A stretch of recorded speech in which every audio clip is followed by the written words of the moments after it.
Before we get started, a big thank you to my supporters over on Patreon and my subscribers on Twitch. A big shout out to my legendary supporters, Mike Kira, Obi-Wan Kanzi, and Stephen P. Thank you guys so much. If you would like to support the channel, please head over to patreon.com/managerequests, where you could become a Patreon member, or go over to my Twitch channel, twitch.tv/managerequests, and drop a Prime sub or a regular sub over there too. Thank you so much for all the support. I really appreciate it, and onwards with today's episode. Okay, so today's episode is a special retirement episode. Won't be doing a scenario in this episode and in today's stream. We will focus purely on unlocking new characters, choosing kind of like what maybe our starting cards look like, maybe what our items are going to look like, unlock any buildings, of course, through our retirements that we're going to be doing, getting those stickers on the board, all of that good stuff. I've brought the camera a little bit lower today, so I've got a little bit less real estate to work with, but it should hopefully mean that you guys can see a little bit clearer what's actually on the table in front of me. But of course, I still have my green screen camera set up here for other stuff. We won't be using the side view today because there's no reason to use the side view, because usually I use the side view to show you guys like standees and standee numbers and things like that, because the top down view is not great for that. So we won't be needing that view today. Awesome. That is pretty much everything. So we are good to go. So where we left off last time is essentially we came back, did the outpost phase up to the retirement point. So now we just need to retire. So what I've done is I've already donated all of my material resources from both of these characters that they were holding on to into the Frosthaven supply. So that's all good. There's no benefit to selling the items back to get gold because I've got no way of really using that in any way. So that's kind of unfortunately lost, but all of the items have gone back. Yeah. So really all we need to do is actually do the retirement part of it, which is, well, essentially flipping the personal quest cards and doing what they say. So let's start with our friend the Pyro.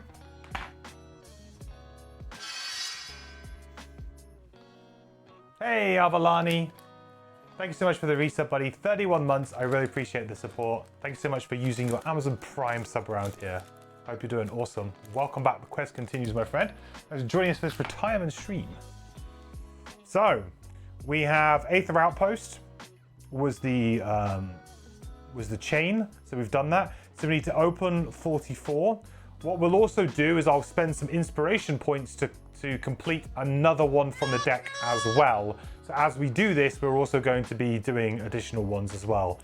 One of the perks of playing just 2-player is we get those inspiration points, which actually reminds me, I need to add some inspiration points from the last 2 scenarios. That's actually just reminded me.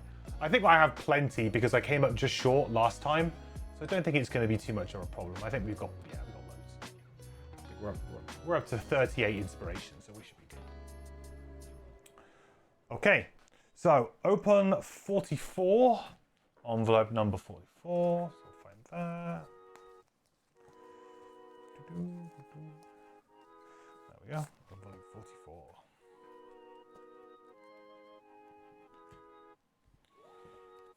All right.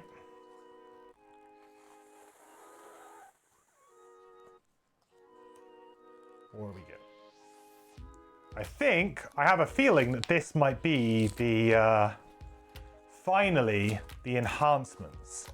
Because I somehow have managed to go all this time without having enhancements. So I'm kind of cautiously hoping that's the case. Oh, I think it might be. All right, Enhancer is the building. That's a good sign. We get a new quest for the deck. Prepared for the worst. And we've got our Enhancer cards. Awesome. And we got some new rule stickers to apply, 11 and 13. So of course we won't actually be able to use the Enhancer until we build it, but we should have enough, I think. The gold's the problem. We're not going to have any gold. Well, I suppose we will have some gold if we don't buy some items. So we'll see maybe if we can save 10 gold from items and see where we go from there. Also, we are at prosperity level 6 for those who are interested. Prosperity level 6. Rule stickers. So that was 11 and 13.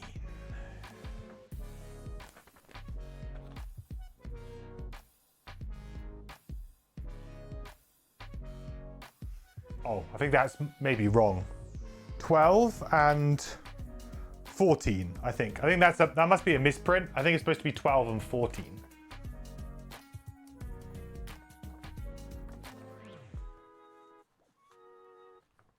Yeah.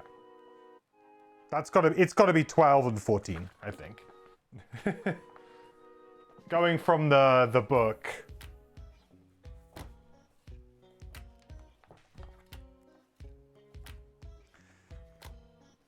So we'll do a quick stick.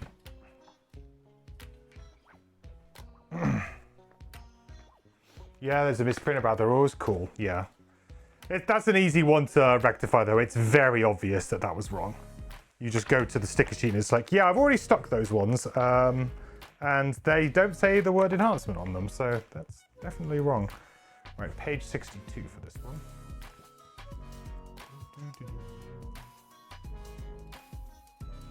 Starting gold has to be used. Oh, you're right. Yeah, you're right. I have to use it to buy items from the shop, right?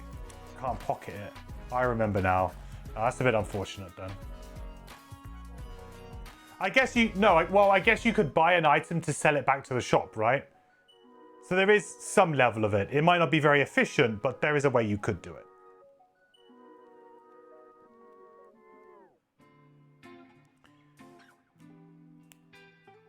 Probably not an amazing use of your money, but I guess it's possible.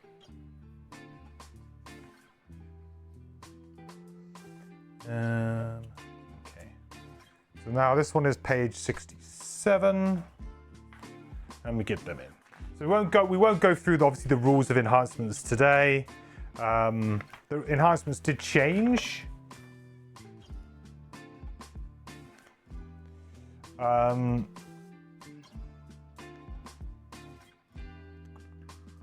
But for the most part, you know, we get it. Ew, that's a bit of an ugly stick. That page was not flat when I pushed that.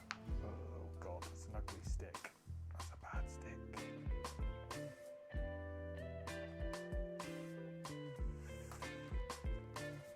Oh god, that scripted it really freaking bad. Come on, push it out, push that bubble out.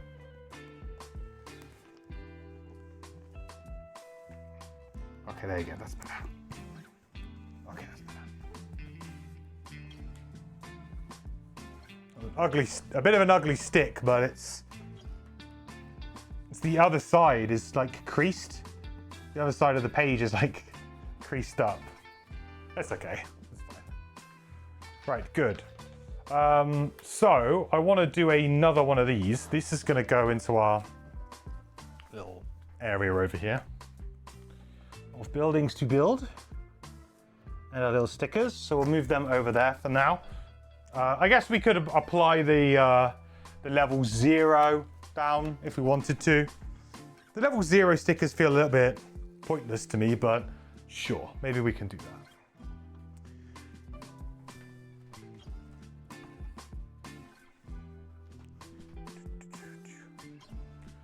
That's a nice easy one.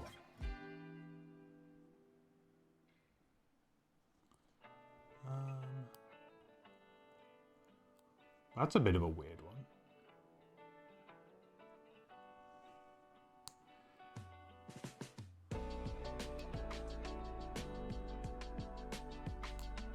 That's a weird one.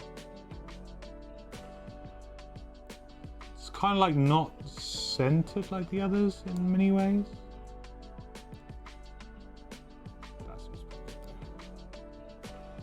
That's fine. We're also going to be probably going over it very quickly. Oh, alley up. Hey Brian, you the man. How's it going, bud? Happy 4 years. Hey Braz, happy 4 years, buddy. That's crazy, man. 4 years. feel really old. How's it going, man? Hope you're doing well.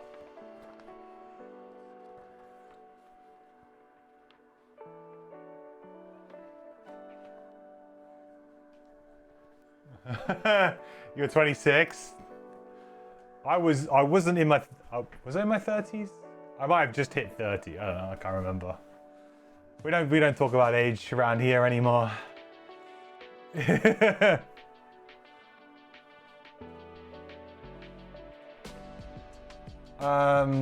Right, I need to just double check the rule on the retiring and inspiration. Just to double check it, because it's been a while since we've done it. Retirement. 15 inspiration once to draw 2 additional personal quests and choose one to complete immediately. Okay.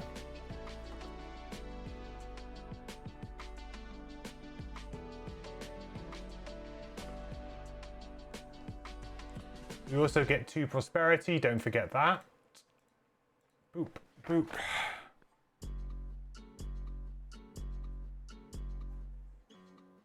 I guess we'll get 2 more because of the extra one we're going to do as well. All right. So I'm not sure if this is supposed to go in. I'm going to assume that it probably should go in.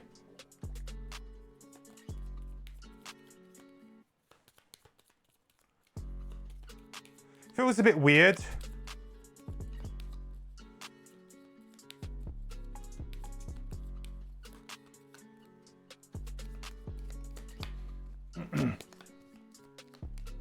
Nope, it shouldn't go in.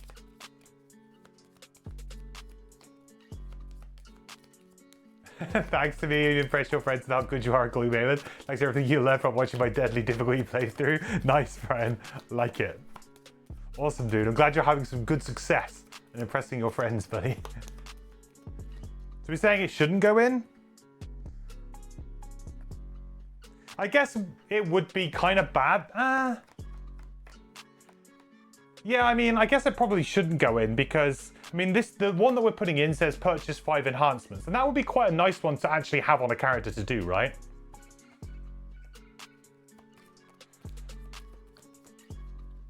Why wouldn't it? I don't see anything clear here. But it does say, to be fair, it does say here, the effects of completing 2 personal quests upon retirement are resolved simultaneously so that they do not influence each other. There you go. It does say.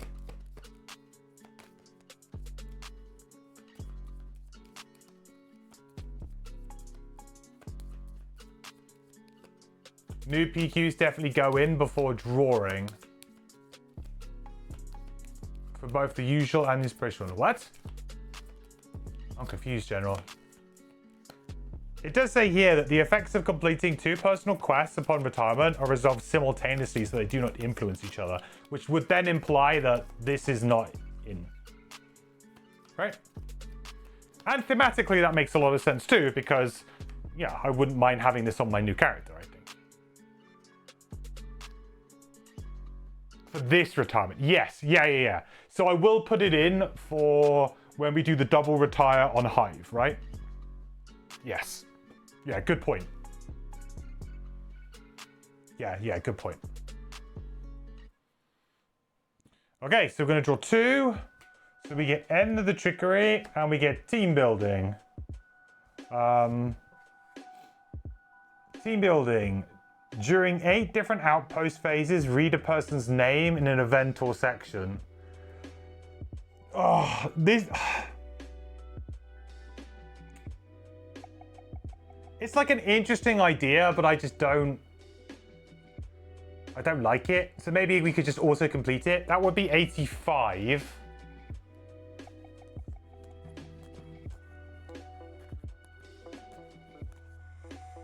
Which I think has been opened already. Alternatively, 21, which hasn't been opened. The other one is kill 15 imps, opens 44. Which has already been opened. So the alt one is 74, which hasn't been opened. So basically it's 21 or 74. 15 imps is just a miserable one too, huh? Like, who wants to do that? Nobody ever. Let's just auto-complete this one. Because, I mean, at least this one, it'd probably be fine. Kill 15 imps? I just don't even know. That's got, like, serious annoying vibes to it. What envelope am I unlocking with my hive, though? I guess I should just double check that. 65 or 85.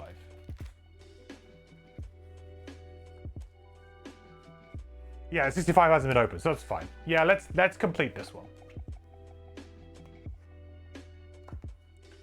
So that's going to be envelope 44. So this is going to go back into the deck.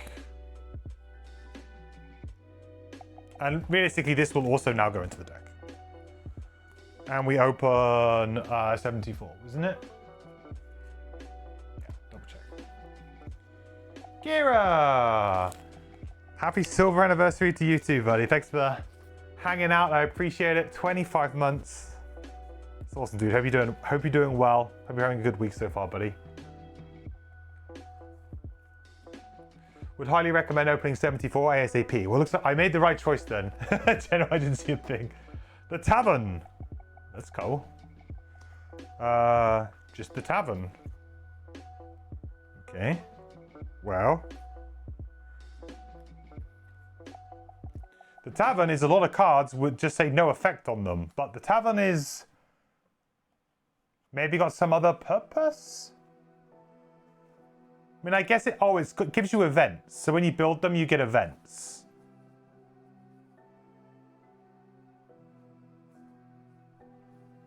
Interesting. So the battle, the new personal quest is called Battle Legend. Earn 16 check marks from completed battle goals. Hey, that would work really well with that skull that we got. That red gem. That demon gem.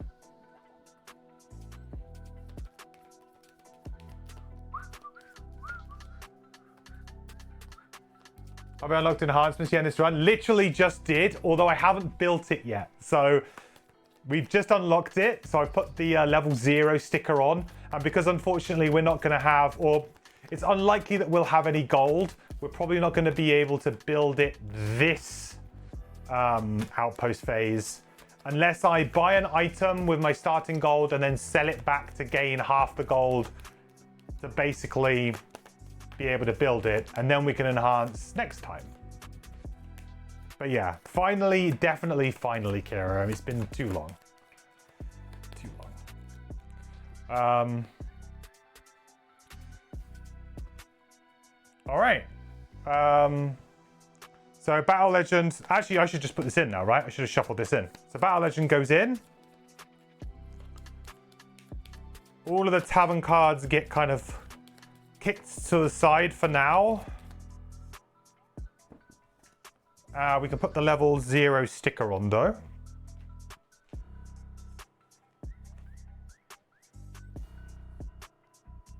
It's got to be on the other board, right? Next to the weird drinking, yeah, the Drunken Tale quest.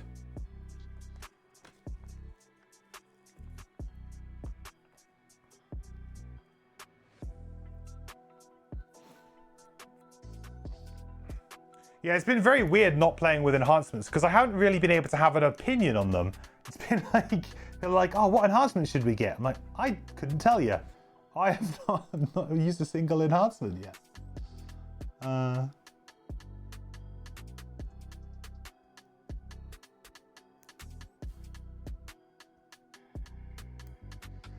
I think to me, the fact that enhancements are kind of a little bit, unless you know where to go to get them,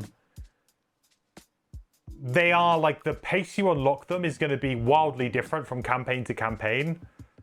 Compared to like Gloomhaven, where there's a reliable way of doing it, and the chances are you're just going to stumble into doing it. It does feel like enhancements are much more like a value-added type thing, rather than a, hey, this is really great to make your character work. It's more like a, oh, it's nice to have. Yeah, whereas like in Gloomhaven, we can like reliably go like, okay, you want this character, and then you want to start saving money to buy this enhancement. Like in Frosthaven, it's like you might get that character way before you have any opportunity to get enhancements, and it might just be like completely out of sync. So it's a really strange kind of situation to be in with that. I guess I was pretty unlucky with the ones that I got, especially considering that I've been completing 2. But I also haven't, I've just been doing the ones that, auto-completing the ones that look awkward rather than necessarily being like, oh yeah, I should do that one because it unlocks something really cool. I've been, I didn't know what they unlocked. I've just been playing it like, that personal quest seems annoying. Let me auto-complete that one. Like, I do not want to have that personal quest to actually try and complete naturally, so let's get rid of it. Okay, so that is Pyro. Goodbye, Pyro. We knew you well. But Pyro is done. Dunzo.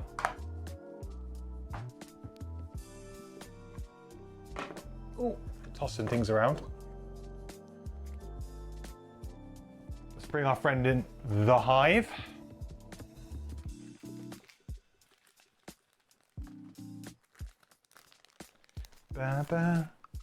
All right, continued prosperity. Right, completed. So some more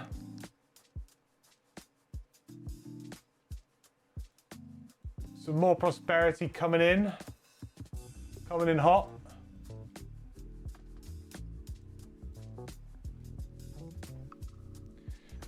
Open 65. So we gain like 8 prosperity. Pretty good. Was it 65? 65. The thin one. It's a thin one.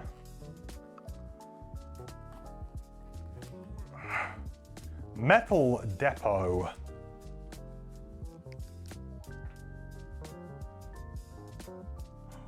Oh, interesting. Hello. Oh man, it's not a downtime. It's a. Hang on a minute. Is this just like a? Did we just unlock like a supply and delivery sub game? Yeah. Hang on a minute.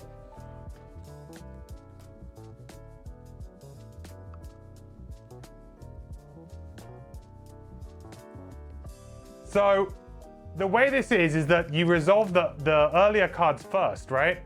So we can buy up to 3 gold for 2 gold each. Then we can sell one of the metal for 5 gold. So we can make a profit. We can make a sweet 3 gold profit. Oh, so good.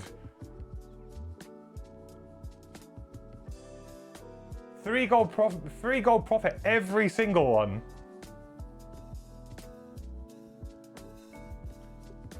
Getting a depot right when you get enhancer is pretty sweet. For the gold, yeah, I guess because like this gives you that kind of that filter to be able to start just stockpiling gold a bit easier as well.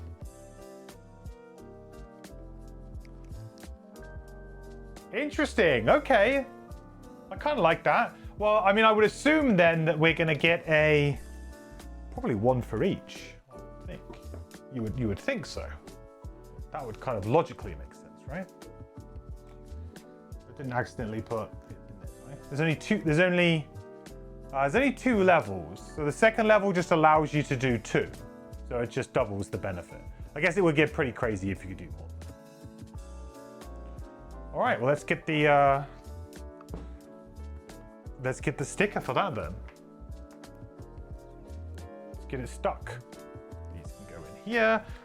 Oh, I like the exciting time of having loads of new buildings to build too. It's always like a fun, it's always a fun part of the game when you get a load of new stuff.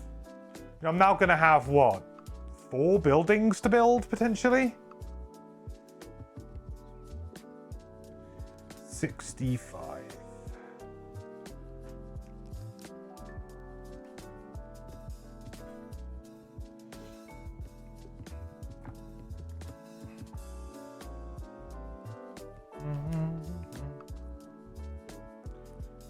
Don't forget to read the retirement sections from the back of the deck. Huh?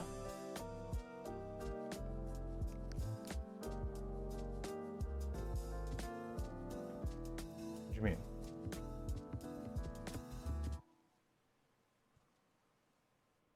Oh, you mean from the back of their boards? Mats. Okay, yeah. I was confused. Yeah. Good call. Yeah, we do need to do that. Thank you for reminding me, because I would have forgotten that. It's been so long.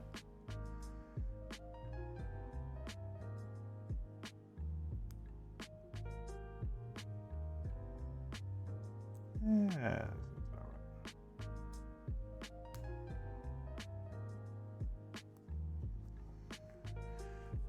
Metal depot.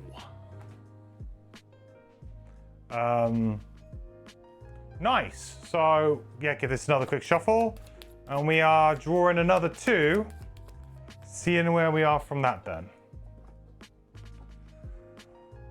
The study of plants and dangerous game.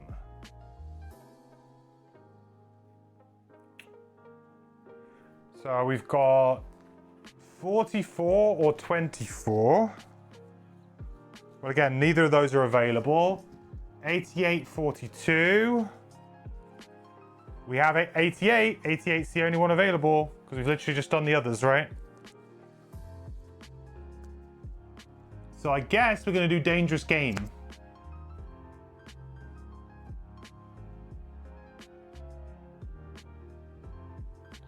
I guess we're doing this one because that allows us to open. And by the way, 88 is a thick one. Look at the thickness on that envelope. Look at the width of that. All right then.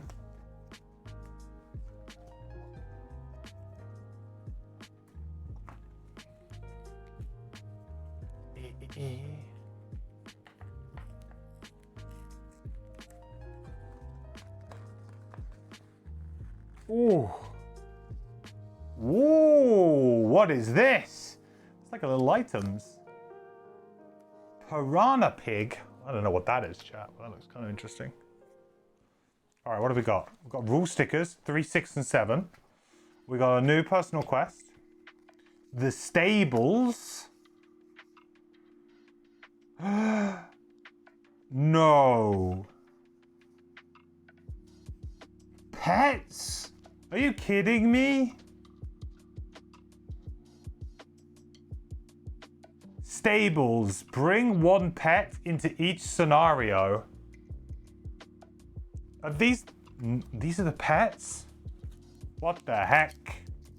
What just happened?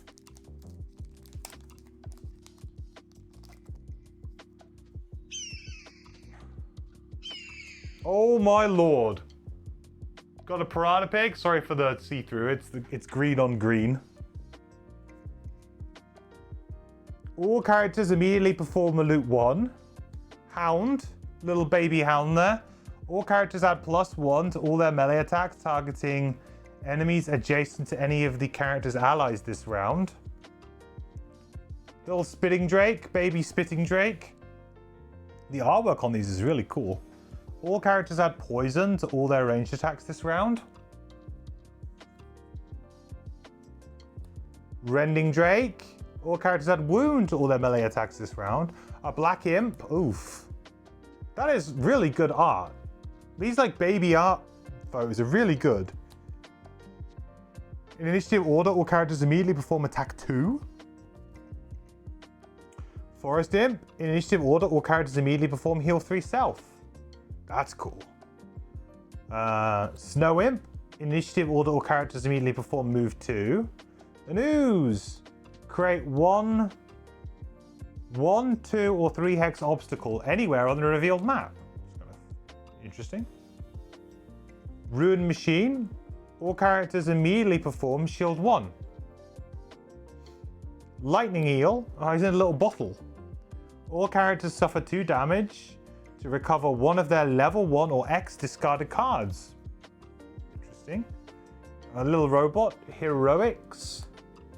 In initiative order, all characters can individually choose to immediately perform attack 1, move 1, or heal 1 self. Interesting. And then a Brummix. Baby Brummix. During card selection, reveal the top card of each active monster set's ability deck for the round before each character selects their cards. Interesting. Hey, that's a pretty cool little thing.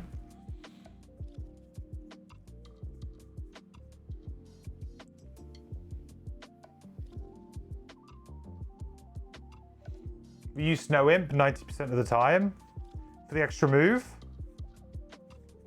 I guess if you have a lot of characters with bottom non-move abilities that just combo really well, that makes a lot of sense, yeah.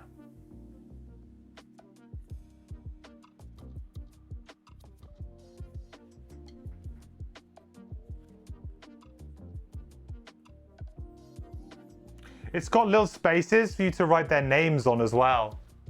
How cute's that? Okay, well, I guess we are playing Pokemon now.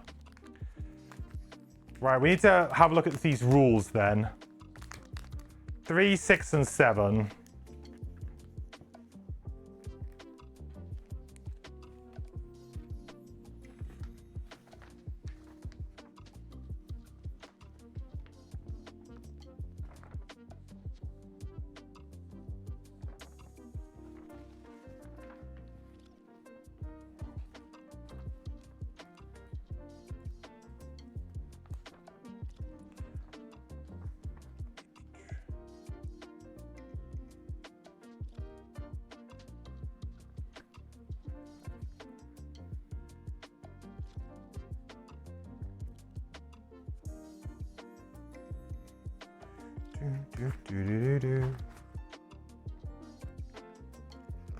Let's quickly put these stickers in. So page 8.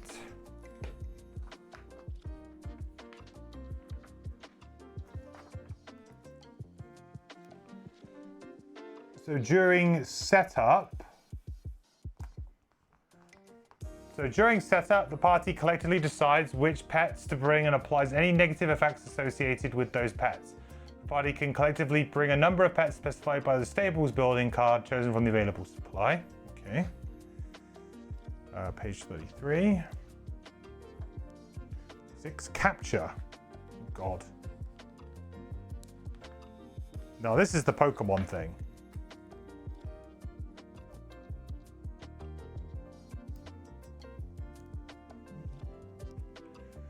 Capture. The Trainer's Net, item 247, gives a character the ability to capture some monsters and add them to the stables as pets.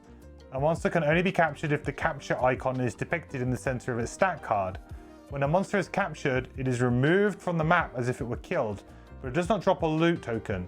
If the pet corresponding to the captured monster is not yet available and the number of pets in the available supply is below the current capacity of the stables, find it in the unavailable supply and add it to the available supply. Okay, great. So we don't get all of these. We need to actually, like, capture them. Okay. Gotcha. And then finally, page 36, pet cards.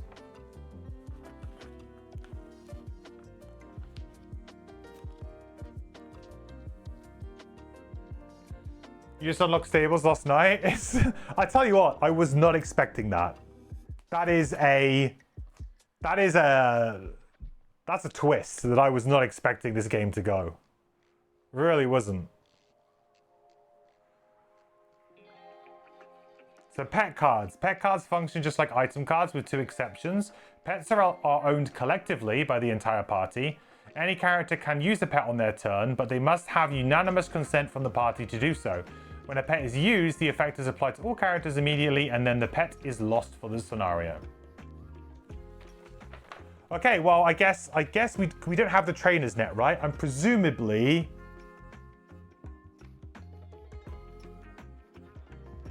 I would presume that potentially when we build the stables, we get the net. I don't think we have the net yet, but the stables isn't built, so we can't do anything about it quite yet anyway. Wow, okay, that's really, really interesting.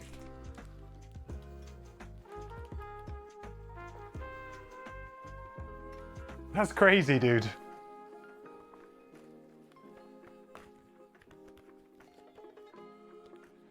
That is actually kind of insane.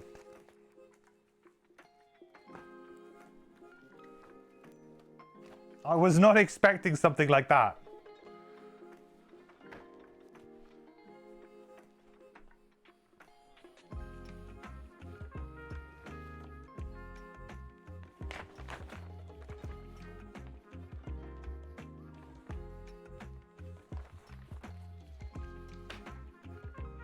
Cool. Well, we need to do the stick the level 0 staple down, I guess. 88. I don't know where I'm going to put this, though. Oh, I guess I should keep it in the envelope, right? Like the boat.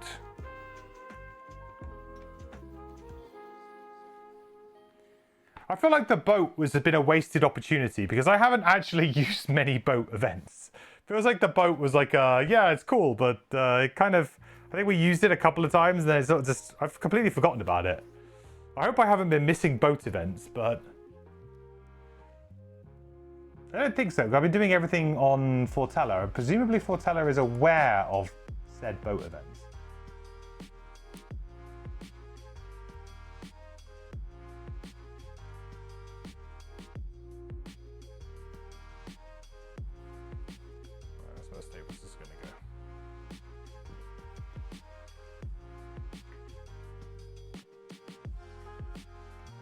Was I checking the flowchart or scenario page for the boat stuff? No, I haven't been. But I've been resolving all of the... I suppose if I've been using Fortella, Fortella doesn't know, does it? But Fortella doesn't have an option for boat events, does it? I may well have been missing them. It could well be the case because I've just been going... I've been doing everything digitally and it hasn't been signposted digitally for me. I've just been doing it like, yeah. And I haven't been checking. But I can't think of many where I've gone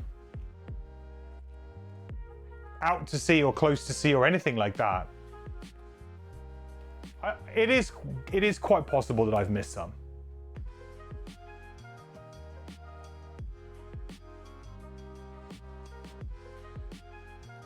It's basically just the lurker chain and like 2 from the Algog chain. Now, I feel like I may have missed 1 or 2, but I guess it's not going to be breaking, is it? I may have missed 1 or 2. I'm just more interested to see what they were like.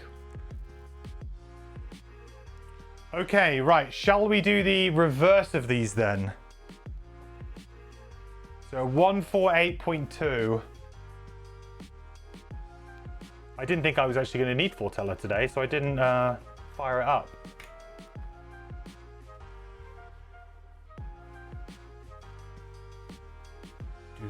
Do-do.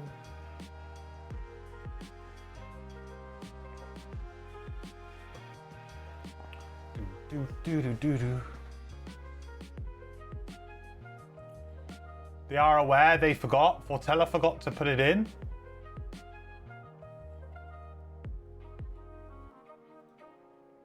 I mean, it might be quite hard for them if they weren't given... I'm sure they were just given a list, right? I mean, I'm not going to lay that blame at their door. It's like a secret component. It's pretty hard to know about a secret component. Also, it'd be a bit of a spoiler if you open the Fortella app and there was a category called boat. Or maybe they could have just labeled it the envelope number. Yeah, that could have worked, actually. 148.2.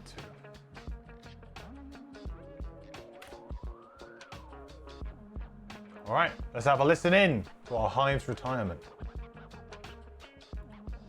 One of the guards has come to your longhouse because you are needed by the well. When you arrive, you find the hive in quite a strange state. All of its many separate robotic parts are shifting and crawling around each other, attempting to form a cohesive whole, but apparently failing. Its head, which houses the array that aggregates the processing power of the other units, is blabbering semi-incoherently. After spending some time with it, as best as you can gather, its unique structure of decentralized processing has caused a glitch wherein the processing of the various disparate parts has become too decentralized. The parts no longer want to work in unison, and the head is doing its best to keep them together, but it is a losing battle. Eventually, It accepts that it just has to give up and tumbles down into a chaotic heap. And then they start walking, crawling, and hopping away in every direction, causing all the townsfolk who had gathered to watch the ruckus to run away in terror. You try to herd them back together, but there are just too many of them, and they have no interest in returning to their previous form. In a matter of minutes, they have scattered to the four winds. Even the head is nowhere to be found. No! That's not a very nice ending. Add event Winter Road event 48 to the Winter Road deck. Okay then. He just kind of like splits back up again. It's a sad retirement. It is kind of, isn't it? So we need to add Winter Road event. Was it 49? Was it?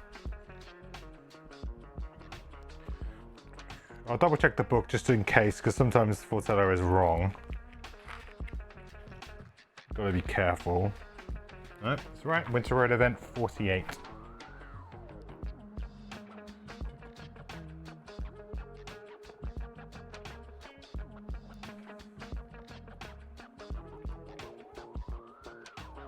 All right. In you go. Well, it'll be a long time till we come to that. A very long time. We may never come to it. We may never come to it.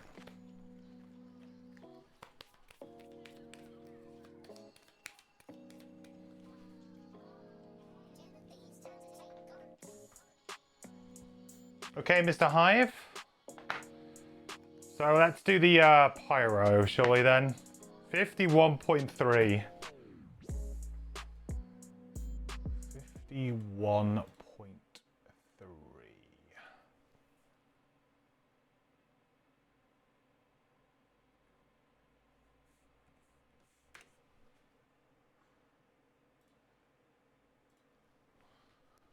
You call out to the pyroclast as you run out the main gate, chasing after it.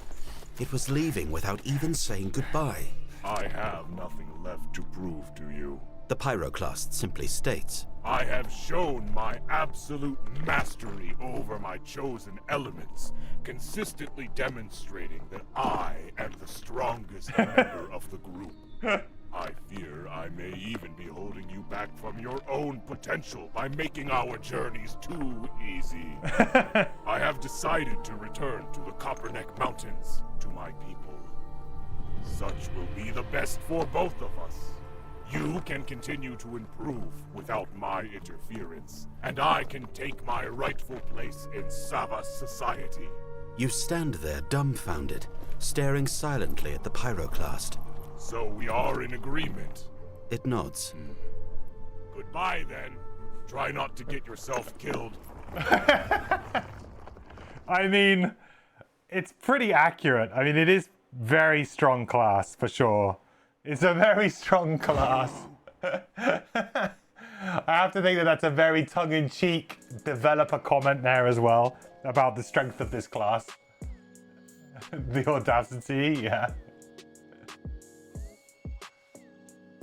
You lost the scenario immediately after Pyro retired, which seemed to confirm their statement. Well, not wrong, obviously, not wrong. Wow, okay.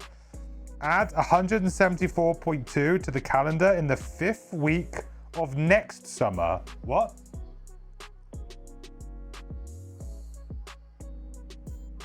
So not this summer?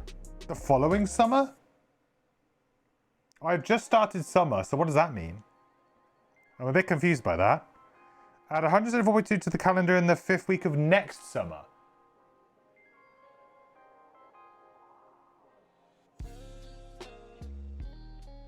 I mean, that's going to be like 15 weeks away.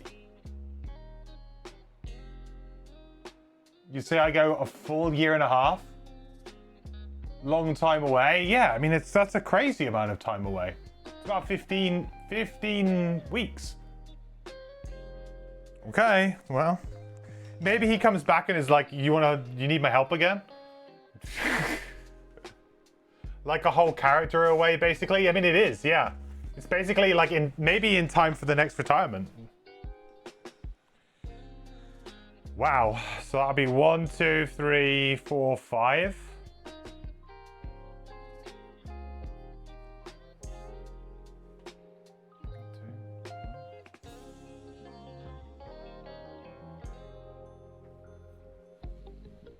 You guys suck, now I am back. What I don't understand though is like, I mean, if you were in winter here, then it's like, great. It's not that far away, right? I guess it's just got to be something kind of fun and goofy, probably. I mean, if the retirement's anything to go by, I'm sure it is.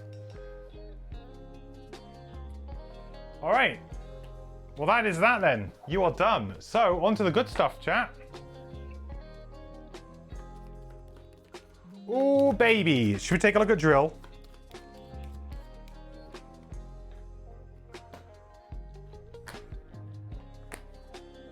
So I feel like our party is probably going to be something, a 2-party, but these are the 3 classes that I'm considering the most right now.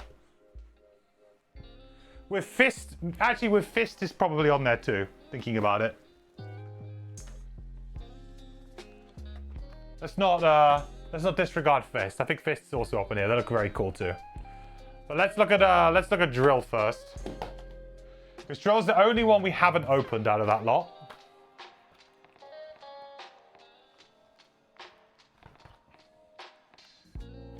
Oh man.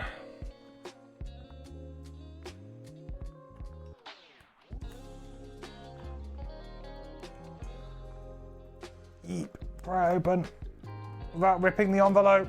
There we go. I've still kind of ripped it. The unfettered metal mosaic. What the frick is that? It's a mech. It's just a hive again. Excuse me?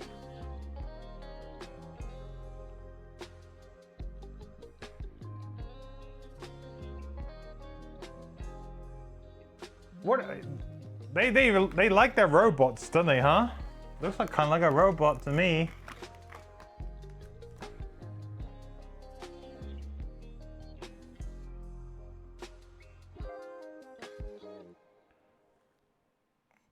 That's cool looking though. Very cool looking.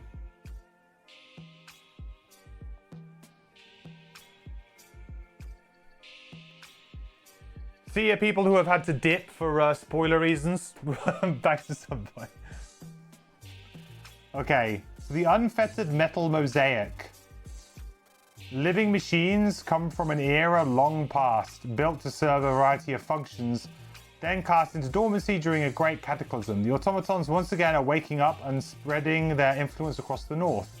They call themselves unfettered, no longer bound by their... Oh no, because Hive was a... No, it was unfettered as well. No longer bound by the original programming, they are now free to follow their own will. Over time, old pieces of these machines, some more functional than others, were scattered across the continent. A collection of operational ancient technology was found and assembled into an impressive, albeit disjointed, fighting machine. Though it shares the same origin as the unfettered, it does not seem to share their cause. It is happy once again to be alive and desired to help its creators protect the outpost of Frosthaven. Interesting. Alright, we got ourselves a 4 out of 5 complexity. We've got fire and ice as our elemental affinities. We are a strong in melee, strong in defense, with a medium mobility, small amount of control, small amount of support, no ranged basically. Not a single ranged card apparently. Or not worth talking about at least.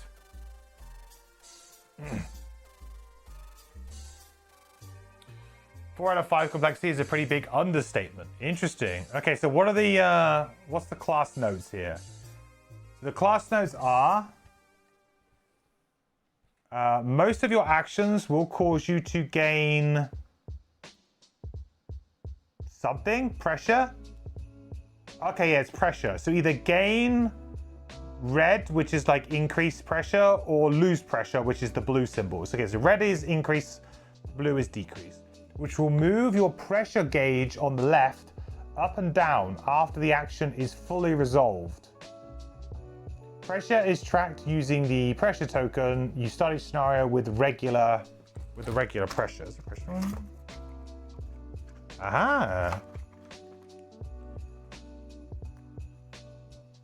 Pressure! Okay. You start each scenario with regular pressure. Okay. Many actions will have bonuses or penalties depending on your current pressure. If your pressure matches one of the pressure lines of an action, it is mandatory, love that word, to apply all bonuses and penalties of that line except elemental consumptions. Gotcha. For each action, perform abilities and add effects from top or bottom, then apply all pressure changes from top to bottom. Any self-damage effects are also applied at the same time as pressure changes. Interesting. So we're a 9-card class.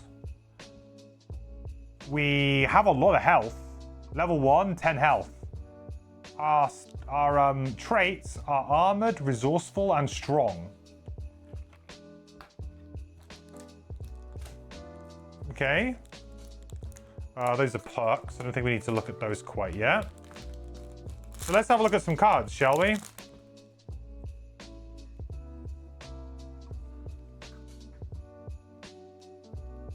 Okay.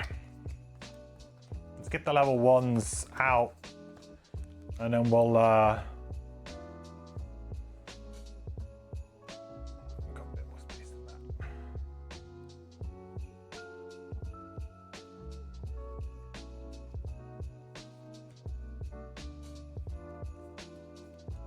okay.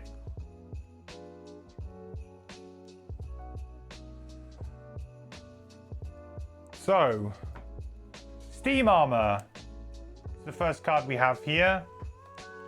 So Steam Armor is Shield 1. If we are in high pressure, or the red I should say, if we're in the red section of the pressure gauge up here, we get +2 shield, 1 XP, but suffer a damage, and then our pressure gauge drops down 2 places. So it would go 1, 2. Okay. If we were in orange, then we would only gain 1 shield, 1 experience, but it would drop once. So basically it goes from here to here, regardless of which state you're in. And then we make ice. I mean, getting 3 shield, 17 initiative, I mean, that's pretty damn tanky. 3 shield's very tanky. You take a point of damage, but that's like... I mean, it stops you, I guess, from playing it if you are at 1 health, but probably not that much of a deal. Back of card traits, we did just look at that. We're generally we're a melee tank, basically.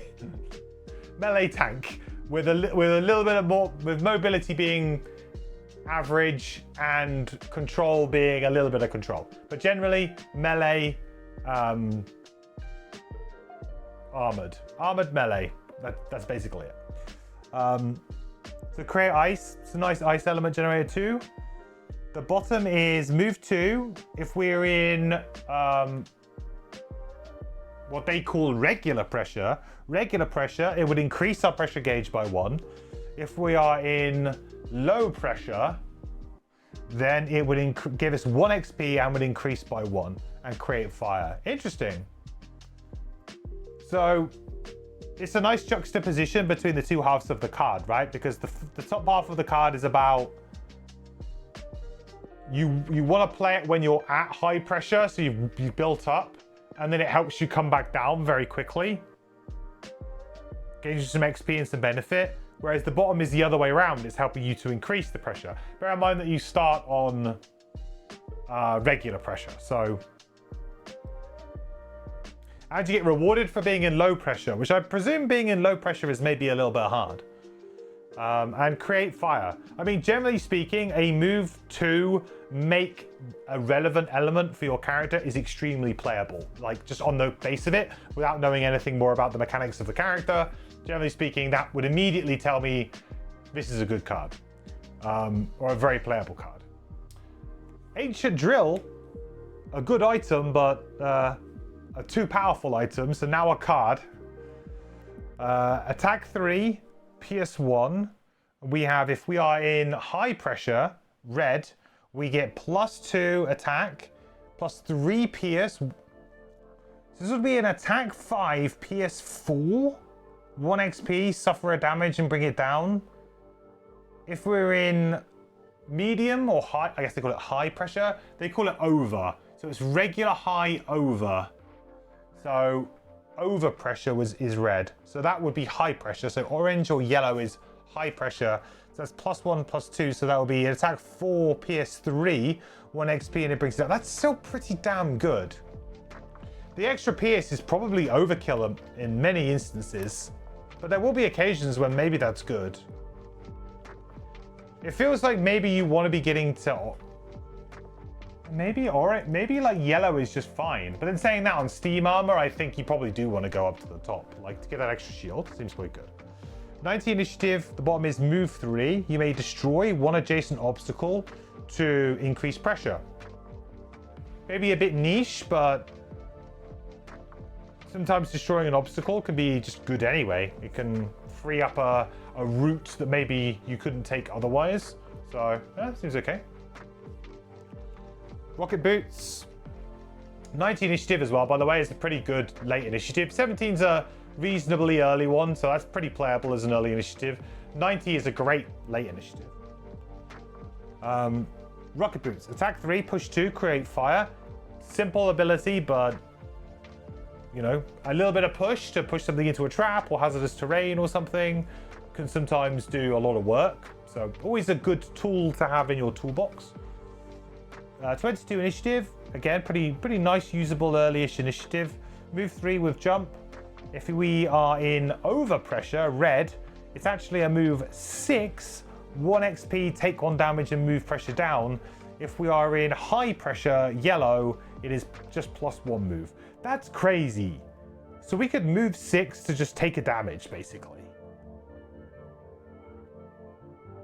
With jump. Jump is already inbuilt. That is insanely mobile. 22 initiative too. That's a great movement card. Really, really good. Hey Mowgli. So you were late, what'd you miss? Not too much. We've only just opened the drill character, so we're literally just looking at it now.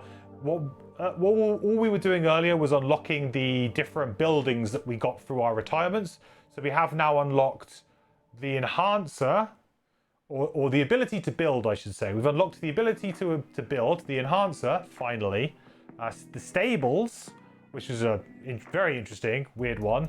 The tavern, and the metal depot are the 4 buildings that we unlocked. Yeah, this card's great. The bottom movement is really being able to move 6 potentially in a. I mean, I guess the thing is here is like, okay, we've seen a lot of things that are like, hey, if you're in this, but there's only been a couple of cards so far that actually will increase your pressure. So I guess the thing is that how quickly, easily, and reliably can we increase pressure to suit our needs. I do like the fact, though, that it seems like if you are in overpressure, you will immediately come down, right? It's like you get one really supercharged ability that's going to be stronger because you're in over, but then you immediately kind of lose pressure because of that, which kind of makes sense, right? You're kind of like using that extra pressure to do extra damage, and then thematically, like, it dissipates and you don't have it anymore. Or you would just blow up, I guess, if you had so much pressure. Hey, a dwarf. Drill time, it is indeed. I'm excited about this one. So far, this seems like a very fun mechanic. Power core. Attack 4, stun. Great start. If we are in overpressure, red, we get an additional target. Wound, 1 XP. What? That's a burn, chat. That is a burn. Stun 2 things. Do an attack 4 against 2 things. and add wounds, which then technically gives you an extra point of damage as well. And because of the stun, it guarantees 2 points of damage. Obviously, 83 initiative is not ideal for this kind of ability from how I usually like to play it. I usually like to play stuns very early, but you know, we do have, for example, Steam Armor here, which is 17 initiative, move 2, and potentially just increases, right? If we were here, I mean, I guess the thing is we would need another way of getting it up, right? I just realized how that sounded. I think I'm going to be saying a lot of euphemisms with the deal with this character. Just need to let off steam, man.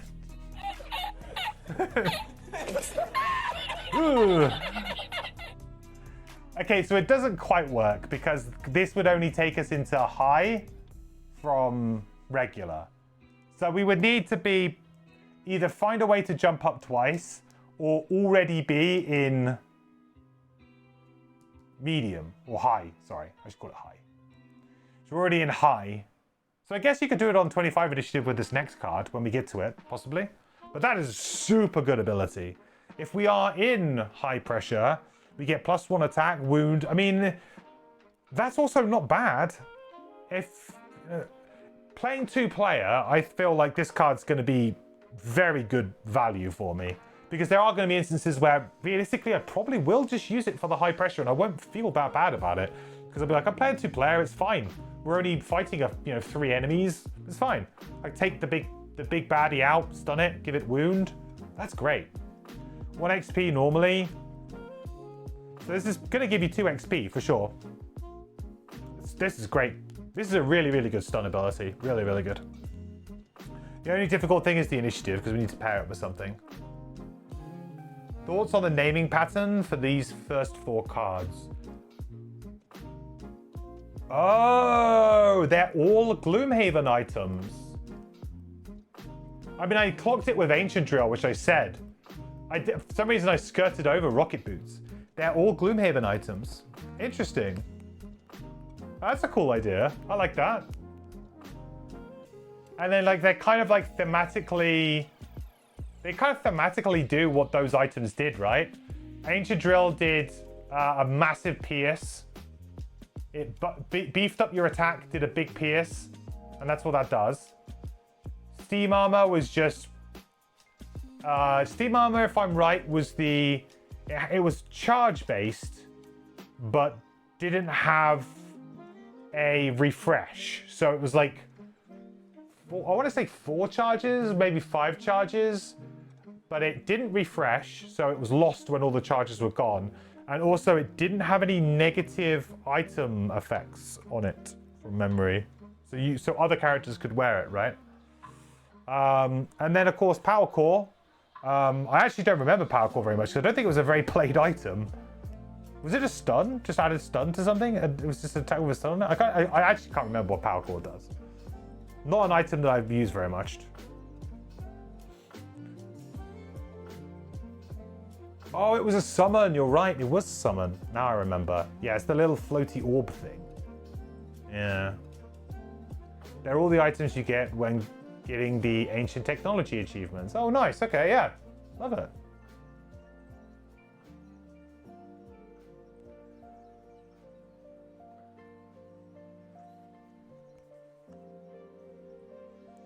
Gloomhaven has a reference to all from scenarios that give you the ancient technology to unlock Envelope A, which is the Frosthaven puzzle that unlocks this class. It all makes sense now. Cool. I like it. That's nice. It's a nice little Easter egg, isn't it? I like it. Easter egg and just generally, you know, world building. 83 initiative, as we said, is not great for the top. The bottom is a heal 3 self. +1 heal if we are in regular. +2 heal if we're in low. But then we get to increase pressure. I mean, I guess this is a good way of going from high to over. You just don't get any extra heal. But healing yourself for 3 is probably not too bad. I mean, I'll be honest. I'm pretty happy healing for 3. I've always said this before, for me, heals have always been little and often. Little and often. Because you want to remove things like poison, wound, bane now as well. You know, there are little things you want to be able to remove. So I always find like utility heals little and often. And I'd be quite happy to like just heal for 3 and move probably from high to over with this card. Prepare yourself for your, you know, your next big turn.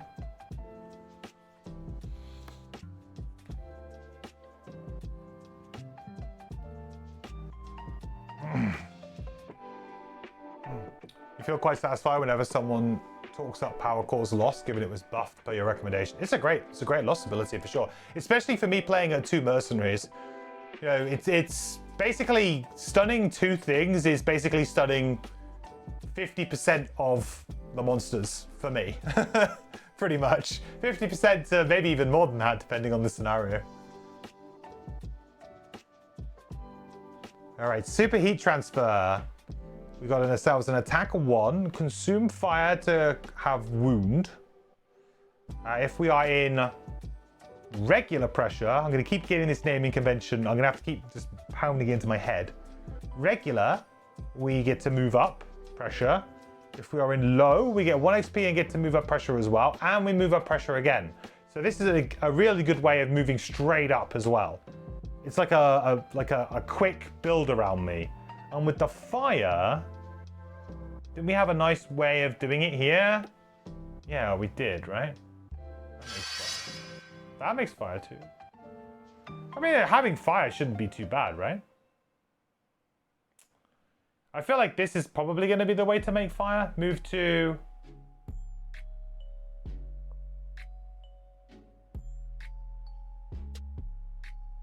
I guess the thing is though is that this would work better if we were in low maybe, because then you would move to, on the previous one, go from low to regular, and then from regular up again, and then this would make you go up again, and you just attack something for 1 with fire and 1 with wound. So yeah, okay, I like it. Ray, thank you so much for the Prime Gaming sub for the last 6 months. I appreciate all of the support. Thank you, buddy. Welcome back. The quest continues. Hope you're doing awesome. Hope you've had a great week so far. The element play patterns are kind of janky, to be honest. I guess I'll have to try and figure it out. Maybe we have some perks and stuff. We'll go through that. Maybe there's some other ways of doing it as well. You generally see people play around pressure and then just stumble into an element accidentally. I feel like you could maybe do them both, but we'll see. Perhaps there's a higher level card that makes it a little bit easier. But this to me feels like a core ability to me, because it's a way to get your pressure up twice in a single action, which just seems pretty strong. Like just being able to go like bang bang straight up into over to set yourself up for a really powerful next turn, especially if you were planning on doing power core burn, or if you're trying to do something else. I mean, I guess there's some redundancy with the wound maybe, and the wound here, but if you're trying to do something like a nice big ancient drill or something as well on a difficult enemy, wound's a good thing to give to an enemy with high shield, generally speaking anyway. Yeah, this to me seems like a very kind of like build around me type thing, because sometimes you're just going to want to go up. Same with the bottom here. I think you definitely keep an eye for these icons, because whenever it's like this is probably better because it's unconditional. You can always do it. Whereas this, I'm still going to have to attack something, which may not be possible. The bottom is move 2. If we are in high pressure, we minus it by 1, but we go up. If we're in, oh, interesting. If we are in regular, we go down and it minuses it by 1. Create ice. That's kind of like a little bit of a flip the switch type deal. Not many of these abilities encourage us down, like and it's -1 movements as well. Like you'd expect this to maybe be +1 movement, right? But then perhaps it would be too good, I don't know. Interesting, create ice. This is one perhaps this is a good indication of different builds, right? That maybe there's a build here which focuses more on low pressure, and a build that maybe focuses more on high pressure. And this is a good ability that kind of links both of those things together. Like, hey, this card just is a do-it-all type deal, possibly. It's a very flexible card for sure.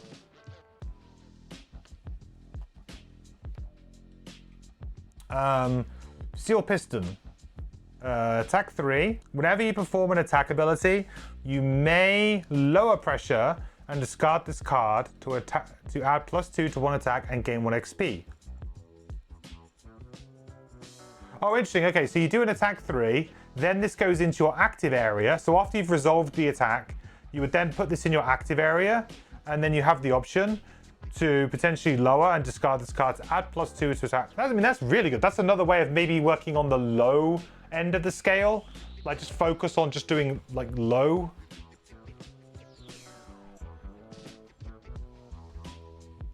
Low pressure can do some cool stuff. It seems that way. For the most part, we've only seen a few payoffs for, like, XP and stuff. Like, get a bit of XP here, extra heal. But like I said, heal to me is, you know, the difference between healing 3 and 5 is not as much as it might seem. You might be thinking, well, it's 2 more hit points. Yeah, it is, but often just the power of taking a heal action is what you're really after. And yeah, if you're poisoned, then this, you know, does nothing, right? The extra heal. So, I like that though. That seems quite good. Seems quite flexible. It's just an attack 3 as well. You know, it's a pretty bog standard attack on the top, but has some flexibility. This is also a May condition. So you can always just leave this in your active area for a little bit. And maybe when you like do something like a super heat transfer, perhaps this is when you do it. Perhaps you combo it with something like the top of this. You know, something that maybe makes it a little bit better.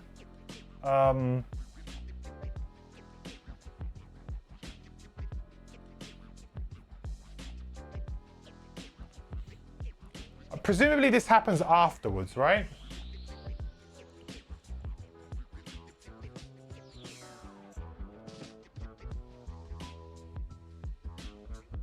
So this is after the ability is fully resolved. So let's say, for example, we were doing Ancient Drill top here, and we had Steel Piston in our active area. If we were in over, we would still do the top action here, and we would get an additional +2, and then we would move down twice, right? One from this and one from this. So then you would go bam, bam, down into regular. Could be an interesting way of very quickly moving down. Steam Armor as well. If you have a look at Steam, like this comboed with Steam Armor in some way. Well, Steam Armor makes you go down twice anyway, I guess, and it's not an attack. I guess we're looking for an attack that gives you, oh, okay, it's got one coming up. An attack that double drops, which this one does. So that would be interesting, because then you can go down straight from over to low in a single action, which could be pretty damn powerful if you then want to follow it up with like the heal or something else. Okay. Move 2, attack 3, 1 XP, take a damage, move down.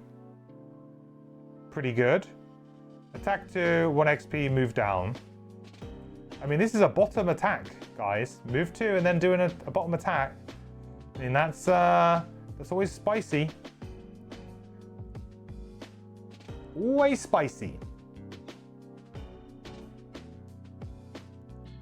Always spicy.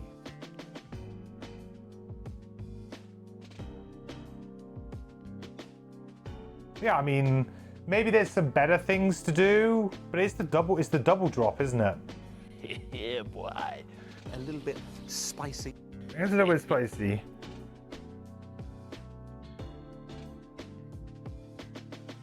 Oh, I tell you what, it combos off quite nicely with the, I guess with the heat transfer in some way, because you could kind of go, okay, I'm gonna move 2, then I'm gonna do my big attack. I'm gonna attack for 3, 1 XP, take a damage. Then I'm gonna move twice. So let's say we were here. So it's gonna go bam, bam. Then I'm gonna do my super heat transfer, and we're gonna go, okay, attack for 1. You know, maybe the fire's there. If the fire's there, then you can do the wound as well. And then you're in regular pressure, so that would go up. and then this would make it go up again, and then you're back into over again. Got a single one-turn combo. 40 initiative is very, well, it's not played for its initiative, basically. Dwarf, thank you so much for the Prime sub, buddy. I'm not quite sure why the alert didn't play, but thank you so much, bud. Welcome back, 6 months. Thanks for using your Prime sub. Appreciate it, my man. Right, pressure build-up. Got ourselves an attack 2, consume ice to get an additional +2. We've seen one way of, two ways of generating ice so far. But an attack 4, 1 XP, increased pressure. Feels like a very Drifter-esque type ability. Like, yeah, we're attacking for 4, doing this thing, getting an XP. It's all good. 20 initiative as well. If we are in low pressure, we use the bottom of this card. We get a shield 1, 1 XP, stays out, of course. And then it's a move 3, consume fire to move up 1. That seems like an interesting use for the fire. I mean, this is a better use for the fire, but maybe we just end up with excess fire. Some fire generation there. Looks like we only have one way to generate fire at level 1, maybe? Interesting thing to look out for. But certainly, this kind of ability is usually really good. I love it on Sun. Loved it on Sun. And on, to be honest, I think Brute had one as well. But any kind of move plus shield built into it somehow is always just a really clean and efficient action, because quite often as a tanking character, being a tanking character doesn't always mean, okay, I'm going to shield myself for 1, move 3, and then I'm going to shield myself for another 3, and now I've got shield 6. It's like, no, if you can just kind of incrementally just keep a good amount of shield up over multiple rounds, that will really pay off. I'd much rather kind of have 1 or 2 shield every couple of rounds rather than have, 1 round of shield 4. It's no, I'd much rather just spread that out over the scenario a little bit. And abilities like this are really efficient because it means you don't have to waste the top ability to get a bunch of shield. You just go, okay, great, I'm gonna have shield 1, I'm moving for 3, then you can just perform a normal attack or a normal ability, just make progress in the scenario. Because tanking is always sometimes it's necessary, and certain scenarios, obviously, if it's just survive, it can be very good. But for the most part, Gloomhaven asks you and Frosthaven asks you to complete objectives that usually involve killing things or moving in certain ways, going to do things. You can't just sit there and turtle. You have to be active. You have to go out and do something. So these kinds of one-time use, big amount of shield can occasionally pay off, but if you spend loads and loads of turns doing that, you're probably just going to die from exhaustion at some point. So, yeah, seems like a pretty decent card. 20 initiative as well. Definitely happy about that initiative. B-Max. Here we go. So here's an attack double drop of pressure. So that's kind of interesting. Could help us get from the top to regular pressure or from high pressure to low pressure very quickly. Attack 4, a nice little kind of cleave pattern there that we have. 1 XP, 1 damage, drop. I mean, that's great. That's 12 damage right there. This is a non-burn ability. Non-burn. That's pretty good.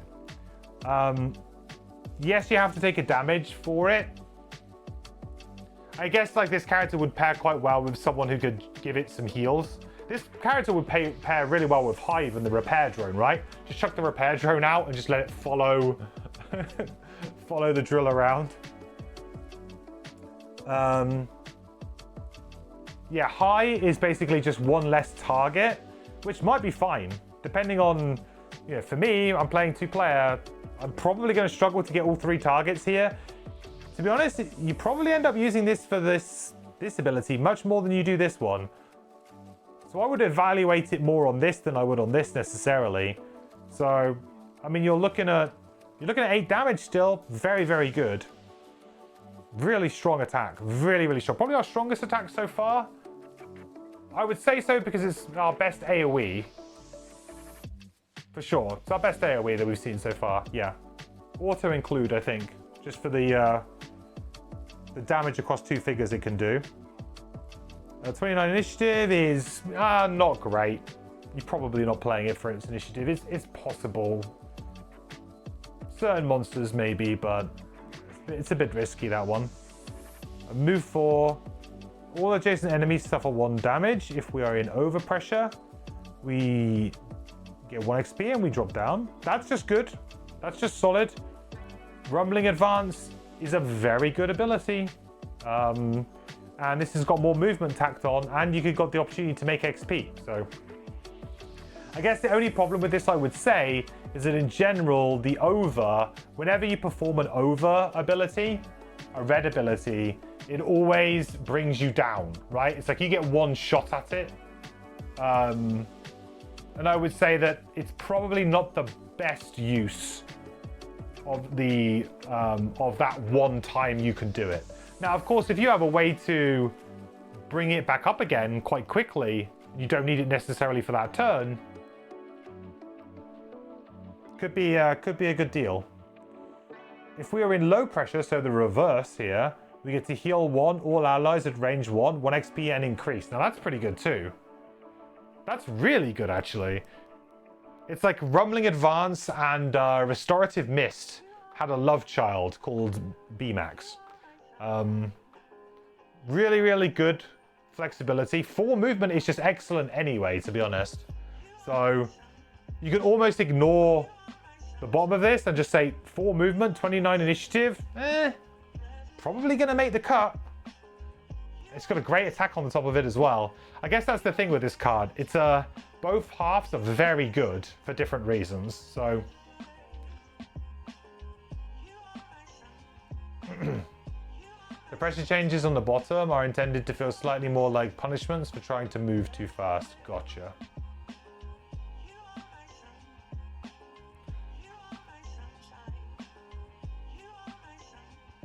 I mean, it's a very good card. That's easily probably one of our best cards. Such an amazing class. I'm really liking what it's putting down right now.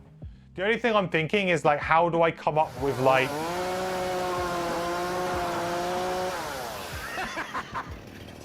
Now that's a lot of damage! I might need to like create for my playthrough some kind of like pressure gauge that I can just have set out, because I don't want to have the whole mat out for when I'm playing. So maybe I need to like create like a little print and play version of just that, so that I can like signal to you guys what pressure I'm in easily on the board, because I won't have the space on my stream to have the entire map on display for the character. If I can figure that out, that's not a problem. That's easy. That's an easy thing to figure out. Memory drive. Recover up to 1 level 1 card from your discard pile. 3 Spears says hello. Very good thematic name for this type of ability. If we are in regular pressure, we can consume ice to get an additional card back. If we are in low pressure, we can get an additional card back, 1 XP, and increase pressure. Now, we are a 9-card class, which is very interesting because it means that we start with an odd number. So something like Memory Drive netting us an additional card gives us basically an extra turn of stamina. Netting us 2 cards doesn't really do that. But of course, if you can go and get one of your more powerful cards back, then you're going to go do it. Interesting ability. I think it's pretty... The opportunity cost is pretty fair. On the surface, it seems really good. But the problem is that it's only a level 1 card. Or X card, for the I presume.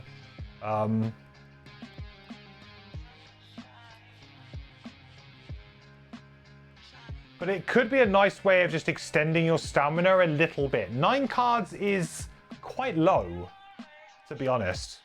You know, we are you know, we're kind of like, I won't say glass cannon levels because we've got a lot of health and we've got some nice shielding abilities. So we should be able to tank a little bit. We're not quite as bad off as the Scoundrel, where if the Scoundrel, you know, gets hit and has to, you know, gets hit a couple of times, they're basically discarding cards to damage, you know, they're burning cards to damage. And then it's basically game over for that class. So not quite at that level.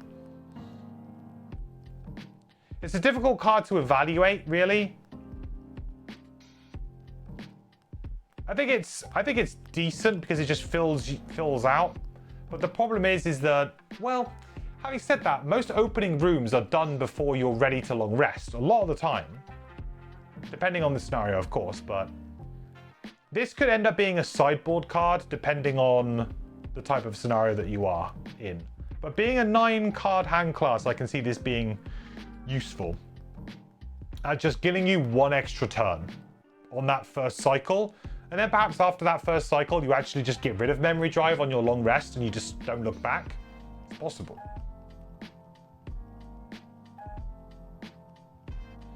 Because then you'll be down to 8 total cards anyway, so you're kind of like, off you go. The bottom is move 2, add +1 move for each pair of cards in your discard pile. Now that's an interesting ability. So if Memory Drive was the last card that we played, we would have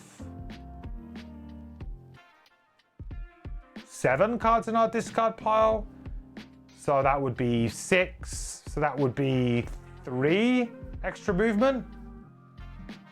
So this could be as much as 5 move. If my math is correct, I might be screwing that up, but I think it's 5.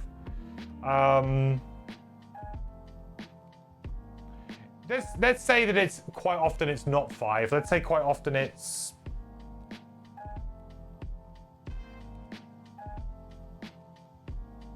a move 4 or a move 3. A move 3 would be really not great. Move 4 would be, I guess, fine on 64. Yeah, Memory Drive's an interesting one. Not too sure about it yet. It's a little bit of a durdly card. Sounds kind of fun, but it's a bit durdly. I generally like to have cards that have a little bit more impact. And certainly, I know that there's not going to be any broken 3 spears stuff on the table, because that's just, yeah, that's never going to happen ever again. So it's going to be balanced. It's not broken, for sure. Processing. At the start of the next round, discard this card to play 3 cards instead of 2. Interesting. Using 1 as initiative, at least 1 top and 1 bottom action must still be performed. So this is a way again to change that dynamic of you having an odd number of cards. It's an interesting idea for a mechanic. If you're in regular, you go up pressure. If you're in low, you get 1 XP and go up in pressure. Well, I mean, this, yeah, I mean, it sets you up for a round, right? 95 initiative too. You just go, like, you could do this on round 1. This isn't a bad round 1 play, because quite often in round 1, you just want to sit there anyway, and like people are just playing their passives. You know, no one's really doing much. The enemies might be at the back of a room. Quite often you will have time to just do some sort of setup style turn. You know, summoners will get their summons out, people will play their passives, whatever it be. You could play processing, and it would immediately get you to go from regular up to high, because you start the scenario in high, so, sorry, in regular, so you would go up to high. And next turn you can play 3 cards, and then you could play 1 card just to try and get your pressure up, right?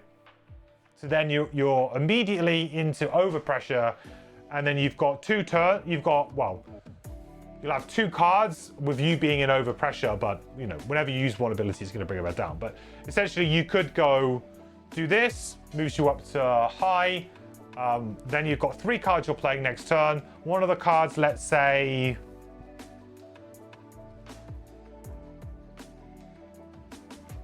you use Power Core bottom, just to, you know, you don't need to heal, right? But just to get the pressure up, or maybe you play, maybe that's a bad example. No, maybe that's fine, to be honest. Or you'd have rocket boots, you'd have like a move 4, right? The difficult thing here... No, actually, yeah, you totally could do that, right? You could use, so you could use this, right? You could do rocket boots, which would then be a move 4, because whenever you do this, you must do this, right? You can't decline this. So that would give you a move 4. Then you would use this to raise it up. Sure, you'd heal 3, like there's no real benefit from that, but you'd raise that up, so then you'd be an over, and then immediately on the second turn, you can play a big over ability, so you could go straight into Ancient Drill, you could go straight into a massive B-Max attack. There's a lot of things you could do there with this. Actually, I like processing. I'm coming around on it. I feel like this is actually a really, really good, like, first turn type thing. I think it's definitely got like burn your first long rest written all over it, because you get kind of like one really good round out of it, and then I guess if you're lining up at a door, maybe it's okay. But I don't know. Like maybe if you are stacking a door and you're like, okay, I need to go, but with 9 cards, the chances are that you're going to be the player who needs to long rest before everybody else. So may as well just embrace it. I kind of like this. The bottom is move 1, loot 1, which is also pretty decent. In your opinion, processing makes memory drive look a bit better. So you're thinking you would use memory drive as one of the 3 cards?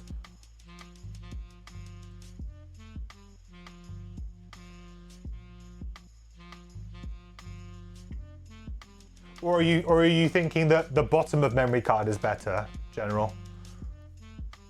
Are you thinking more from the perspective of memory drive obviously allows you to kind of like get back a card sneakily, so it kind of like offsets the extra card play? Or are you thinking more so that, hey, it boosts up the movement much quicker? Later in the rest cycle to offset the stamina drain. Well, I feel like on turn 1 you've got, turn 1, rest cycle 1, you've got 9 cards, right? So I feel like playing 3 cards is great. You either want to play 3 cards or you want to get that 10th card back, you know, to be able to do the full thing. So I feel like either or kind of can make that work, right? 95 as well. Move 1, loot 1. Move 1, loot 1. Frosthaven, you need loots. So I just don't know what potions I've unlocked at this point. I mean, I have major stamina.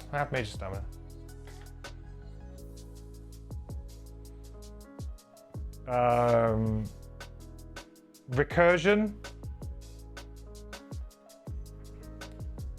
So we have a attack 3 on your next increase. So on your next pressure increase, double increase instead. So this allows you to just speed up.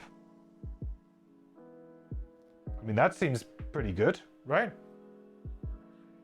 If you are playing like a boom bust type, I'm going up, down, up, down, up, down as quick as possible, then this works pretty good.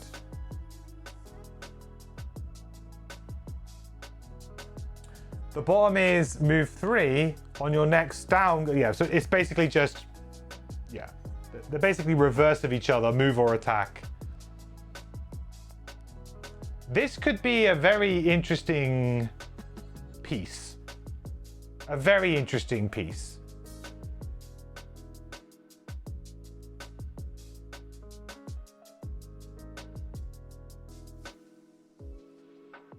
The 50 initiative is, you know, unplayable. But it's very interesting to be able to move, because realistically, let's say you were using steam armor, right? So let's say this was our turn. So we're going to go on 17 initiative. We are currently in overpressure right now. So we could move 3, then we put this in our active area on our next decrease, double decrease instead. Presumably then if we are in here, we then play this. We have Steam Armor, so we're going to get 3 shield. We're going to take 1 damage. We're going to get 1 XP. We're going to go down 1, 2, 3, because this triggers. So then we will go down 3. So now we are in low pressure and create ice. Enemies do their thing. We get attacked, let's say. We've already taken a point of damage from the top of Steam Armor. Let's say we end up taking a little bit more damage. On the next turn, you can straight up lead with Power Core, and you could heal for 5 and gain 1 XP. I mean, raise it up to regular, maybe go on about your day, you know? Feels like there's some nice little combos there.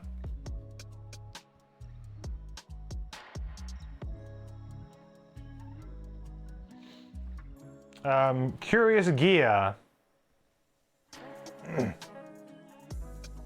The recursion is the persistent part is its own separate ability.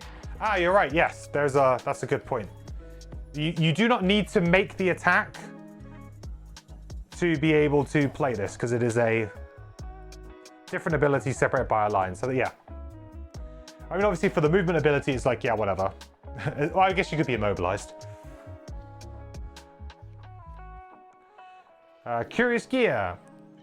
Spring 1 trap within range 3, applying its effects to 1 enemy adjacent to it. Increase your pressure and gain 1 XP. 12 initiative. This would have been amazing with trap, obviously. I mean, it's an X card. Curious Gear was another item from Gloomhaven that basically disarmed traps. So it's like a better Curious Gear. I mean, it's situational, and it's an X card, and it has some insane synergy with another character, but we're not playing that character because we've already played it. So the bottom is control 1 enemy within range 4, move 1, and then we have, if we were in over, +1 move and move pressure down. So we can move them for 2. So similar situation really. Just maybe move them into a trap. Maybe move them into... This is a bit better for like hazardous terrain, right? It's a bit more flexible because you could move them into a trap or hazardous terrain. This has to be a trap. I like it, but it's very techy. Very, very techy. Okay, well that's level 1. That is all of the level 1 cards for this character. They look super good, actually. Really interesting. Now we are Prosperity level 6. So we are actually going to be starting at level 3, right? If memory serves me, right?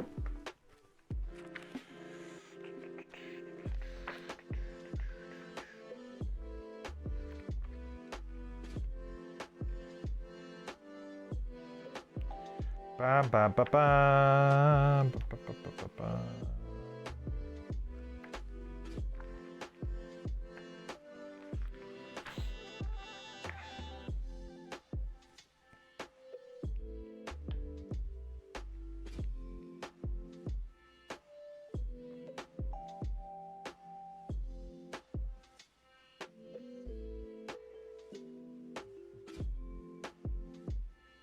Yes.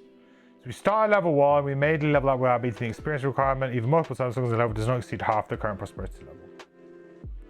Yeah, so that'll be level 3.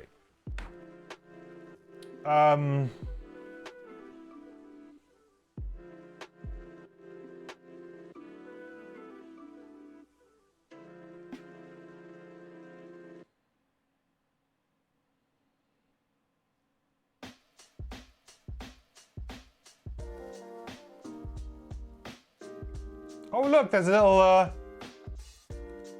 oh man, there's a little pressure gauge on it. That is cute. Okay, maybe I don't need to have a physical one. I mean, it's a little bit, yeah, it's a little bit hard to press, but that's pretty That's pretty fun. Okay, we got a little pressure gauge. I mean, it's a bit small. 12 initiative is great. Yeah, the 12 initiative is our lowest initiative, right? It is, yeah. I think that the thing is, though, is that the ability is very situational. Does this character want to be doing a default move 2 for on 12 initiative? Sometimes, I guess.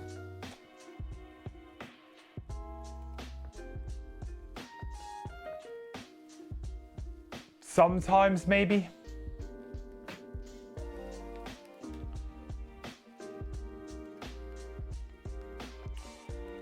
Could be important against certain enemy types, but you know, boring. Boring, but maybe, you know, necessary at times. Okay, let's have a look at the level 2 cards. So for level 2, we have Release Valve. All adjacent enemies suffer 2 damage. Pure damage, I like it. If we are in over, it's an additional 1, so that would be 3. That could be very good at clearing out some tricky enemies. Just straight up 3 damage to like 2 or 3 things without having to draw a modifier card. Generally pretty good. If we are in high, then we just drop down by 1. And it drops down by 1 anyway. So this is a double drop. Regardless. So if we're in over, we're going to end up in high. If we're in high, we're going to end up in low, right? So this is a pretty good way to go from high to low quite quick as well. The ability is also really sweet, to be honest. It doesn't seem like a lot of damage. You know, you're like 2 damage, that's terrible. But sometimes like you're against enemies that just have high shield.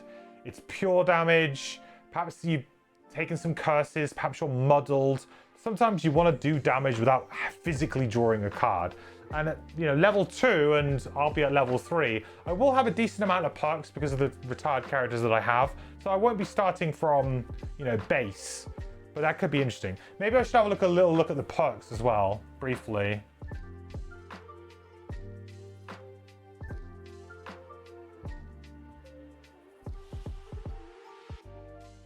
Yeah. Let's briefly look at the perks before we do this, because I think like that can definitely influence our decisions somewhat. Hopefully you guys can see that okay. But here we've got replace 1 -1 card with 1 +0 increase or decrease pressure card. That's very interesting. Gives us an extra level of control and will allow us to potentially like get down to low very quickly or up to over very, very quickly, depending on what we want to do. So that seems quite flexible, and it's giving us an extra point of damage, and it's not increasing the size of our deck as well, because it's a replace. So generally, that seems like a very good perk to me. I guess the only thing that's bad about it is that I would have to check to see if these are optional or not. I would presume you would treat them a little bit like a push or a pull on a modifier card. You could decline them because there might be a situation where you physically do not want to change. I guess that's the case. You think not? It'd be interesting to know if you have to do it or not.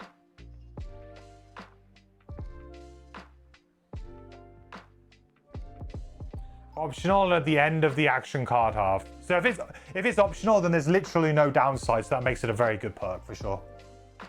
Replace 1 -1 card with 1 shield 1 rolling. That's interesting. That's thinning. That's thinning. And a rolling shield is a rolling shield, right? Might prevent, you know, might be useful when you draw it, might not be. Who cares? Yeah, that's a good perk. Not increasing your damage, which is obviously usually pretty ideal, but the fact that you're just getting rid of -1s, which are just usually awful, no one likes to draw those.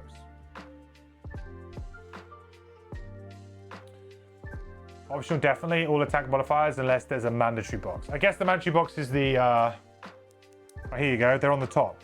So there's no exclamation mark, so therefore Checks out.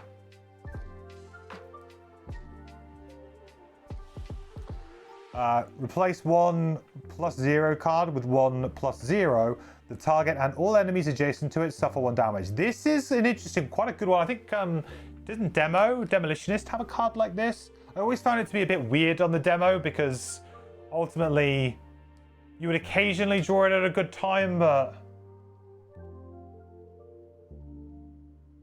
it does say the target and all enemies adjacent to it suffer 1 damage. So essentially you're replacing a +0 with a +1, bare minimum, which is still very good, right? You're still getting yourself 1 extra damage regardless of if the all enemies adjacent triggers anyway. It's still +1 damage, so I mean, all 3 of these seem pretty good. At the moment, I'm leaning towards probably the top and this one now. The shield one, I mean, it's thinning, where these ones aren't thinning, they're replacing. Replace 2 +0 cards with 1 PS3 rolling and 1 retaliate 2 rolling.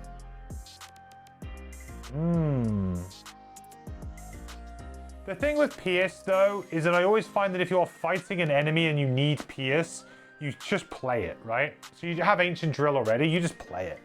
Or if you have Release Valve, Release Valve. You know, that's when maybe you would bring in a card like Memory Drive to just loop Ancient Drill a bunch, maybe.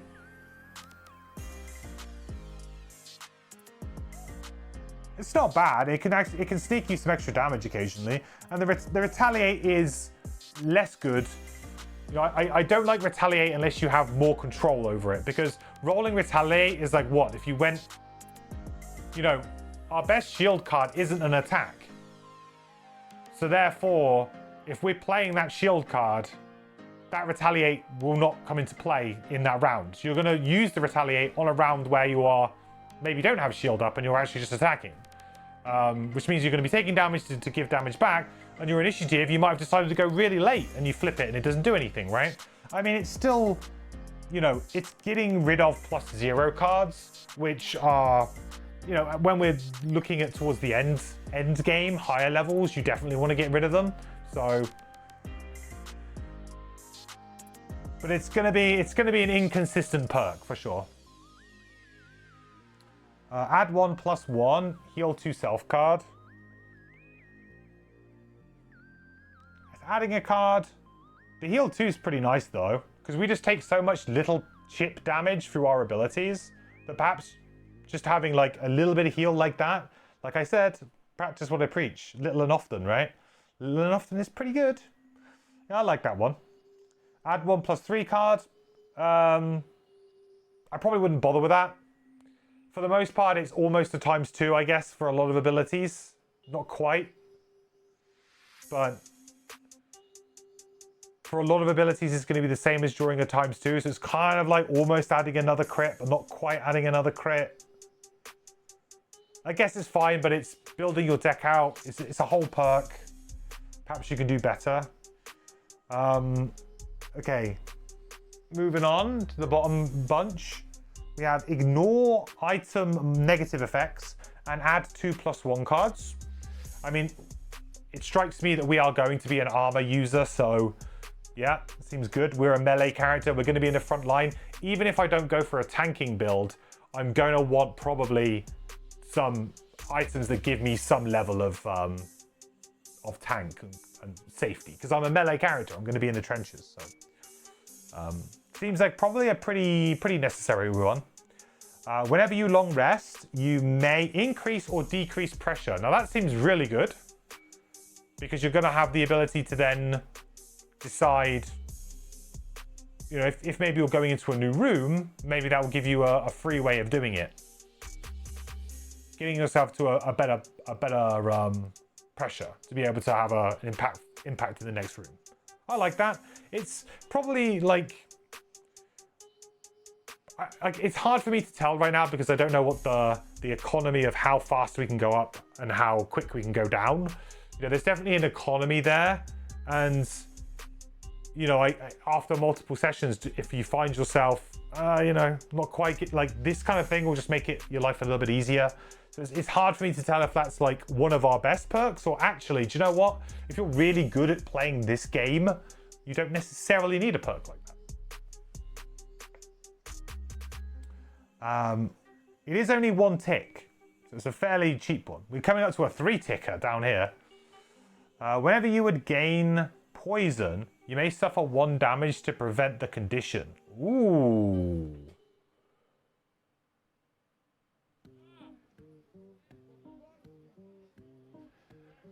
That's interesting. Quite a dilemma. So in certain scenarios, it's going to be...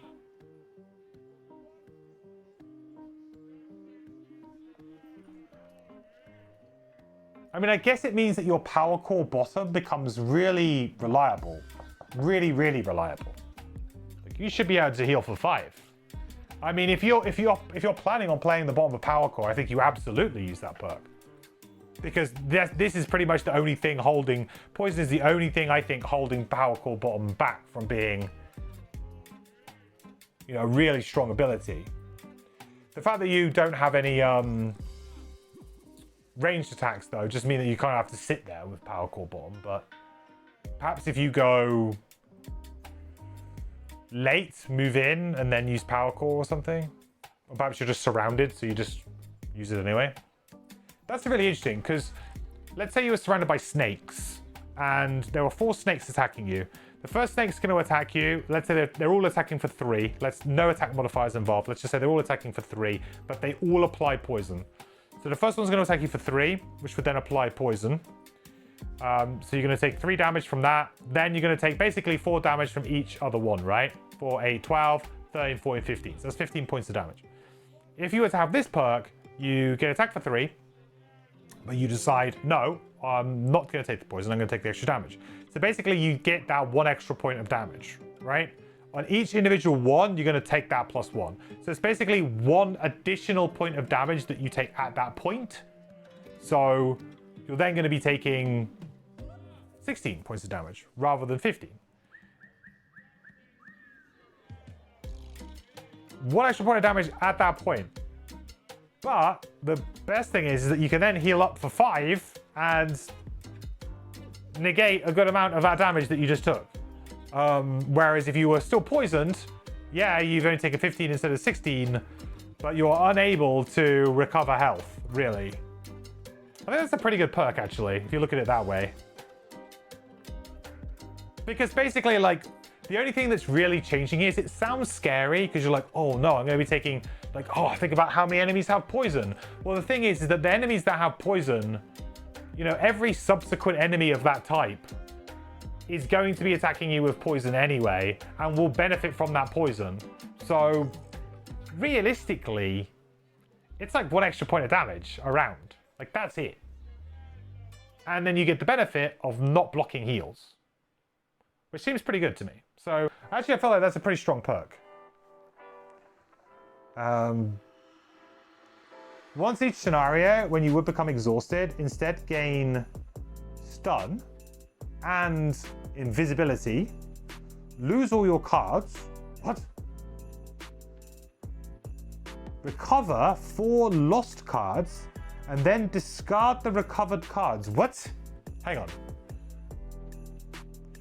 So once each scenario, when you would become exhausted, right? So let's say like you get killed.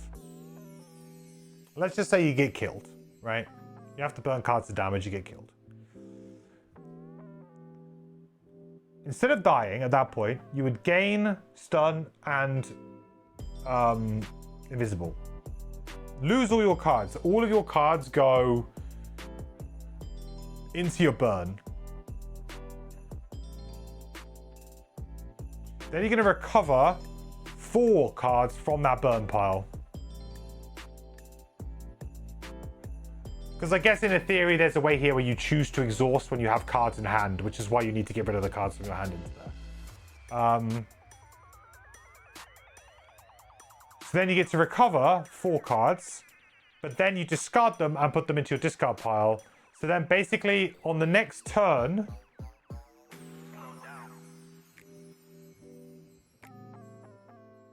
you are forced to long rest. You're basically just forced to long rest because you're invisible until the end of your next turn, which means you're going to be protected, and you can't do anything with stun at all. Can't play any actions, so you would long rest. So basically it forces you to long rest So then you would get rid of one of those cards. So then you would have 3 cards. That's quite interesting. 3 check marks. That is for a player who really likes to live on the edge right there. You like to live on the edge, that perk is for you. 3 check marks though. I mean, it is strong because it kind of keeps you in. I mean, this particular perk in certain scenarios, like if it was a survive 12 rounds scenario or something, or survive 10 rounds, this is actually like just a joke perk because you'd be like, bring it on. Sit here, shield, shield, heal, heal, shield, shield, heal, heal. Oh, am I going to die? Oh, sorry. I'm now going to discard these cards, go invisible, and I'm going to get 2 extra free rounds, basically. Like, it's a joke.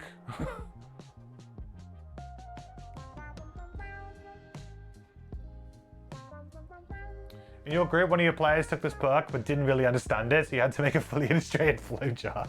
Like a step 1, step 2. If, like one of those like ones like, if hand is empty.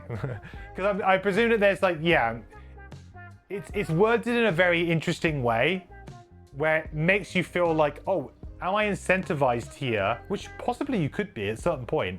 Am I incentivized here to just optionally exhaust? So like an enemy damages you or something to kill you, and instead of you burning a card from your hand to prevent the damage, you just go, I die. I exhaust. I mean, I still feel like there is an element of that maybe being an option at some point, but to me that seems like doesn't really matter. Like, there's nothing to be gained by doing that there, really. There isn't. I would say the way to play this would be to just play the scenario normally and kind of forget about it. And then if at some point you're gonna die, you know, you can know that you've got a little bit of a buffer where you can push a little bit aggressively, right? You can kind of go, I can be a little bit more aggressive maybe towards the end of a scenario. I've got that opportunity. I mean, imagine getting something like Power Core back and being able to do a Power Core like on the last turn of the game. You know, your team's like, oh no, we're going to lose this scenario, and you die, but then you get to come back, play Power Core one final time.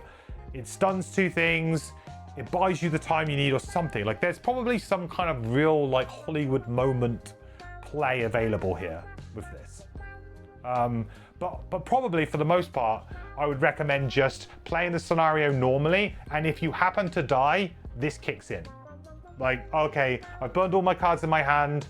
I can't burn any cards in my discard. I've got no cards in my discard. I've got no health. What do I do? This kicks in. Like, I feel like that would be, for the most part, how you would play it. But there are probably some clever gamey ways to maybe get a little bit of extra value. Or try and get some XP, for example, at the end of a scenario or something. Anyway, those are perks. I think so the perks to me tell me that we are not necessarily going to be we're not like amping up our damage loads and loads and loads, but we've got a lot of like what I would call toolboxy type cards that we can take that would really, really help us in managing our pressure. So I feel like perks wise, I'm definitely going to be taking the top perks with replacing the -1s with the ones that allow us to increase, decrease, this one, because that's just legit. I think that's probably the first 3 that I get. Probably ignore negative item effects as well and adding some +1s in. That'll probably be that would be my first, but I've got loads of perks to spend, so that would be my first, and then I would go up to the top. Then I would probably look at replacing the +0s with the ones that give it additional damage to adjacent enemies and the target as well. Probably that kind of level, but I generally do favor damage. Okay, so all adjacent enemies suffer 2 damage, blah, blah, blah. We've gone over this one, that's fine. Move 3, if we're in overpressure, we get to heal 3 self, 1 XP and move down. That's actually really, really good. Another good amount of move. Little and often, like I said, little and often. The only reservation to this, I would say, is that generally speaking, this over, you know, we really, really want to use it for attacking. And because you have to immediately resolve it after it's over, You know, this will bring it down, unfortunately. But, you know, there are plenty of attacks that potentially are still pretty good. Like, Ancient Drill is still pretty good at high, you know? It's still pretty damn good at high. B-Max, like I said, I feel like B-Max, for the most part, I'm probably going to play that in high pressure a lot of the time. I'm not going to get that extra target, so perhaps it's worth it. Okay, other card is Bronze Plating. Shield 1, you cannot perform move abilities, okay? Then if we are in low or regular pressure, we get to regenerate self, 1 XP, and then we move the pressure up. Interesting. I mean, the regenerate is... I like regenerate, and regenerate on this character will probably be very good because of that the little points of damage that we spend doing things. So regenerate is probably pretty good to just stick on towards the end of a scenario. The problem is it doesn't really pair very well with this top ability, in my opinion. Is this a permanent? Or is this a... It goes into our active area. Yeah, it's not round-based. Okay, it's not round-based.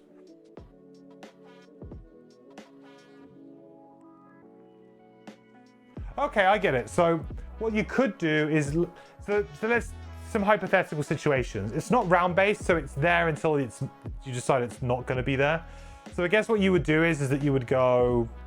Okay, let's play this maybe before you go into a room or towards the end of a room when you know, okay, I don't need to move anymore, like I'm good. You get your regenerate self or whatever on there. You stick your power core maybe down on the next turn anyway. You know, you do your power core bottom. Perhaps you just spend a couple of turns just getting your health up quite quick. You know, you could be talking about, let's say you were down in low, you played this and then power core. You're going to be able to get the regenerate up, or you use power core first, right? And then that goes up to there to heal yourself for 5. Then you would use the top of Bronze Plating, which would then get you the regenerate and would move you up to high. And you've got regenerate on, you've healed yourself for 5. Your next turn you're going to keep healing, and you've got a shield 1 for a little bit or something. It seems like a good way to just recoup, but I don't know if I'm going to have time to do that. You like how both unfettered classes have a you can't perform move abilities persistent. It's a fun thematic connection. Their legs fail them. Their little robot legs fail them. 18 initiative is a really good early initiative though. The bottom is add +1 to all of your melee attacks this round. Obviously very good with B-Max.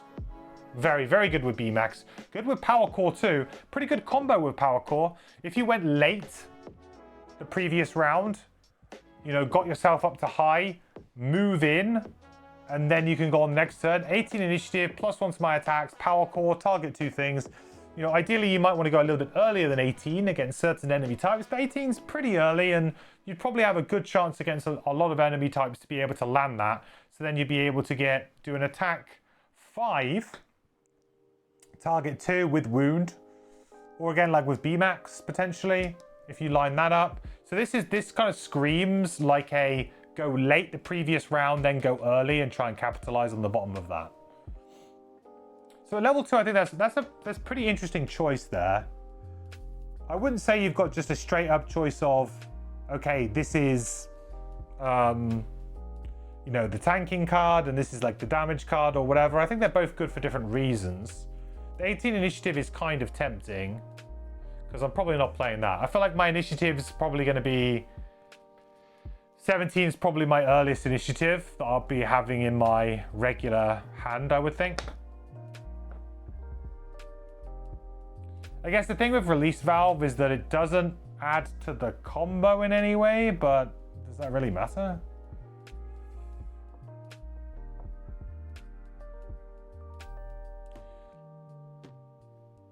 The thing is that Release Valve is probably just a straight upgrade on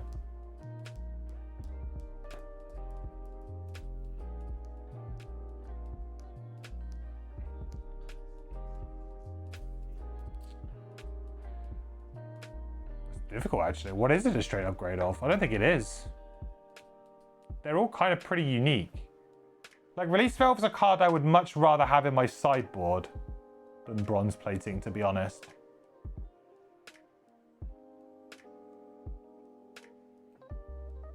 Like, if I, you know, when we get to higher levels and we have multiple cards and we have to try and figure stuff out, Release Valve is much more of a card that I would bring in for certain scenarios than, say, Bronze Plating would be.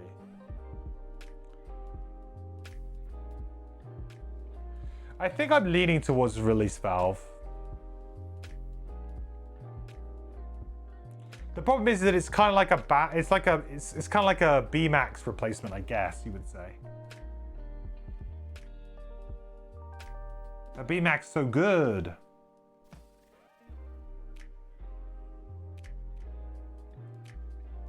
I'll tell you what it does do. Can you use it with the bottom of Steel Piston, maybe to finish some enemies off? Hey, it combos quite well. The top combos quite well with the bottom of Steel Piston, right? Because maybe if you're in high, you can do like a move 2, attack for 3, drops down 2. I mean, then you don't get anything more from it, but you know, perhaps you get to flip a valve and maybe you can do a bit more damage.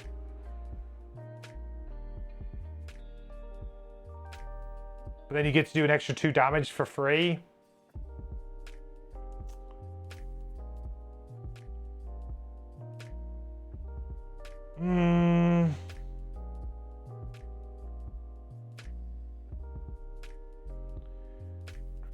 Yeah, let's look at the level 3s, but I think I'm going to go for Release Valve. I'm conscious of time because I really need to get to bed, like, soon, to be honest. I've got a really early start tomorrow. I've got to travel for work tomorrow, and it's going to be about a 3-hour drive, and I've got to be there by 9:30, so...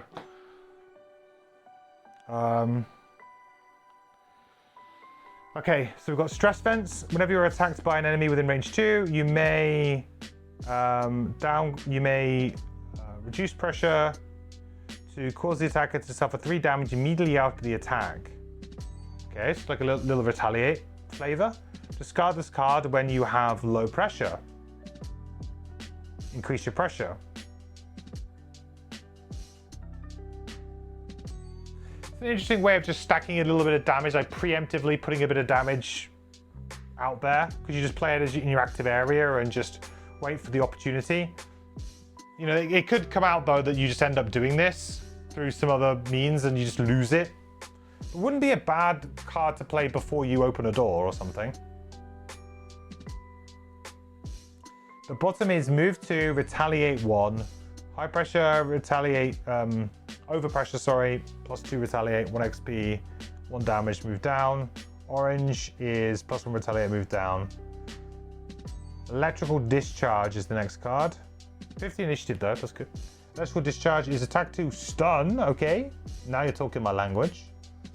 And it is a +3 attack, 1 XP, take 2 damage and move down for an over. That's a 5 damage stun, reusable, chat. Really, you want to be using that in high, don't you? I mean, do you really want to take 2 damage to deal 2 damage? I mean, possibly. A bit risky. I'll tell you what though, Release Valve... with the Release Valve you need it to be high again, don't you? And then it's a drop. I mean, immediately I'm just drawn to Electrical Discharge, right? I mean, come on. It's got stun. It's a reusable non-burn stun. What are we doing? You could make an argument that you actually get rid of Power Core because realistically, it's doing a lot of the work of what Power Core is there to do. The difference being the Power Core can, you know, also be a big attack as well in a pinch where it needs to be. But this could also be a big attack. It could be 5. 26 initiative is also good. Much better for a stun than 83. Move 4, stun something at range 1. Then, ooh, any pressure apart from low pressure, we would stun ourselves. That's interesting. Oh, I like that. That's fun. Because it's like you get the really good ability. It's really good. Like the bottom of this card is better than the top by far. Being able to because ideally what this will allow you to do is will allow you to move up, stun one enemy, ignore them for a round, then just to focus attacking on something else to try and kill them, right? But that would involve you having to be in low, which is absolutely doable. But I love the jeopardy there. Like, you may get in a situation where you just cannot play the ability. Kind of pen yourself into a corner. Okay, well, to me, this is a pretty clear and easy choice at level 3. I'm taking Electrical Discharge for sure. The other card to me is it's just 2 different flavors of Retaliate. If you were playing a hardcore tanking build, then Stress Vent seems like, yeah, 100% that's what you want. Because you can now combo it with the top of Steam Armor if you want. Bit of a waste of initiative, but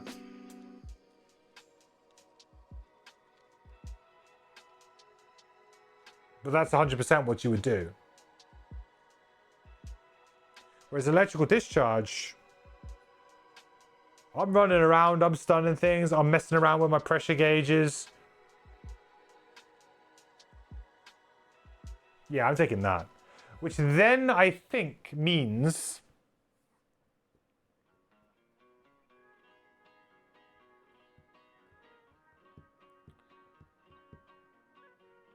that probably Release Valve is still the right move. I'm a bit concerned that I don't have enough ways of getting it up right now. Giggity.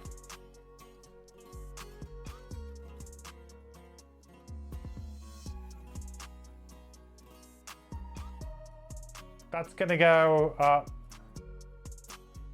Probably gonna use that to go up. Probably use this to go up, to be fair. I guess recursion is just a key piece of that, though.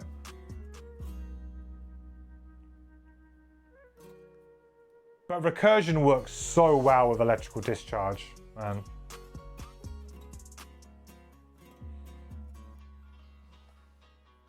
Yeah, I guess the good thing with bronze plating is that it does just increase it, right?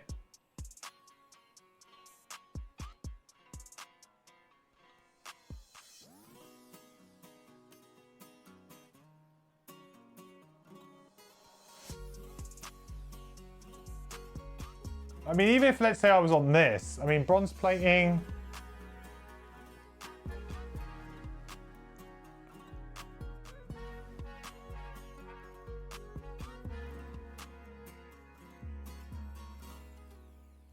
Yeah, to me, I feel like I'm going too narrow here. I think that I might be falling into a trap.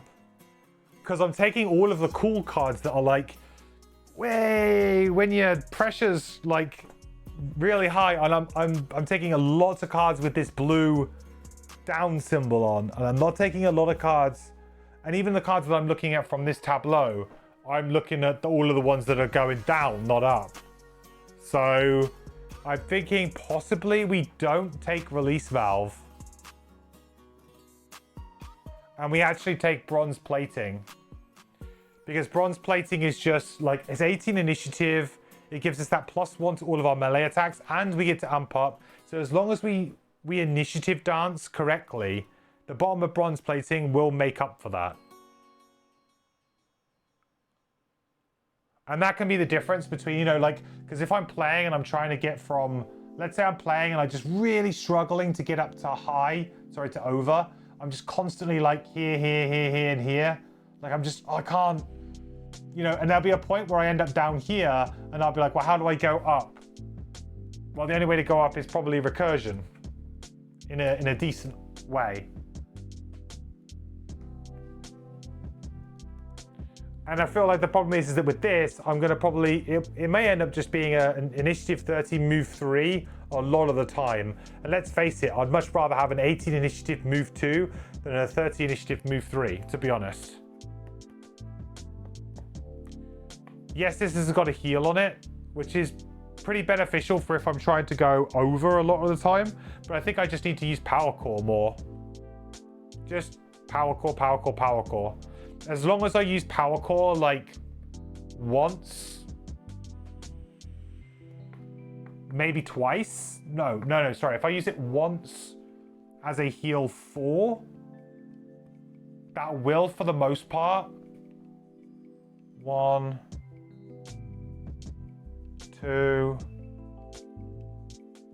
maybe 3. Yeah, I mean, that will, for the most part, like, heal the damage that I'm taking. Okay, let's go for these two. Bit of a weird choice there, maybe? I don't know. We'll see how we do. If we need to make any changes, we need to make any changes. Viagra, if only. If only. Okay. Good. So we know that we are level 3, so we can go.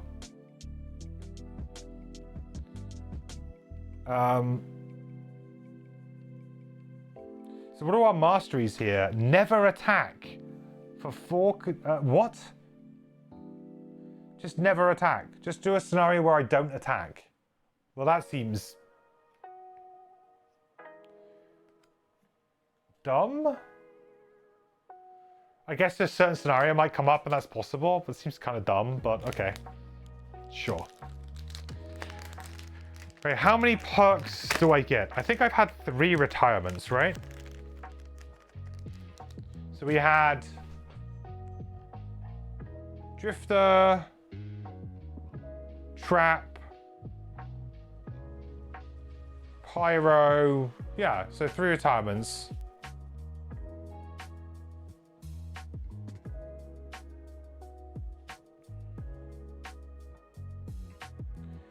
So we'll ignore negative item effects. And I think we slam this as much as we can for now.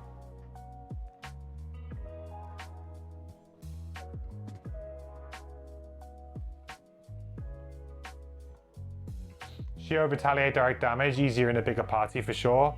Yeah. I mean, to be fair, I haven't really bothered with masteries. The other mastery is, for 4 consecutive rounds, move the pressure gauge up or down 3 levels from where it started. Oh, so you have to go like that? I mean, that feels pretty doable in some way. Maybe not quite yet, but that feels like that could be a thing. Recursion will help with that a lot. And then you've got a couple of double drops, and then you just need to combine that with a top drop of some kind. Or, I don't know. I guess you could draw the attack modifiers and that will help you go up and down. Yeah, okay. I mean, that mastery seems pretty doable.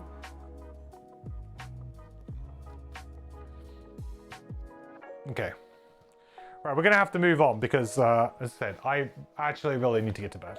So I might end up having to say we might need to do the other character another time. Because I really need to get to bed because I need to get up at about 6 a.m. So maybe I'll come on tomorrow and we'll finish this off tomorrow.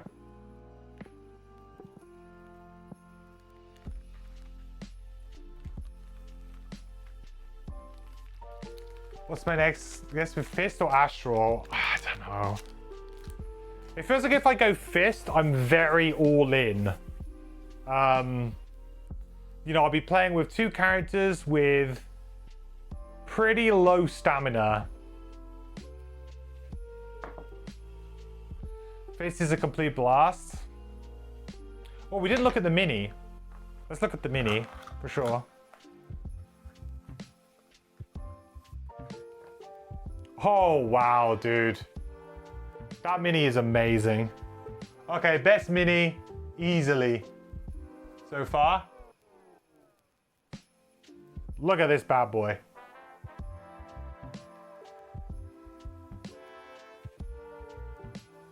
Isn't that cool?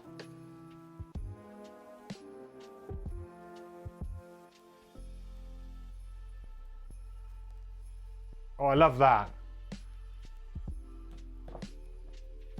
It's a bit top heavy. He's a bit wonky. Nice. He doesn't quite sit flat.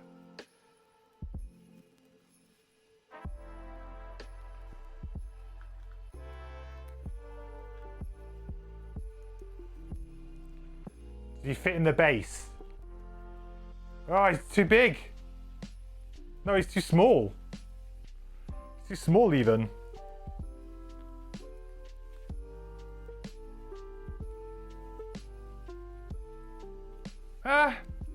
Yeah, it's too small. The base should be slightly bigger, I feel like, for this character. I mean, it's okay. I just need to make sure that I pick him up by the base. But yeah. He kind of rocks a little bit. Yeah, if you have a look, it's like it's not level at all. It's very bowed. It is very, very bowed.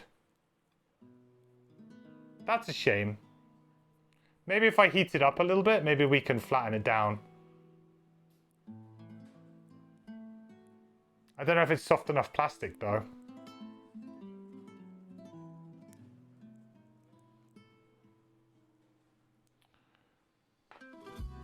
We'll figure something out.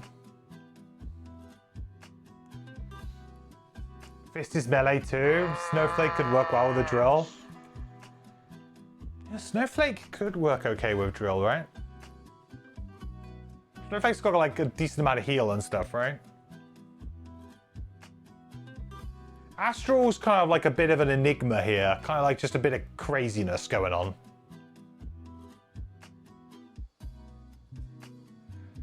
I feel like the problem is if I'm playing Fist and Drill together, am I going to be like... Yeah, am I going to be too linear? My concern is that I'm going to come up against certain enemies and certain scenarios and I'm going to be like, I don't have any way of interacting with this. That would be my concern.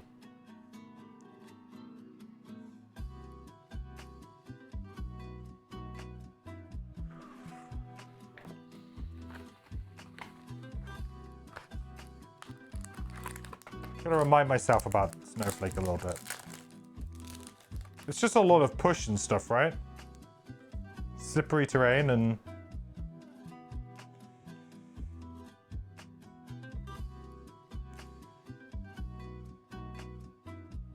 Well, we can pull some enemies around, actually. Push and pull could be quite good for grouping up.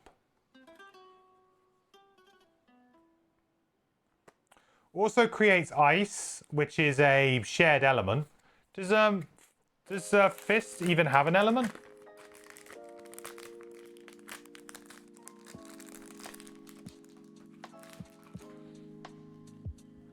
Because to be honest, I haven't actually played an elemental pairing at all.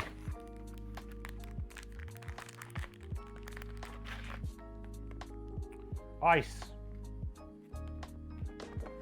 Some synergy there.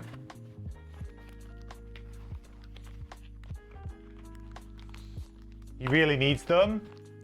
Well, I guess I'm not really using much ice on Drill. And I generate a little bit. So that would be, you know, useful. Astral...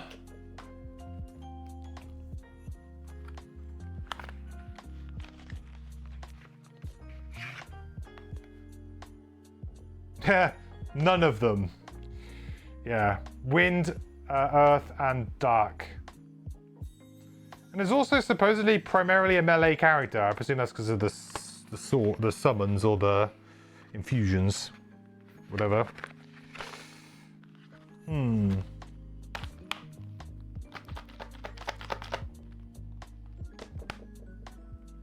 have a think about it. Well, we can always discuss it tomorrow, because what we'll do is I'll make this a two-parter, so a bit of a shorter episode today, and then tomorrow we can go into... So we've done the perks and everything, so tomorrow we can go, okay, cards for the new character, level them up to 3, do the perks for them, then we can just go itemization for these guys, and then we're good to go for next week. So we'll do a two-parter. And what I'll probably do is I'll probably just splice these two streams together on YouTube. So, bam. Okay, welcome back to the part 2 of the retirement stream. I have changed. It is a different day if you're watching this on YouTube and you're confused. But I've spliced these two videos together. So, where we left off last time, is basically we've decided what we're doing with our drill. That's all sorted. Drill's kind of done. We need to draw a personal quest, but apart from that, and we need to buy items, of course, but we're kind of good at this point in time. Now we have to decide which character we're going to play with it. Now, these are the 3 unlockables that I haven't played, so it's going to be one of these 3. And really, it's going to be down to maybe a little bit of synergy, a little bit easier to play.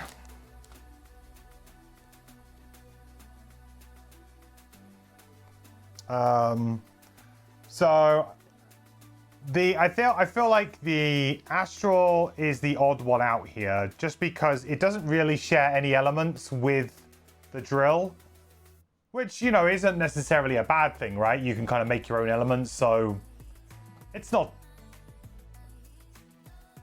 like the be all or end all. She does like somebody who can make elements pretty reliably for her cards, for sure. So a lot of like wild just use any element. So although she might not be generating the elements, you know, she can absolutely take advantage of any elements that have been generated here. Yeah, so infusions are the main mechanic again, right?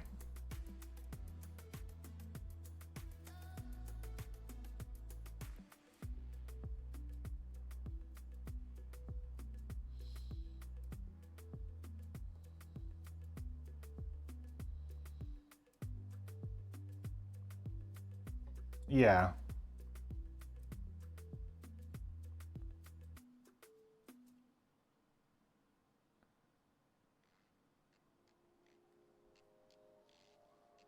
So you have infusions, right?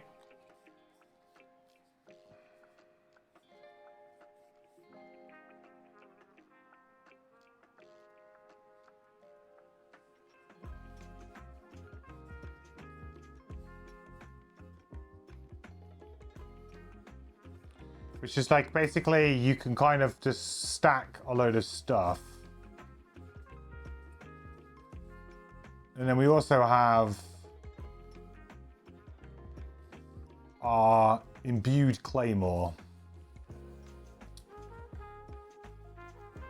I don't know, this one seems like a little bit too much, maybe.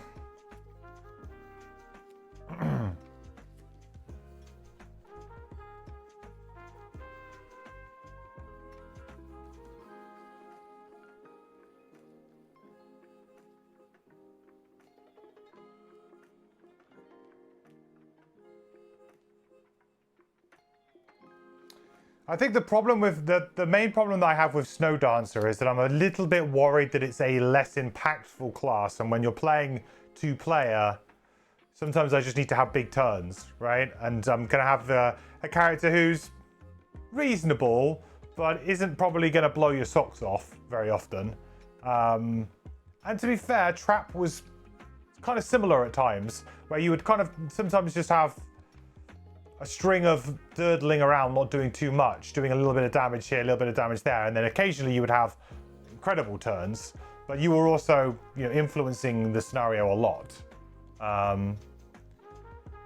So can I make up for the lack of damage from Snow Dancer on Drill? I think that's possible. We've got some really, really good attacks on Drill. So I think like I'm not too concerned about that. I feel like that would be a pretty reasonable pairing, those two together. We would probably fail a little bit in like boss scenarios. Boss scenarios, maybe not so good, actually. And we'll probably be coming up to that type of thing.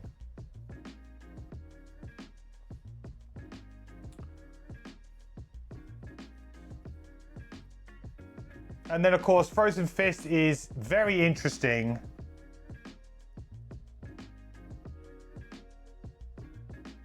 Maybe we just go Frozen Fist and screw it. And we just try it, right? We just go all in. 2 fairly beefy boys.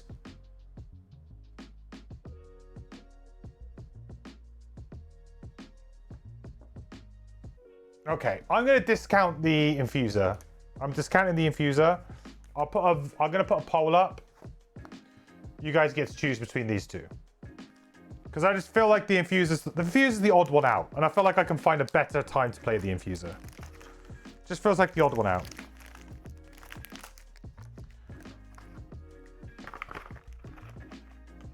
Perhaps that could be in the next party with one of the other new unlocks that we get. Okay, let me get a poll. Let me get a poll up.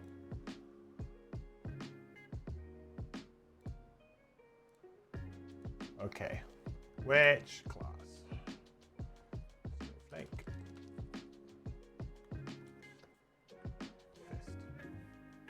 Alright, there you go. Okay, poll should be going up now.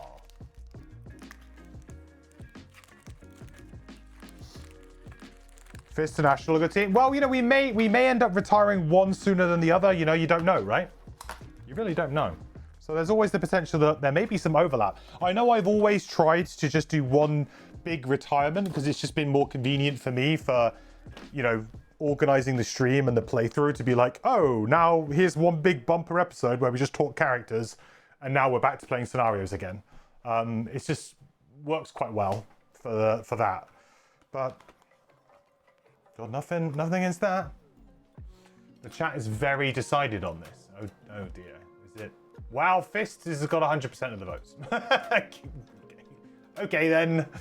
I guess we're playing Fist then. All right, Frozen Fist it is. Another day, Snow Dancer, another day.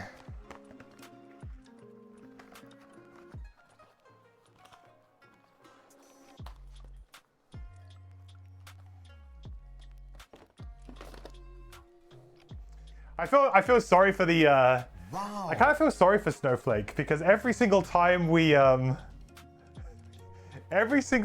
we kind of get it out and it's like maybe now's the time to play it, we're like, nah. nah, maybe next time. So that's just good for Trapper and Meteor, but I've played both of those already, right? So that pairing's never going to happen. Or it's very unlikely to happen for me. Because I'm probably not going to roll another one of those two. I could maybe roll Trap again. I probably wouldn't roll Meteor again, to be honest. I found like Meteor was a lot of fun, but it's just there's no need to keep playing it. Like, I feel like, yeah, I experienced it as good as I could.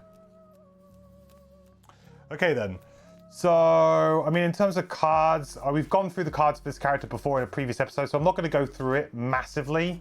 But obviously, the most important card here is this card here, which is basically what makes the kind of character tick, which is called One with the Mountain, which says, at the end of each round, either before or after discarding all active round bonuses, you may recover one card you played this round from your discard pile by suffering 2 damage plus, damage equal to 2 plus X minus 2 rounded down, where X is equal to the card's level.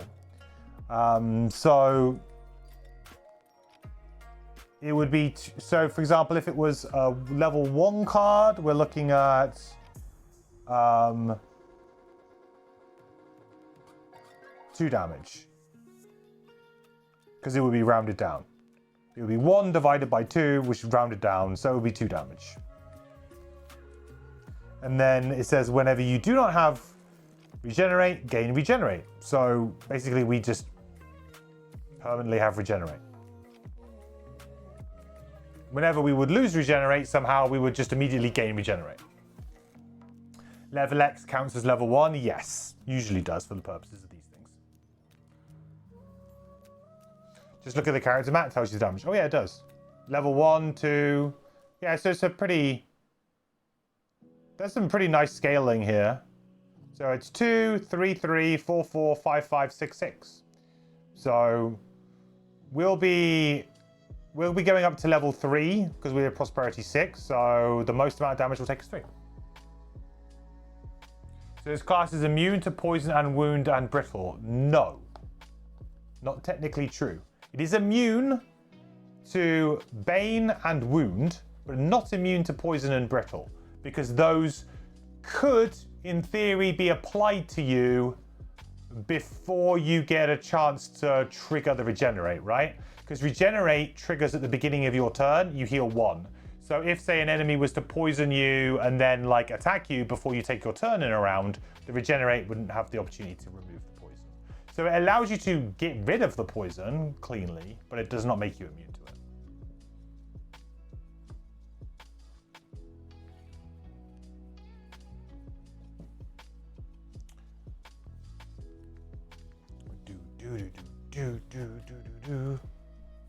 How do I feel about Frosthaven having level 1 cards that are required? I think it's good. I think it's good. There were too many classes in Gloomhaven, and this is, I think, the big thing that they changed with 2nd edition, where there were too many classes that really needed like level 2, 3 to really get going and feel like, oh, I'm now engaging in my class's mechanic. There's definitely been a much more of a conscious shift to be like, right, every class needs to work at level 1 and must show their core tenets of their builds and their abilities, playstyles, and unique mechanics. You have to be able to do that at level 1. And I feel like if a class can't do that, then they're much more likely to maybe not even make the class. You know, if there was a class that was like, well, no, really, you need to get up, I don't think that would be a thing. It would be very difficult.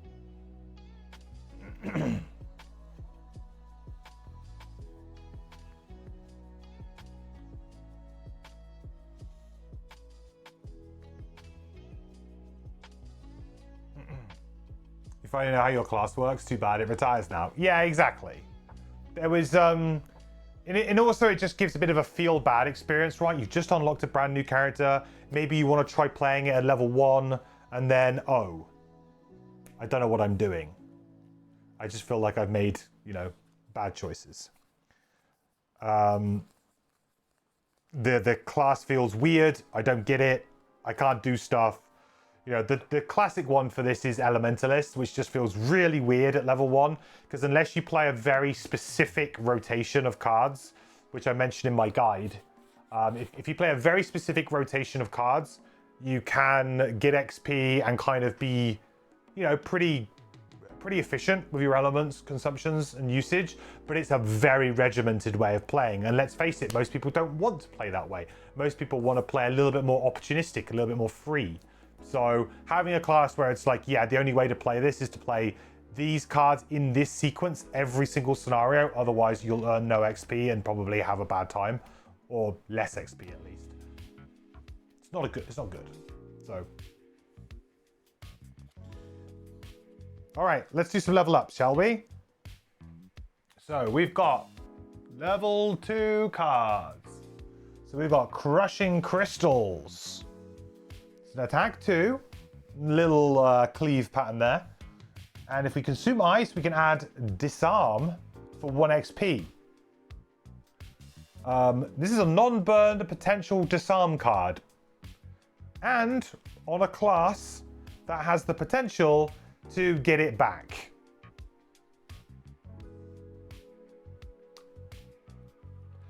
Seems pretty good.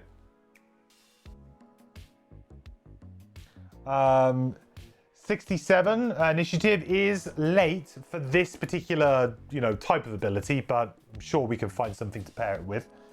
The bottom is create 1 hex icy terrain tile in an adjacent featureless hex if we consume ice.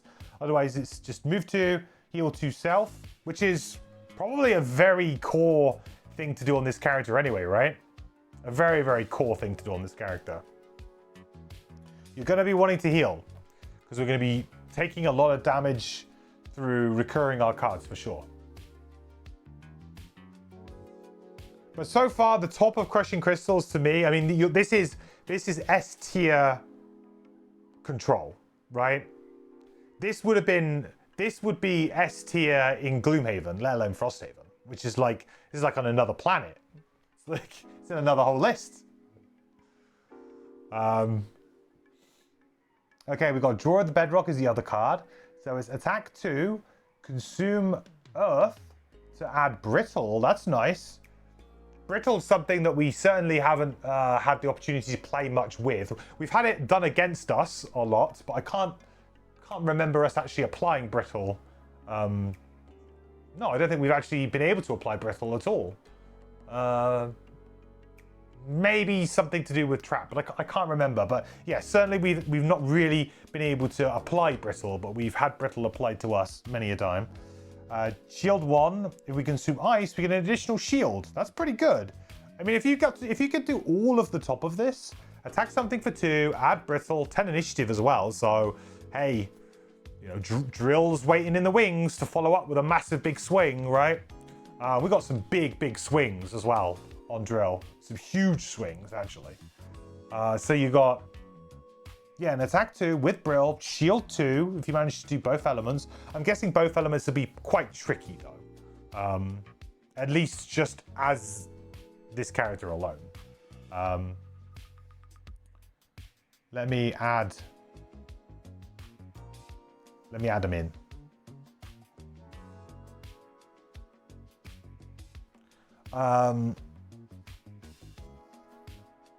We would have to check, but I did see one, I think. Yeah, there's a couple. Oh, it's the bottom of one with the mountain. Okay, well that's not a goer.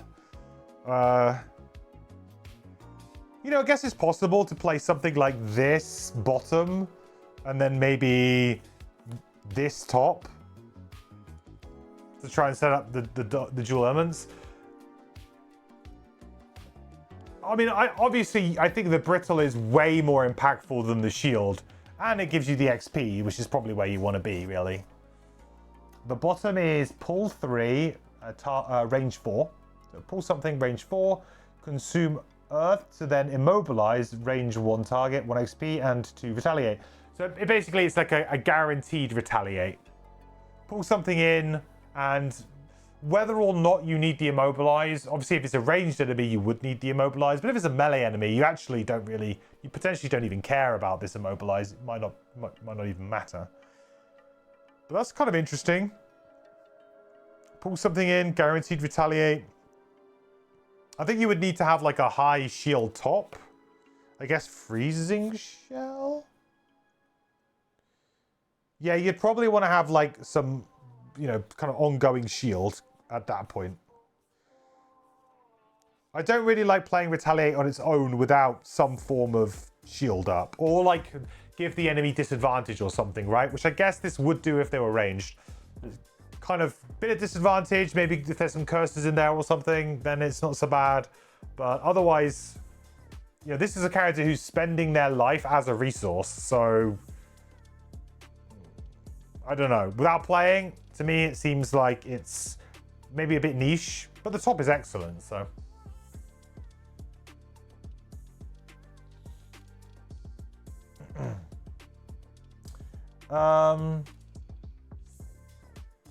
This is a tough decision between these two cards, I would say. I mean, Crushing Crystals is just like, it is excellent. It is top tier control. Like it is premium. It is so good. But then Brittle is just a mechanic that you don't see very often. Like it's rare, right? I don't have any other cards that apply it, right? I mean, it's... I guess the other question is, do I have any bottom attacks?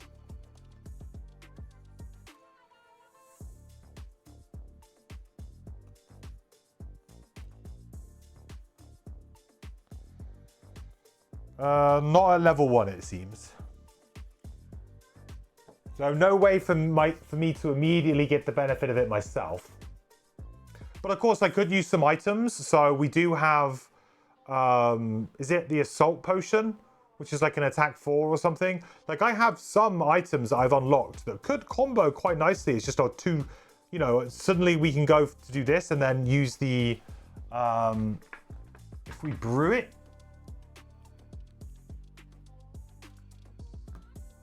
I think it's in here, isn't it? Yeah, Frenzy Potion, sorry. Do we have the Major Frenzy Potion, right? We could always make one of those.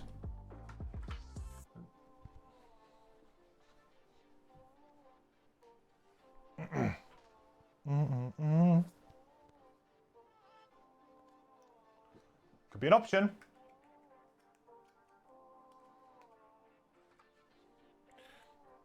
You would suggest looking at the level 3 cards and making the decision simultaneously. Okay, well, I like that idea. Let's do that. Let's look at the level 3s then.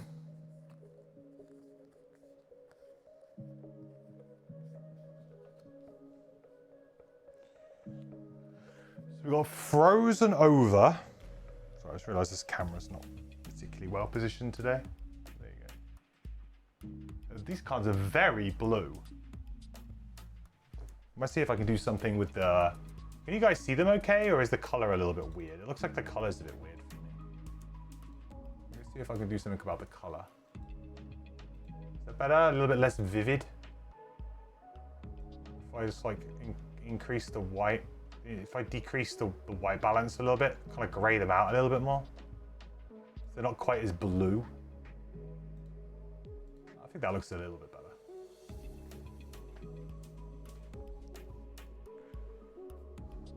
Okay, so Frozen Over is create 2 1-hex icy terrain tiles in adjacent featureless hexes.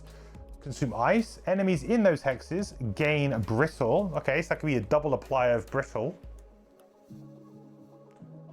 Whoa, that could combo insanely well with Drill, actually. Because Drill's got a couple of, like, very easy to hit multi-targets. Imagine just, like, 2 things and we just go and delete them. That's insane. Okay, maybe this could be a really fruitful relationship between these 2 characters. Then we have Ward Self. Nice. Ward, for those who don't know, is basically half damage. So the next time you take damage, you suffer half of it instead. 20 initiative is a pretty decent initiative for this ability as well. I would say you'd want to go probably pretty early to try and get that brittle going. 1 shield on the bottom, consume earth for remove 3, create earth. I mean, that's... It's an easy earth generator, and it kind of like keeps earth going, right? Like if you had earth already out, you could kind of consume it to then make it again, so then it's going to be strong again at the end of your turn.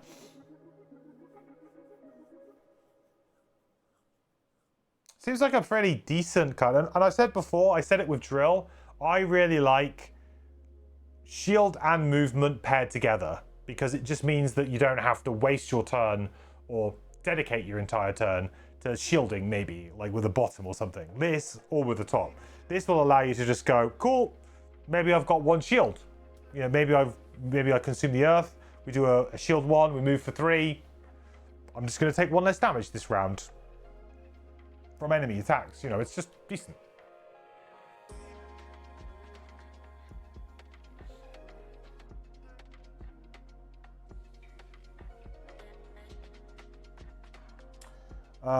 The other card is Lacerating Eruption, which is an attack 3, little target to cleave again. Consume ice for wound. Consume earth to make it a much bigger AoE and gain 1 XP. Interesting. Quite a vanilla ability. I would say that for us, this is probably a bit Magical Christmas Land at 2-player. I doubt that's going to happen, that large pattern. I think this is probably where we live.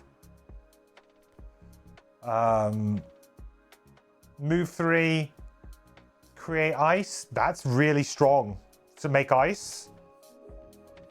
I mean, I'll play that all day, every day to make ice. Move 3, make my element. It's like the dream. And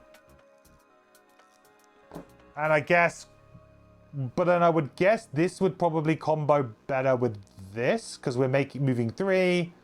You know, gives us the disarm on the following turn, maybe.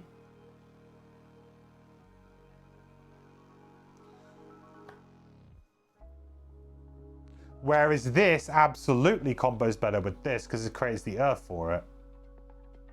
So these are the pairings then, huh? Although you could argue that, you know, brittling and then getting to attack 2 things with brittle is obviously very good too. I mean, these 2 do combo nicely. They just don't, the elements don't quite match up. I guess the move 3 make ice would do this, wouldn't it? Oh, sorry. These I can't. These are 2 level 3s. I'm confusing myself here. I'm looking at 2 level 3s together. In the future, they would work well together. Right now, we're probably looking more at this and this comboing well together. This and this, yeah. Because this makes the better element for this ability, I would say, for us. You guys probably can't see, right? Sorry.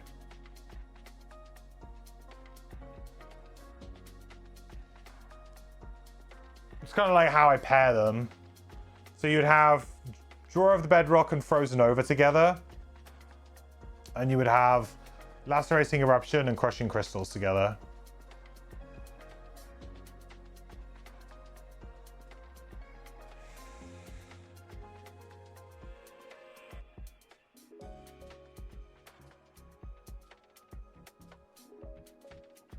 How much multi-target do I have on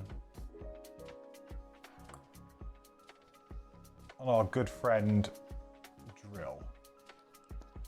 We don't have as much as I kind of lead on. We have a decent amount, but it's not like we're attacking multiple things every single turn. Like, we've got one really good card. We have B-Max and that's about it, right? We don't have like...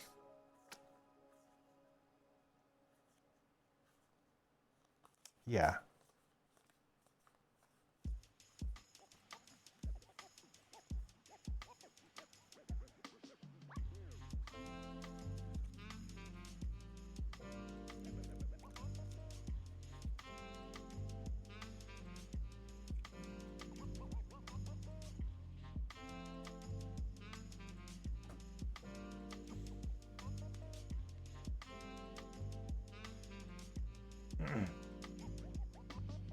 You think Crushing Crystals Lacerating Eruption is the worst possible combo, do you think? I have a ton of multi-target, well, already. This is more so to do with the disarm, though. The disarm is like nuts, right? You just lock down enemies for days. But yeah, you're right. We do have some more multi-target.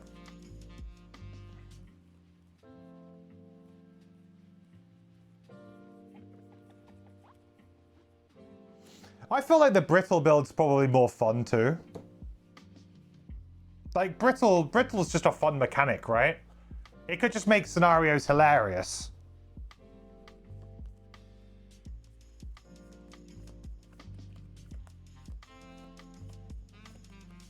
Yeah, I think we go for this because it's just funny.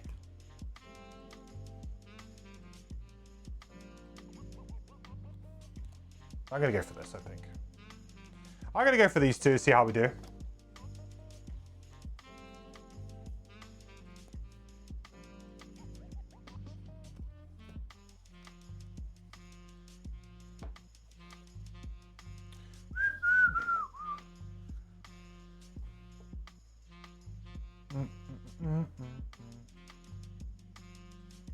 Not sure why I paired the cards the way I did, because it just made sense. This one makes Earth, this one, I mean, like, I haven't played the character, right? So I don't know 100%. I also don't necessarily want to be 100% told by you that I'm doing, oh, you need to do it this way.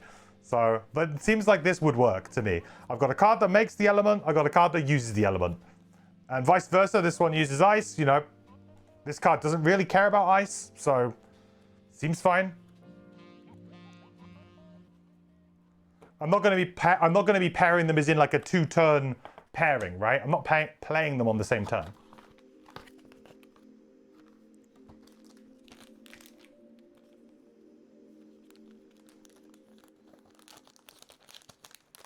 They're going to be in separate rounds.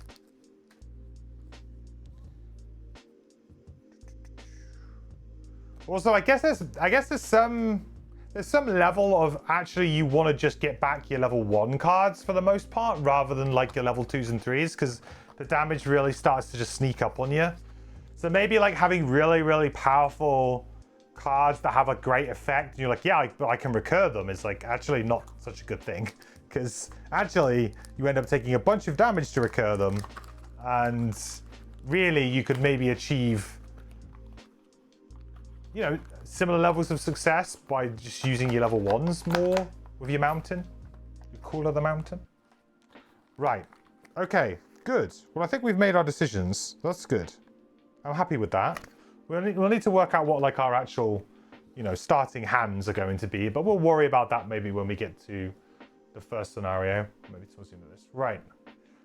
Personal quest then. It's draw 2, right? Still draw 2? Oh, perks. Good call. Yeah, perks. We can just do perks here, can't we? I'm not actually going to use the sheet, so we'll do perks.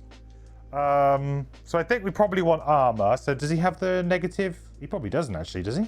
Oh, he does. Ignore negative item effects.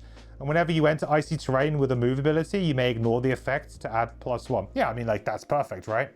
That seems like a no-brainer. Let's do... We've got three retirements. That's a no-brainer.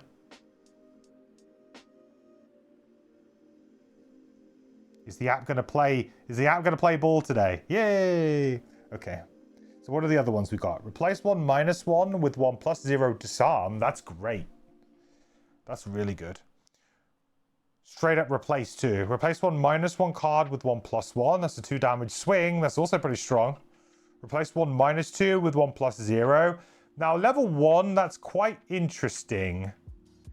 Because if you think about it, if we're applying brittle and we're like attacking something for like 2 or 3, a -2 is basically a miss. Like, it's awful, right? It's going to really negate the brittle effect. So getting rid of a -2 might just be like a good like overall play early on, just to try and make sure that that brittle actually does something, right? Because if it's a -1, the brittle still kind of will do something, but a -2 could negate the entire attack and just make it rubbish. So maybe we do that. Replace 1 +0 card with 1 +1 shield with rolling. +1 shield 1 rolling card. That's pretty good. That is thinning because it's replacing it with a rolling. Replace 1 +0 card with 1 +1 ice or earth hybrids. Basically, we choose if we want ice or earth. Seems reasonable too. Replace 1 +0 card with 1 +2. Create one hex icy terrain tile in a featureless hex adjacent to the target card.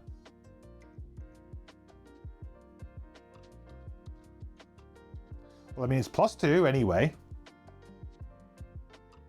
I guess it kind of matters a little bit more about how much we care about that terrain. And from what I understand, I don't feel like we massively care about that terrain, do we? There wasn't a card that says like, oh, do damage for enemies who are on terrain. I can't remember seeing that. Get 4 perks. I've done 3 retirements, right? So yeah, you get... No, I get 3. You get 1 for every retirement that you've done.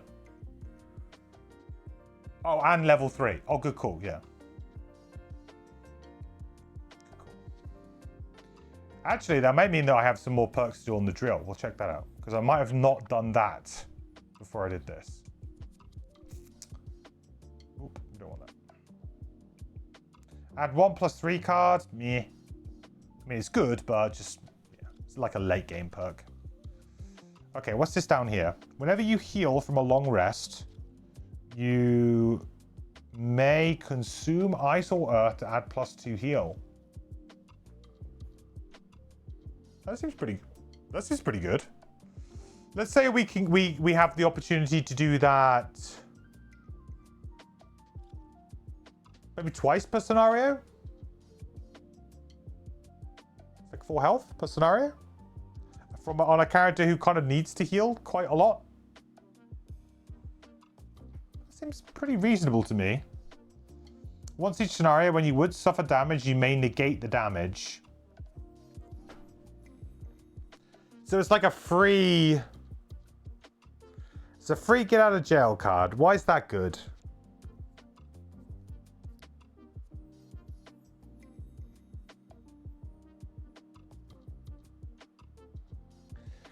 So it's like if the enemy, I mean, it could in theory buy you a card, right? So if the enemy flips a ×2, like crits against you, for the most part, a character who's probably, I mean, we're going to be on 14 health. We take damage a lot. If an enemy was to flip a ×2 and we were, you know, let's say we were going to have to take 8 damage, somewhere in the realm of 6 to 8 damage, that's probably, I'm probably going to have to burn a card for that. So it's basically saves me from having to burn a card at some point to a unlucky draw. So it's like an Iron Helm. It's like a preemptive Iron Helm, but it's better than Iron Helm.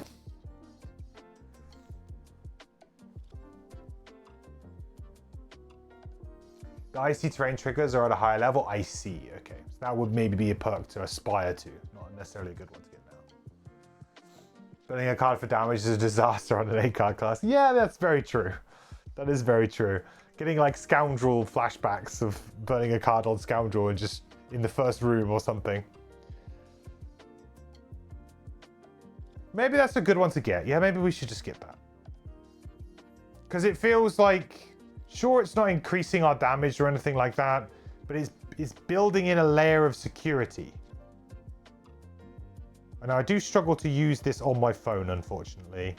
It's very difficult to get the individual squares.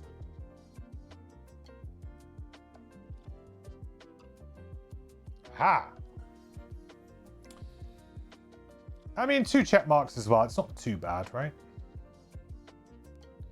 Now, oh, the only one I missed was this one, add 2 rolling heal 1 cards. I mean, that's reasonable. What? I did not mean to use all 3.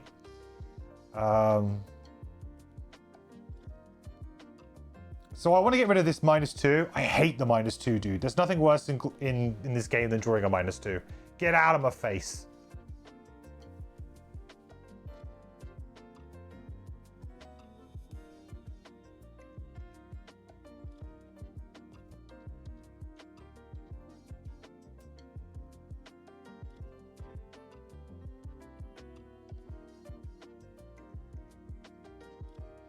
I mean, I can't turn down a disarm, right? You just can't do it.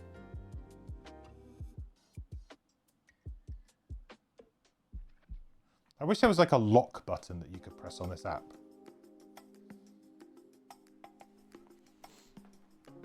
Right, did we do all of our perks? No, by the looks of it, we didn't. Oh yeah, I'm all in on this. Gimme. No! My fat fingers! This is not fair. Come on, come on, come on, come on, come on! I believe! Oh god. This is like one of those puzzles, you know, where you have to try and like get it all to light up. Whew.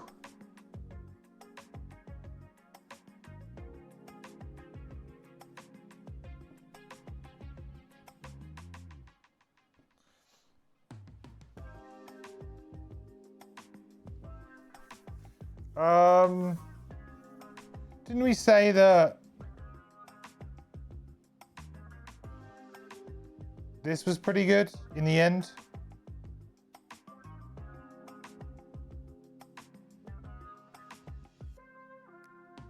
Kind of makes us immune to poison.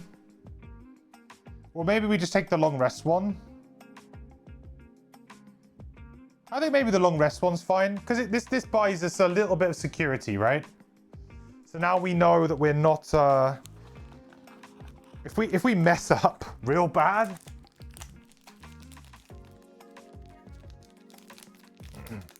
still waiting for a class that lets you remove the null. Probably we need to remove the ×2 and miss for balance. Would it be, I guess the question though would be, would it be fun?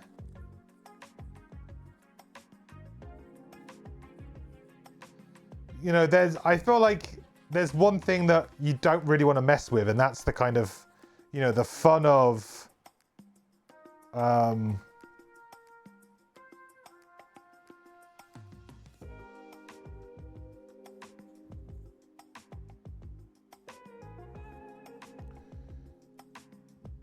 You don't want to mess with the fun of the flip.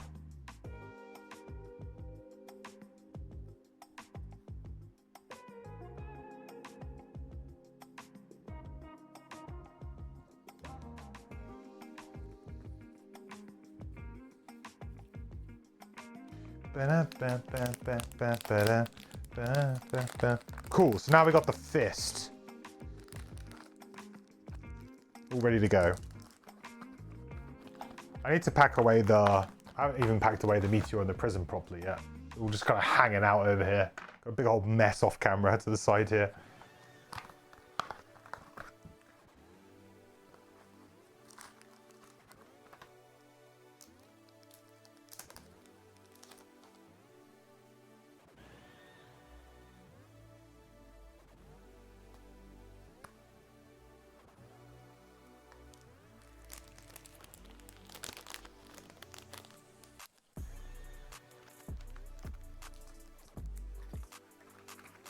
All right. Nice. So I think we now can go into items and things. So let me put that there. Let me put that there. Oh, personal quests. We may as well draw the personal quests too while we're here. While we're at it. So it's draw 2, pick 1, right? Double check that. I think it is. It's been a while.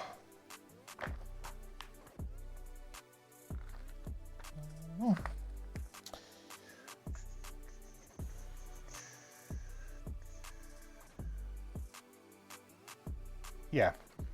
Draw 2, pick 1.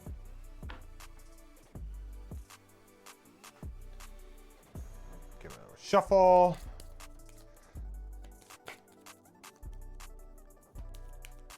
Oh, I guess technically the Frozen Fist one shouldn't be in the metal mosaic. I'm not gonna worry about that. That somehow happens. It happens.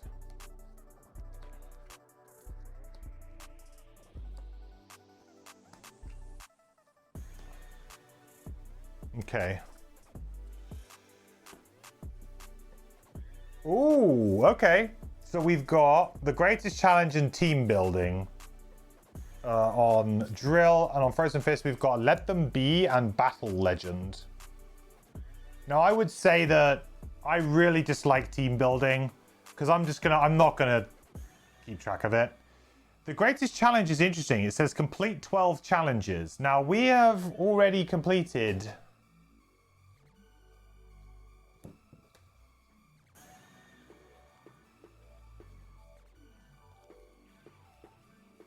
16 challenges, right? So would that be like an autocomplete? Or are they saying that like complete 12 challenges from now?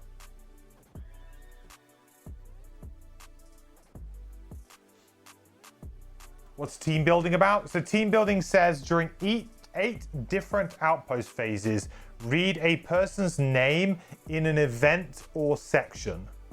Which is like a very kind of a weird one, right? A bit different, but you've got to keep track of it, and it's maybe a little bit difficult to do. You need to play this class when you complete the challenges. I guess that makes sense. Yeah, it's just not like a massively fun one to do. The problem with challenges, though, is that sometimes the challenges just are really annoying. Like, you just don't want to do them. That's a rough draw, I would say. In terms of envelopes, 37.85. Nope. 83. Nope. So that one doesn't even open anything.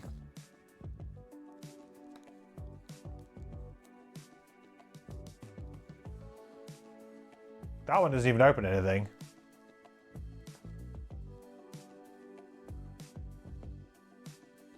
This one would open envelope 21. Maybe we just have to keep track of it. I mean, I don't love it, but 12 challenges is kind of difficult because that's going to be... You could do it in 12 scenarios, right? Pretty quick. But also, some of those just are So bad. I do now have the updated hall, so I can actually draw 2, pick 1 from the challenges. So it does mean that I have a little bit more flexibility on what the challenges are going to be.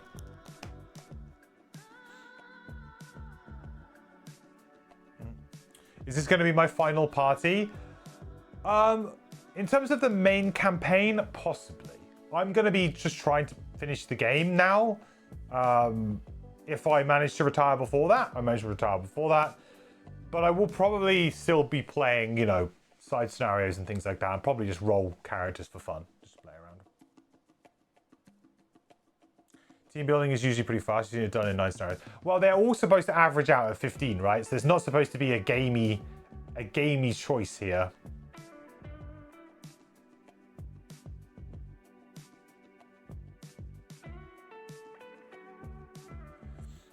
I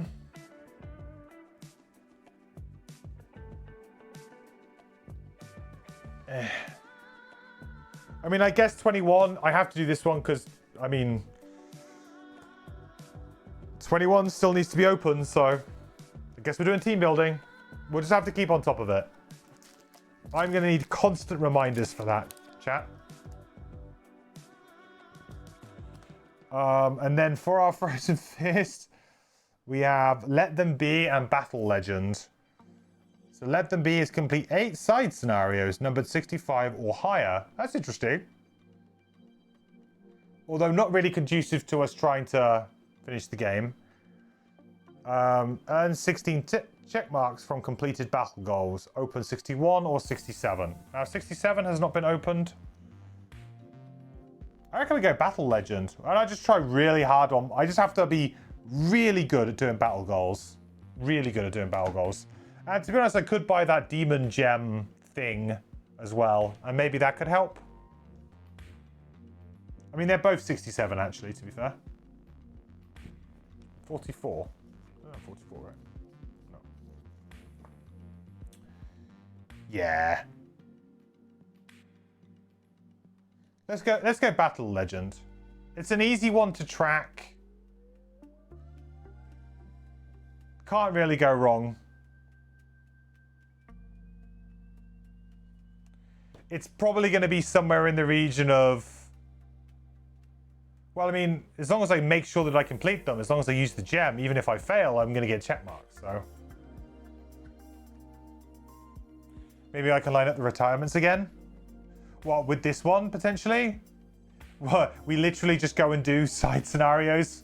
8 side scenarios in a row, hoping that we get, this triggers every single time? It would be an easy one to line up. How many side scenarios do I actually have right now, though? I don't think I have 8. Although I bet you I'm going to get some more soon, though. Let me have a look at my scenario tracker. I think I have a fair few. Do I track battle goals or check marks? Check marks for the Battle Legend. So, like, if you complete a 2-tick, that's double contribution. So they say 60 or above. I currently have 1, 2, 3, 4, 5, 6, 7. Oh no, I've done that one.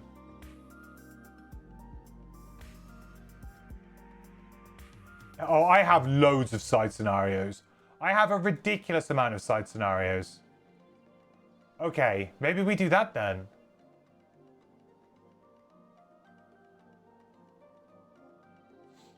You know, I like lining them up, but it's probably not great for the outpost phase because I inevitably end up not building after retirement. Yeah, you're right, Dan. But to be honest, I kind of don't care because to me, I actually feel like the weakest part of this game is the outpost phase.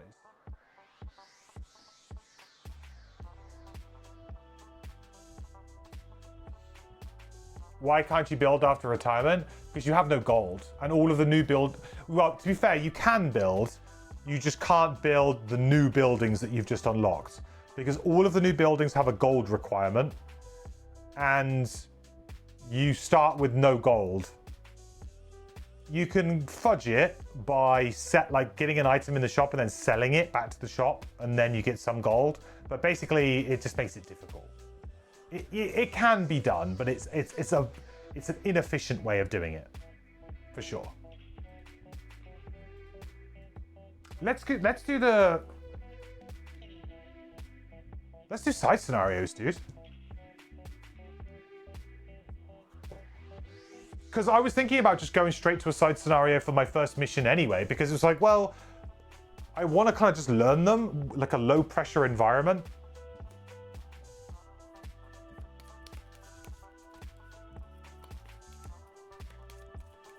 Two big beefy boys, they're very big. Look at the size of the minis. Where's the, I haven't even got the fist out of the, he's too big. It doesn't even fit on the table. I bet you neither of these fit in the bases though, which is a bit of an issue. I'm gonna have to figure something out there. Boom. You gonna fit in this space? Oh, okay. He's been losing some weight. That fits pretty well in that base. This one does not fit well in the other base though.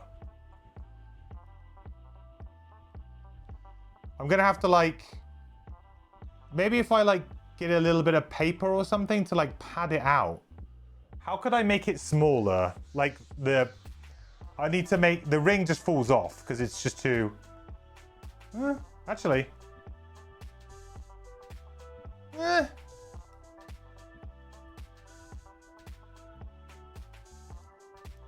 Maybe I just, it's because it's not even, it's it's an uneven base. It's warped. So it doesn't click very well in. So maybe if I just click one side in like that and have one side hanging out. That's okay, that works. I don't know what I was worried about, we're good.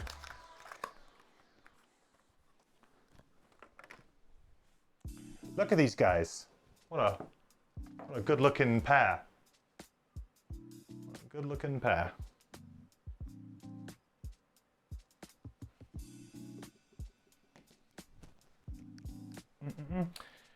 It's from where? Blood Rage? Yes, these are Blood Rage bases, yeah.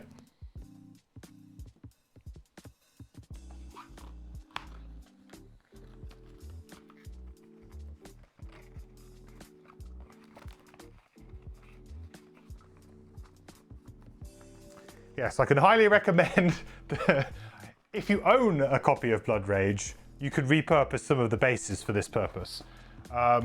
I wouldn't advise running out and buying a copy of Blood Rage just to get the bases though. Just so that you can pimp your Frosthaven a little bit. It just works well for me because I can color coordinate, and say, okay, these gets green. To be fair, maybe I should change the colors. Maybe I should go, I do have a blue base, but then maybe the blue, is the blue too confusing? The blue or the green?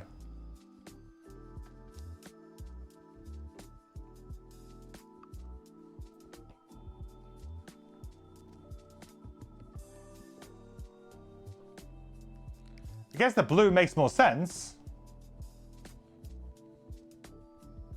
Might be a little bit less visible though. I liked the green and orange because they're very visible colors.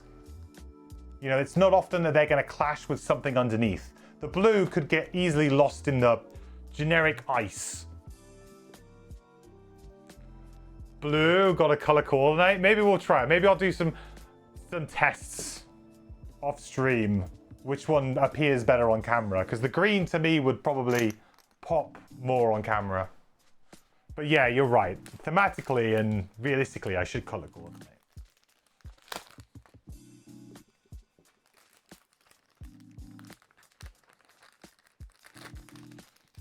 Nice, okay.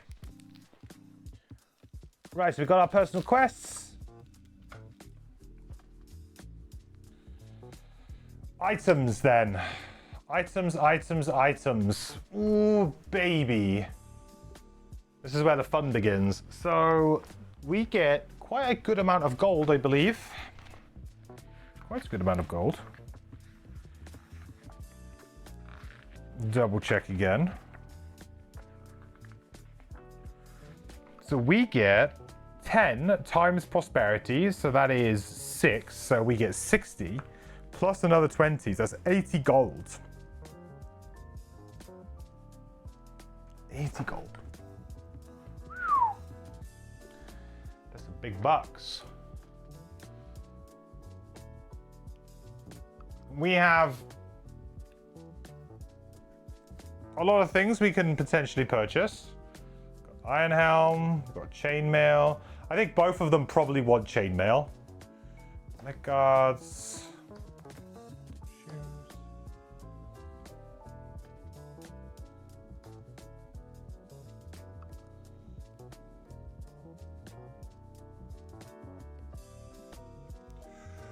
Is that Eagle Eye goggles?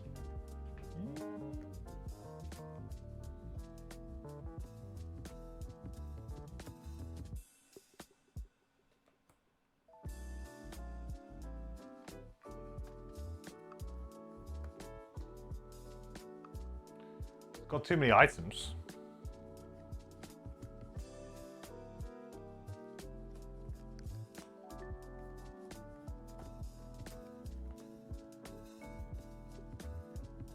A corrupted scroll. Ooh. Boost speed. Poison dagger, flashing axe.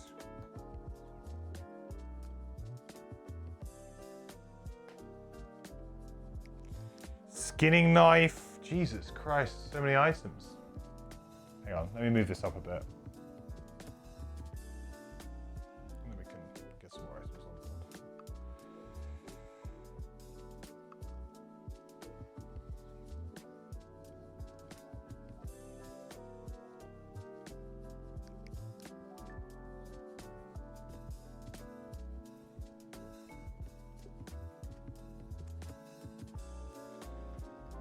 Nah. Oh god, it's just too many items. It's a big old shop now. Corrupted scroll, super interesting for Fist.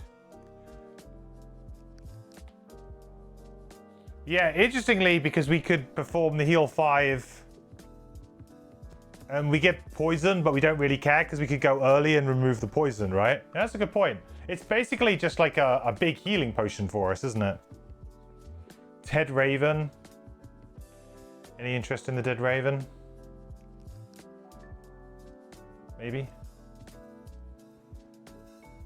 Got the Cursed Rock.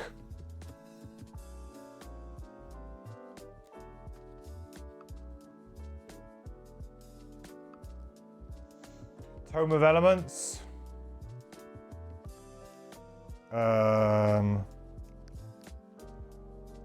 That's not the. Yeah, it's not the solo. Okay. A bit confused there. Well, I've managed to fit. We don't have any more room on screen. That's great.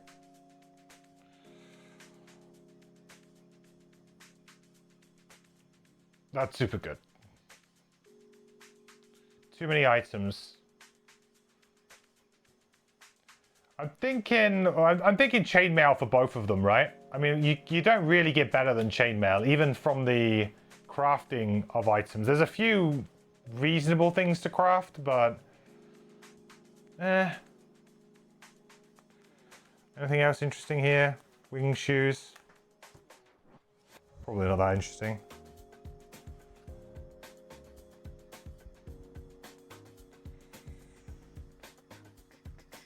We got an enticing bell.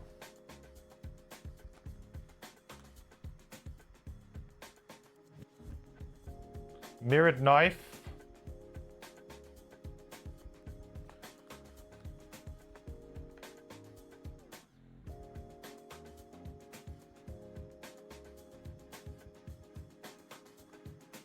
And then we have Warden's robes and dangerous gear, which I don't think we're going to be... I've got another Warden's robe somewhere out there? I must do. Was there only one Warden's robes? Oh, of course, it's because it's over here. I haven't put all of their items back yet. That's a good point, because there is more.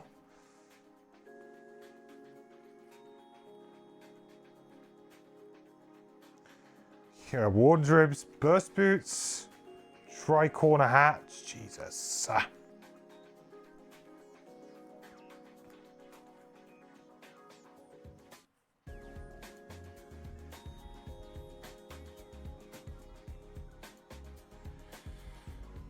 Too many items.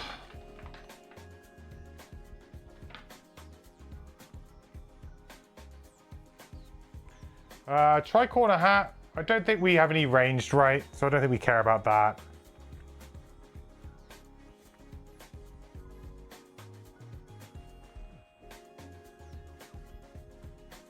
Well, actually, Frozen Fist does, but I would imagine that we got something better to use our head slot on. Ghost Scroll's also good on Drill. Drill's immune. That's true. Drill is immune. We would just take a damage. So I guess it would be... We would take a damage, right? So it would be essentially a heal 4. It's not bad. It does have good synergy with both of our characters. So perhaps we can...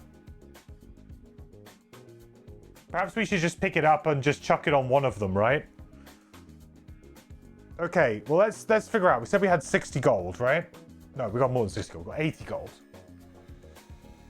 So that's... I feel like we're both of them are going to want this. So we're gonna go double chainmail. That's simple 25 gold spend.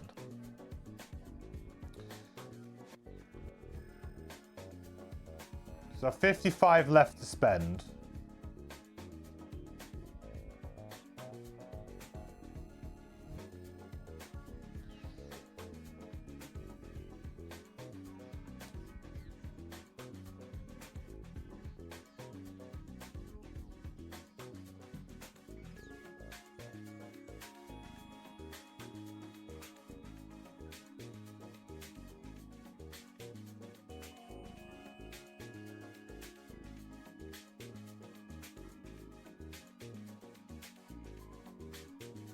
Do you think like an Amulet of Life is a pretty interesting item on either of these two characters? It kind of just helps to keep refreshing a little bit, right?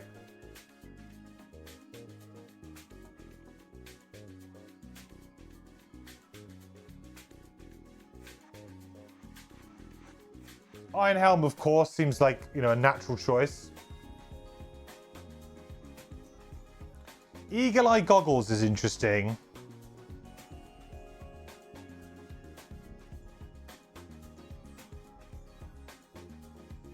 But I'm thinking like Amulet of Life on Fist could just be quite good. I could use Eagle Eye Goggles on Fist, because we're going to have plenty of opportunity to, sorry, not Fist, on Drill.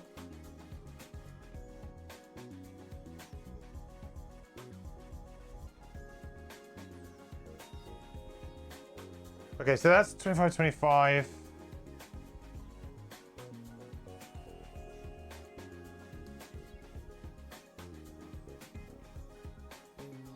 That's 40.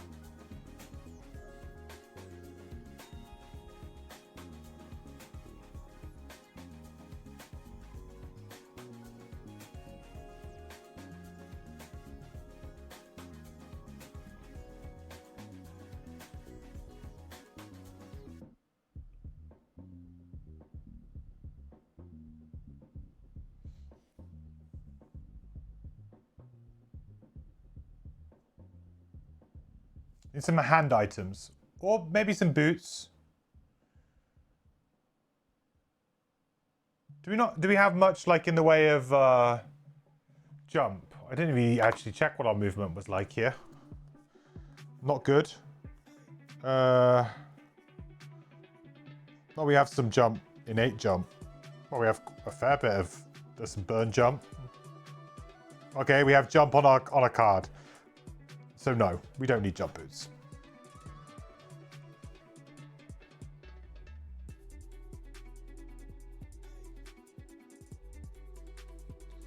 How about this? During your melee attack, if you have not moved this round, add +2 to one attack, and you may perform no abilities this turn. Where we use a giant sword, right? Is there some sort of like interesting dynamic here of just going in and using the giant sword?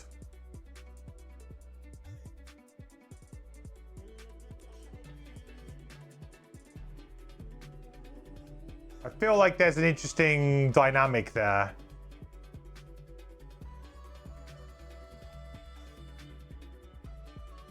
Perhaps here. That would be 65.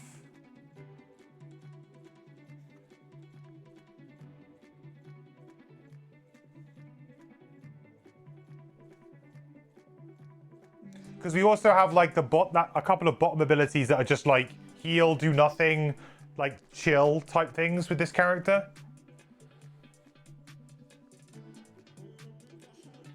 So then we got Corrupted Scroll, I guess, going over here then. Makes sense to load up on some healing items. So that's 65, 65. So we've got 15 left to spend on both characters, which is not ideal, I guess. And really here it's got to be a head slot item.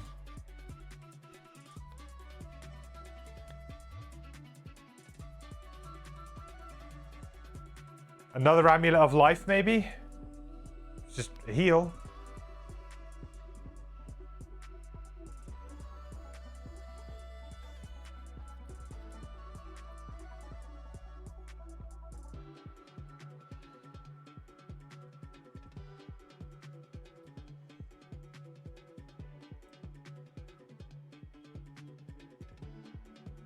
Giant Sword is kind of pretty greedy, huh?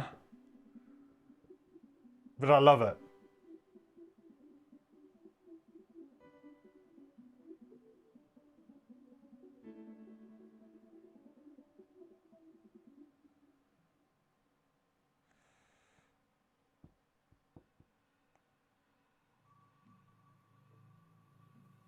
Yeah, double hand.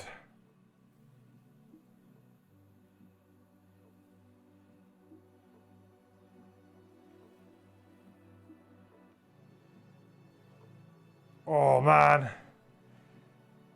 I mean, I guess, do I need jump boots? I have rocket boots, right? Do I maybe need a little bit more movement here? I have move 4, move 3. Sure, I think probably jump boots would work okay here.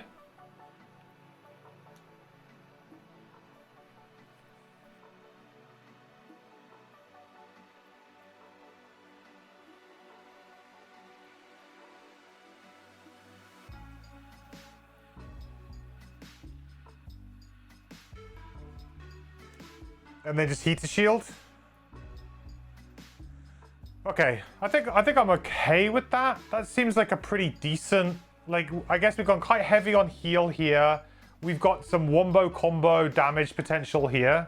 The only thing I'm a little bit like, I would love to have picked up goggles, but I feel like Giant Sword, I never used it in my original playthroughs, and I kind of just want to jump out of my comfort zone a little bit and you know, pick a splashy item like this that could really do something, you know? Could be interesting.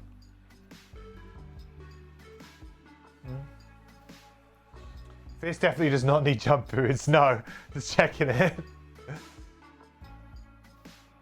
Yeah, I've picked cards for drill for the most part. I mean, I've always felt like picking cards as in like a hand is a bit of a moot point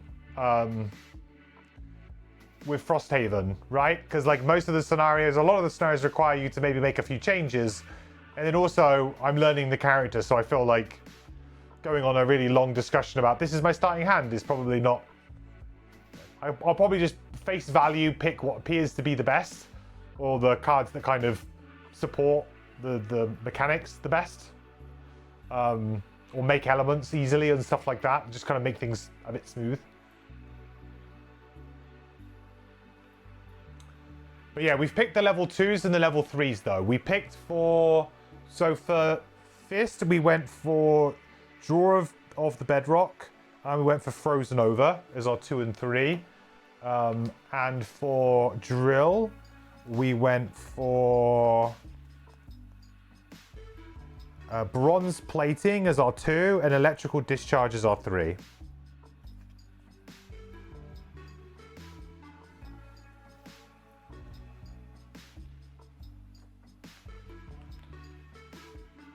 And in terms of perks, we've just gone for some good value perks in general on both character. Some good value perks and just some of the other ones, but we went for the valve adjustment. Ignore negative item effects because we're going to wear armor on both of them, and all in on the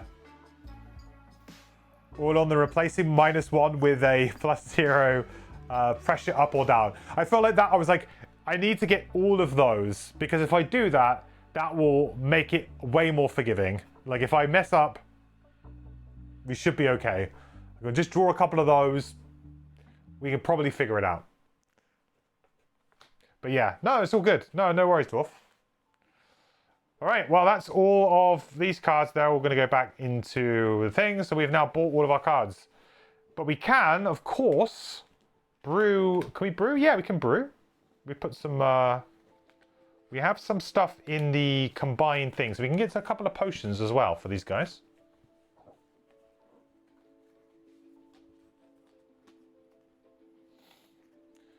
Fist and Snowflake are dwarfs' babies. I see. I see.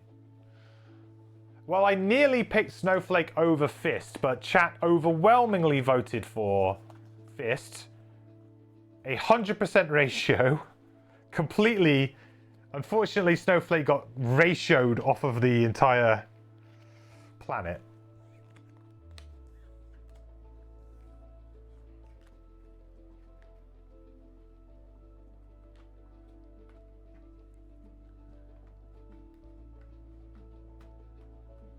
Okay, good. So we got this now. We got this now.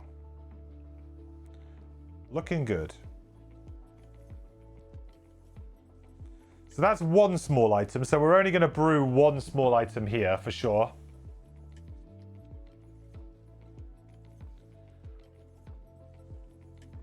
It always annoys me if they're not. There you go. Yeah, it's got to be like head, chest, hands. Feet. It's got to be. So let's take a look at the alchemy board. Alchemy board, yay! Okay, so in terms of what we have, so we have 2 arrow vine, we have 2 axe nut. We have 1 corpse cap, we have 1 flame fruit, we have 1 rock root, and we have 1 snow thistle. So basically we have 2 arrow vines and 2 axe nuts, is the big takeaway.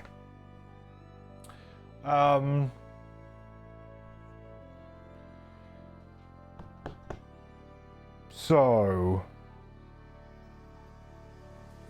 Major stamina potion would be Arrowvine, Axe Nut, Snow Thistle. So we could get a major stamina potion. If we do, I would say that probably giving it to the Fist would be the way to go, right? That would leave us with...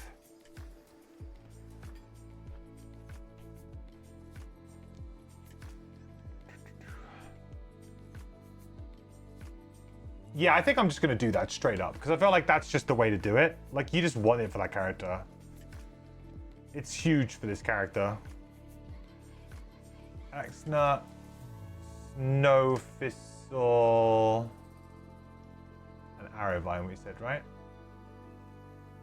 Unfortunately, we can't make 2 major stams, but... Oh, well, can't have everything, I suppose.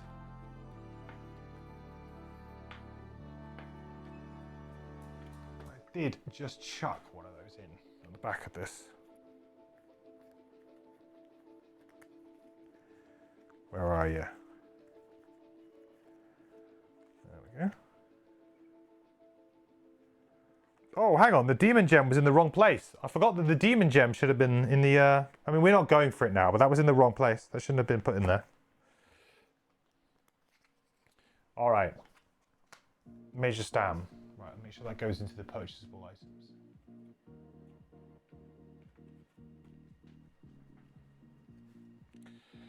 So then, what is going to be a good potion on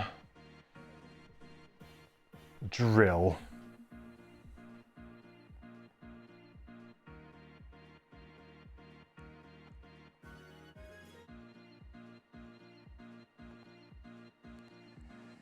Power potion is not going to be bad.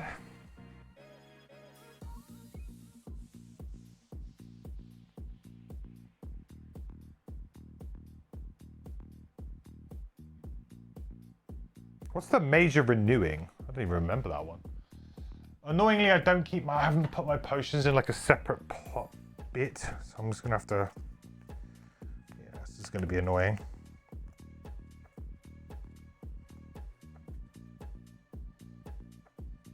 I'm only really interested in the 3 combo ones now as well, to be honest.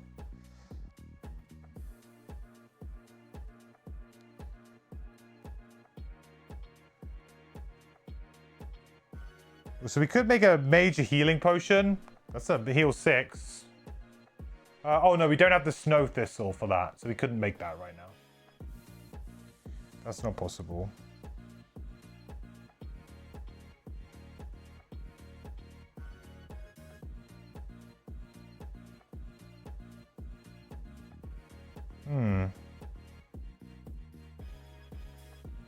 We were talking about the Major Frenzy Potion as an interesting thing to use, but we're using it as more for the Frozen Fist than anybody else.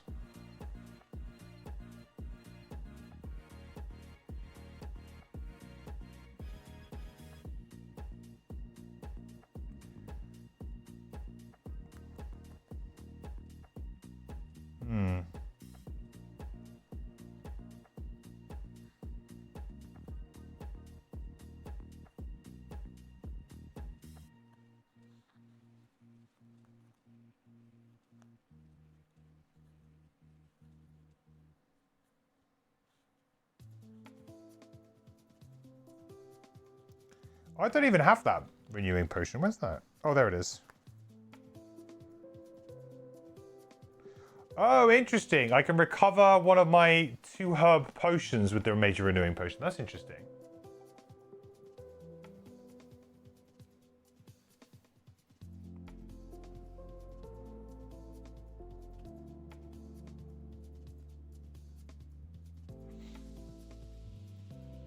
Drill doesn't have much multi-target. No, we've got one really good multi-target card, but that's it.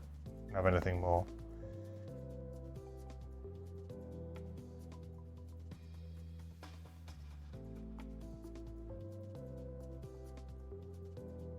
I guess we're kind of just teeing up a heal, aren't we, really? I mean, a heal would be a very just safe option. And then, to be honest, we might be able to just give them a level 1... like a regular stamina potion. You know, like at this point in time, we're mainly playing level 1 cards, so it really doesn't matter. It's basically the same thing, right? We're just kind of future-proofing ourselves with the other one. Could just use a standard stamina potion. Oh no, we don't have the snow thistle. Can't do it. Okay, no bad. Oh, so I can't do the major healing potion either. What? What have I done? I keep looking at potions I can't make. Okay, I can't make that. I can make that. Just gives me another attack. Oh, I know I was going to look at the stone one.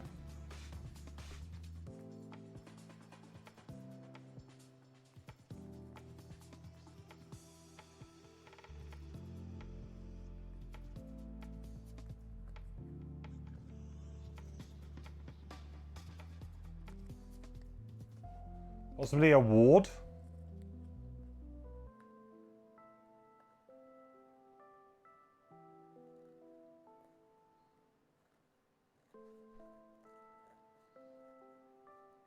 Could be interesting. Can fish use healing to recover more level 1 cards? Yeah. Well, we've got Corrupted Scroll though. Bearing in mind that you have to take the damage to then get the heal. Does that make sense? And also, importantly, this happens at the end of round when he gets the opportunity to do this, right? I think it's end of round. The mountain thing. So I feel like you want to be a little bit careful. Yeah, at the end of each round. So for example, like you can't quite offset it necessarily. So like you couldn't be like, oh cool, well I get that card back and then I take like damage, but then I just heal it off. Like you can't quite do that. I mean, you still, yes, you still want the healing. It's still really good, but it's you can't quite game it too much to that level.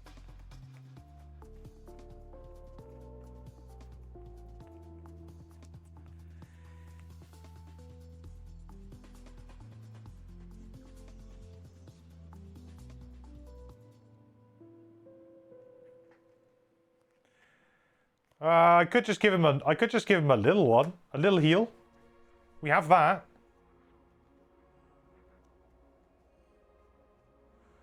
But then if I was to do that, then we would lose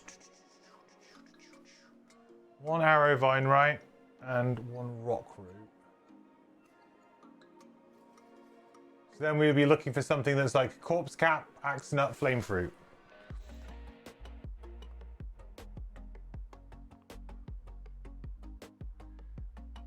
Which we do have, which is the infusion potion.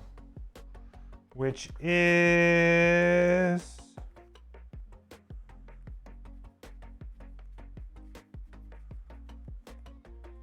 the infusion potion.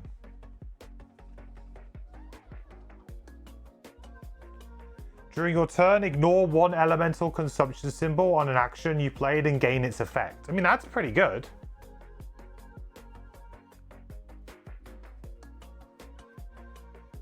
I mean, we said that this character might struggle a little bit with its elements, but it actually has a couple of really good cards to use elements with.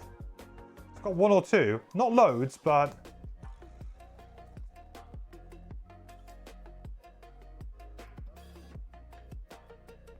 yeah, I mean, like it makes... like it basically gives you memory drive.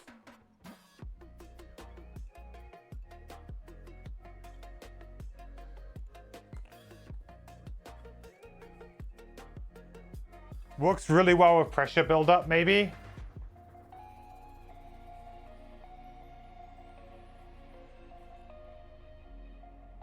I don't hate it, but perhaps I should just be like, no, do you know what? There's no point, like, just you know, bag it and wait for more stuff, you know?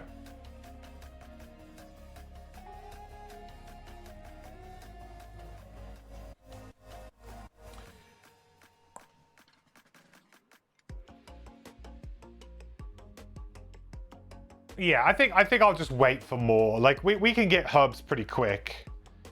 And if I don't spend the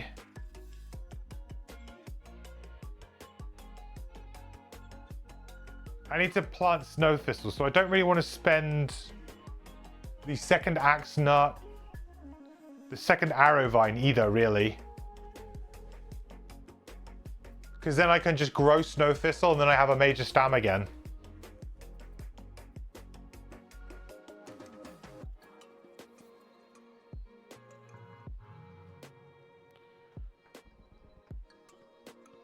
Ah.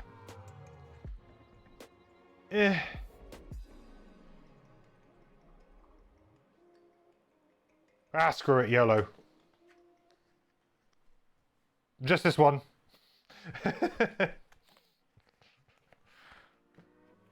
We're all in, baby.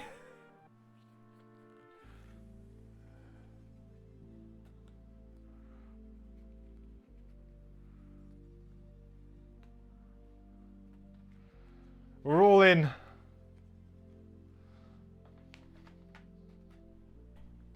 Okay, so that's going to be an axe nut, a corpse cap, and a rock root.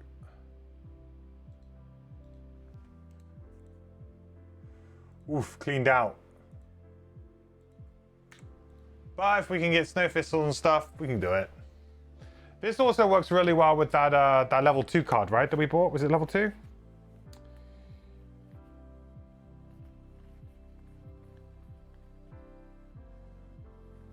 Yeah, right? Bronze plating.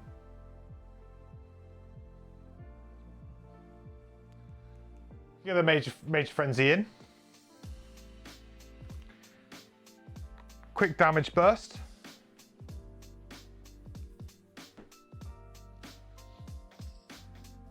Cool. All right then. Well, I think we may have the opportunity to upgrade some buildings, but that is going to be those characters, right? So I think we have some opportunities to upgrade.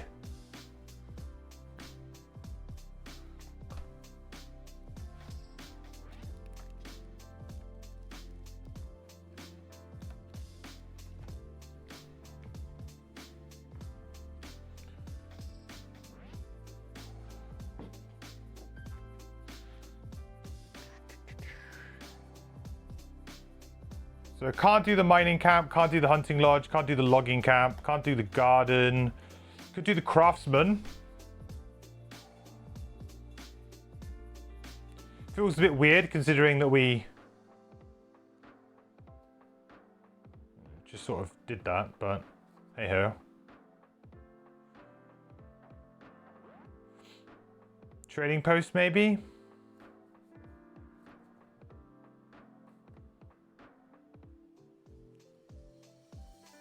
Library.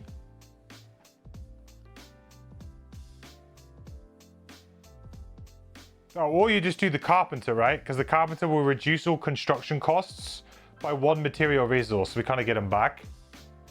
Did I get a prosperity from retirement? I did, yeah. Gain 4 prosperity from retirement. No, sorry, 8 prosperity from retirement because it was 2 per character per personal quest, and each one did 2, so it was 4 per character, so 8 total. Yeah. It was good. Yeah, level 2 carpenter might be an idea.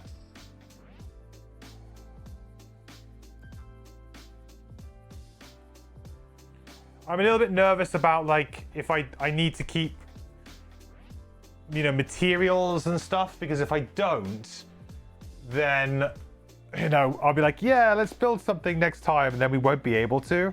Like, it would be kind of cool to, like, build both the stables, you know, build the stables and the enhancer, maybe. Oh, the enhancer is pretty cheap to build. Oh, sorry, that's to update.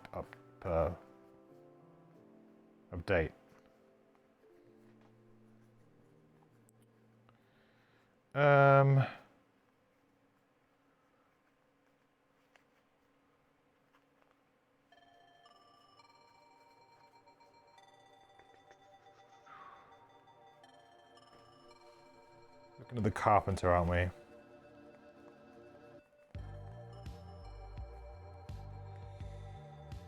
Carpenter level 2.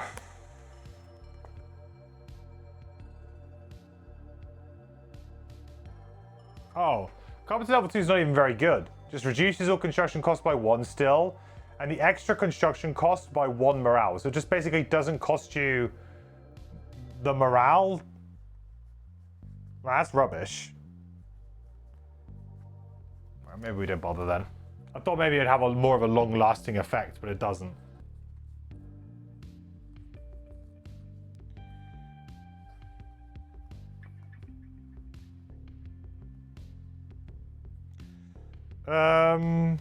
Town hall.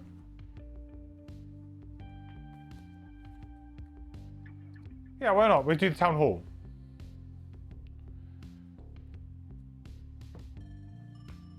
Four, 5, 4. That's pretty easy to do.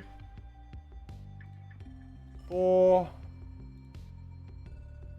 5, 4.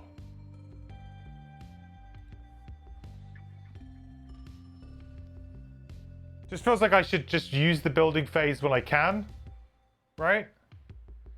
The problem with that though is if I do it, then I 100% will not be able to double build next turn. Okay, maybe we don't. I want to double build next turn.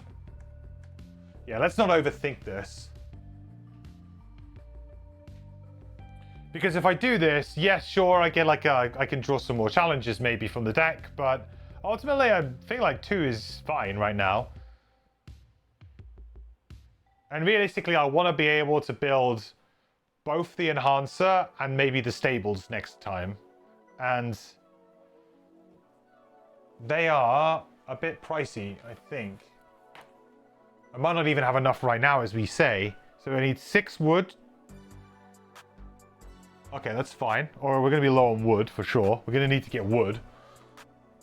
I guess we can buy it if we get gold, right? And the enhancer is 3 wood, 4 metal. Right.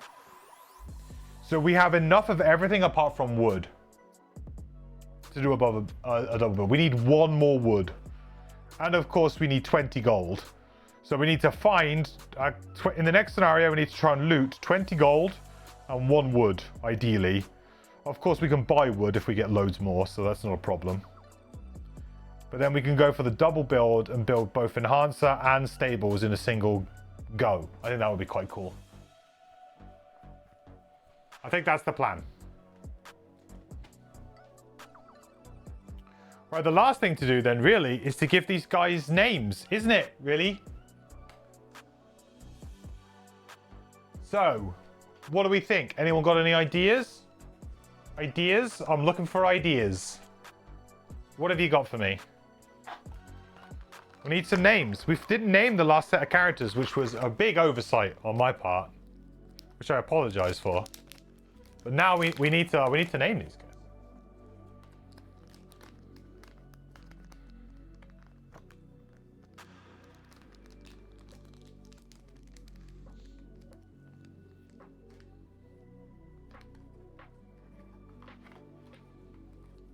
Steampunk? You mean that for the fist, right?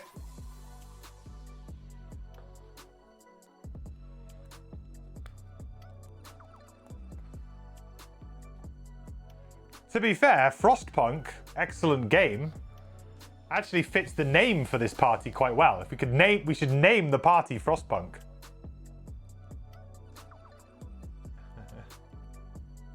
For me, okay, my name's Steampunk. Okay, thanks.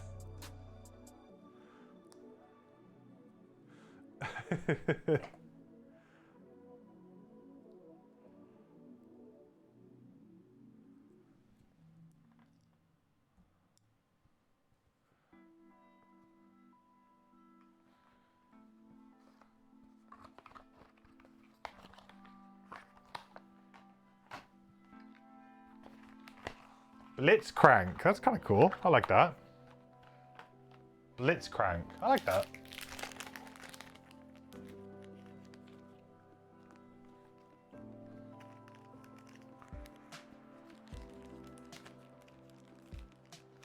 Feels like that fits in quite nicely with the with both the look of the character, but also kind of what we're going for, which is just basically smash enemies very, very quickly and hope that we just we kill them before they kill us, right? The old classic.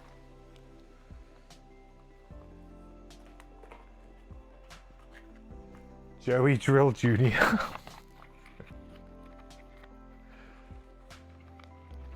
Joey Drilly McDrillface.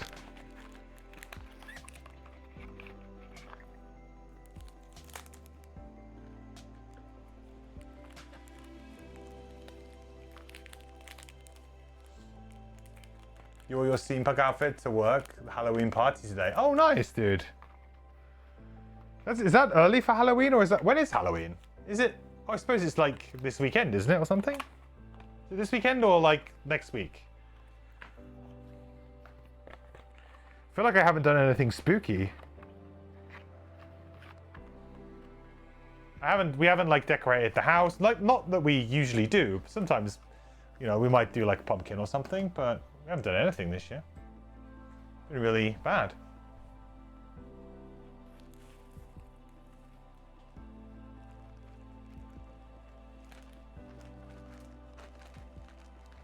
Craftsman and Makita. Makita or Makita? Is that a... That sounds like it's a thing. Is that like a name of something that I should know?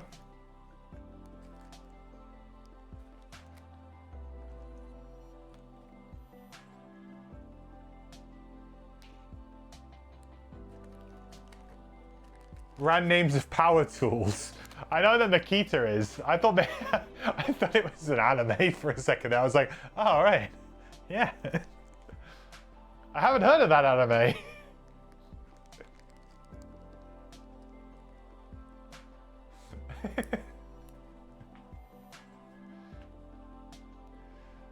Krampus for fists.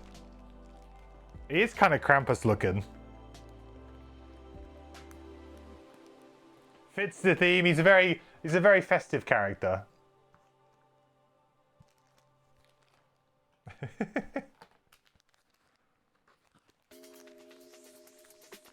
What do we have here, like drills? We have E-Bauer. That's like the I have an E-Bauer handsaw, and I also have, what's the name of my, oh, DeWalt. I have a DeWalt drill. My drill's a DeWalt. Do you guys use DeWalt in the US, or are you all like different ones?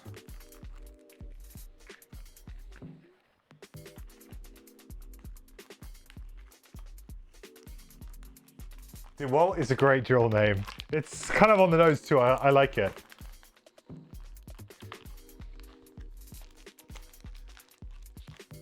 You had one? Oh, nice. I wasn't sure if they were like a popular brand anywhere else. They're like probably the most common around here. I don't think they're necessarily like a premium brand. They're kind of like just they're like tradesmen's tools. You know, they're not super good. So, but they're pretty reliable. They do the job. They don't cost a fortune. So if they die, they die. It's not the end of the world sort of thing. They're just like a good all-rounder. 5G tower for drill. Oh.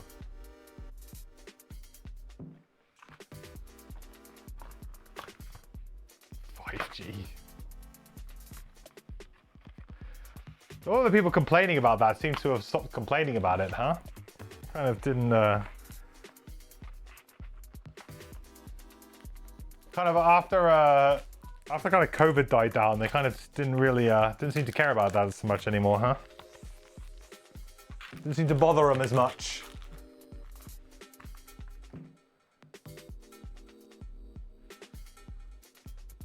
Kind of convenient, that.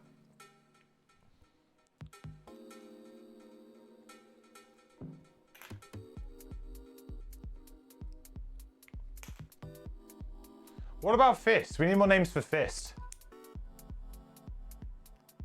I like Krampus.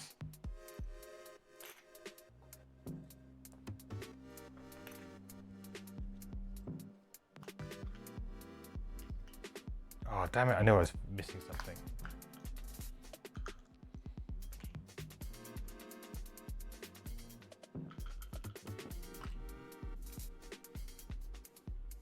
No, I'm out of little baggies.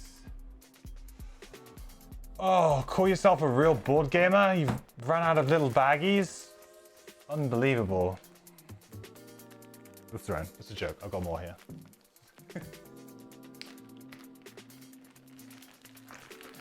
I've got a literal cupboard full of them.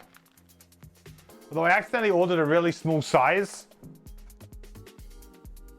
And then I think they definitely did think I was some kind of like drug dealer because of the size of these. Like, why would you want to order like 500 of these? So it must have looked really suspicious.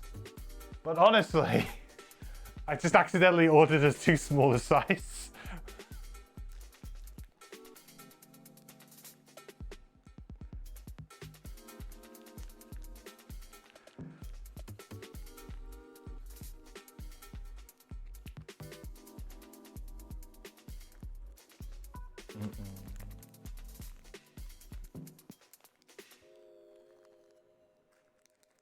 What about like Yeti? Oh, he could be what's the oh god, why can't I think of the name? The Yeti in Star Wars.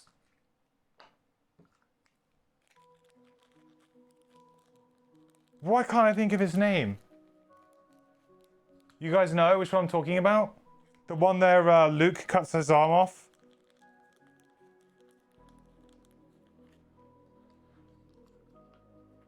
Chewbacca, not Chewbacca. Luke didn't cut off Chewbacca's arm. I'm crazy.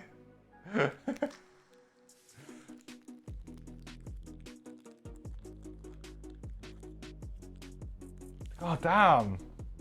What is it called? It's like a creature. Wampa, yes. Wampa. It's kind of like a wampa. It looks like a wampa.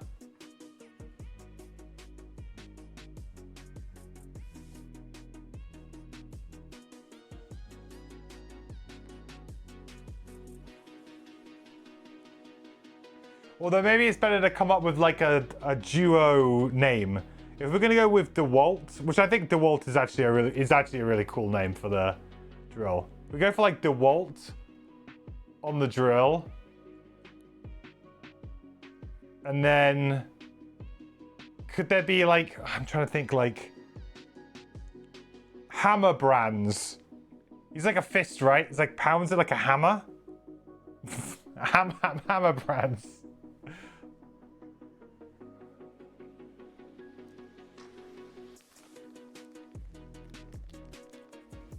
I mean, I guess they're all the same as the other tool brands, right? Really? DeWalt and Hammer could be an interesting name pairing. DeWalt and, yeah. Hammer's a fine name.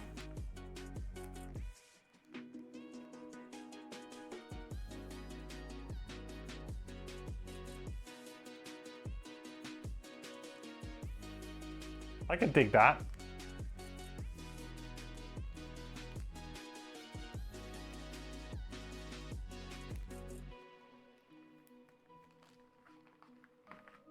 Aha, there it is.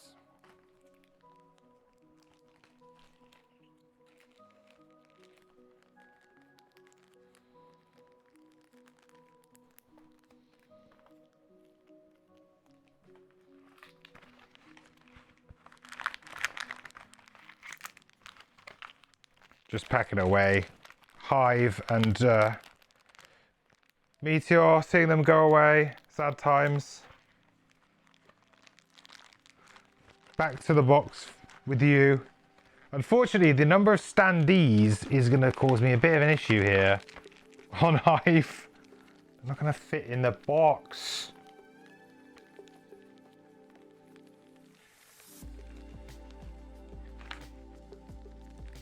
Fucking too many of them.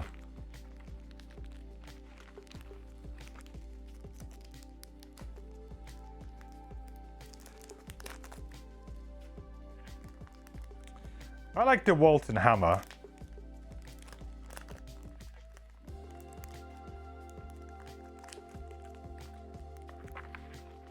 I think it fits.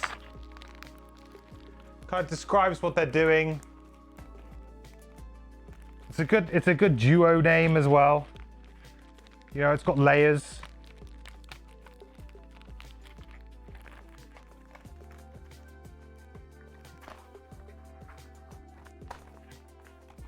The Walton hammer. Okay, yeah, I'm losing standees out of the bottom of the box. I knew it. I need a bigger sandwich bag. Well, I guess I could split them into two, couldn't I? It's a bit awkward, but I could. Ice cream knuckle sandwich. That does accurately describe him very well.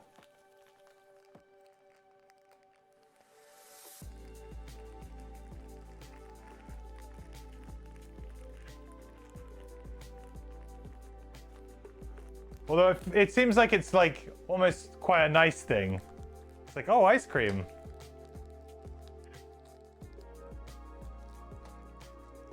But you get hit with the knuckles.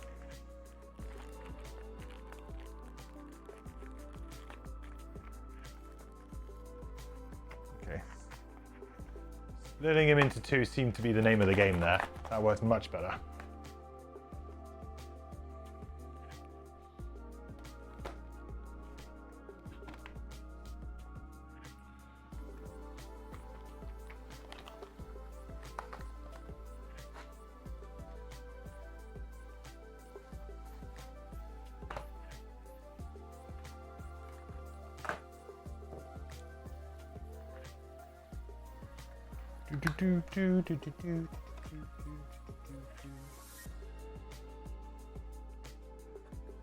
Oh, hang on, that's got to go in there.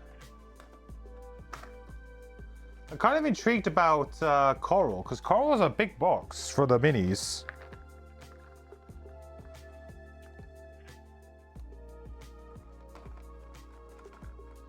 I'm intrigued.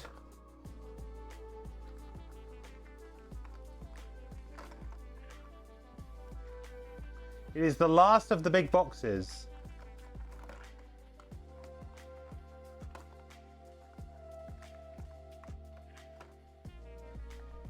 Whatever that means.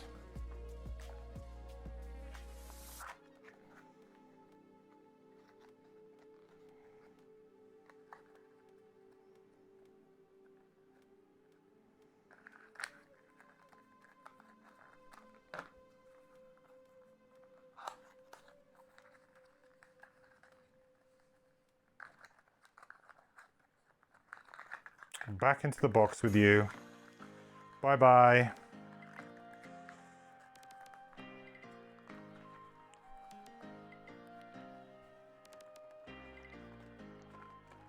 Nice, nice. All right, we're nice and clean and tidy now. Kinda. As clean and tidy as I can get. I'm never usually spotless. I'm just gonna keep the stables out, I think. I'm just gonna keep it out over the top here. Just out of shot, but just on the table so that I can reference it when I need to.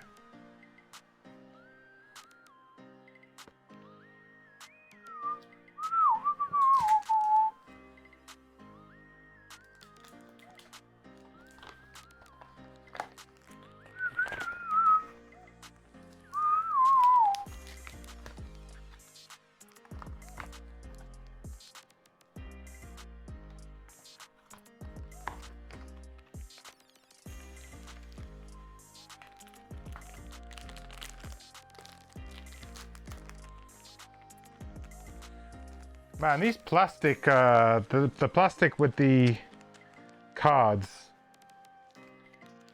they're kind of like the little envelopes that hold the cards. They split really quickly. I mean, it's not a big deal, but they do split really quickly. Could really do with being strengthened somewhat.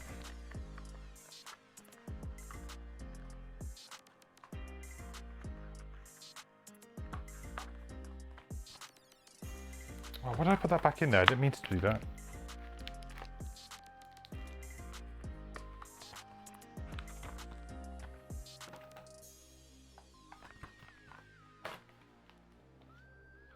It's nice having some real estate freed up because I don't have a bunch of summons just set up over here. All right. Into the box you go. Into your own little designated little tuck box. I got a little tray over here that I keep all of their stuff in.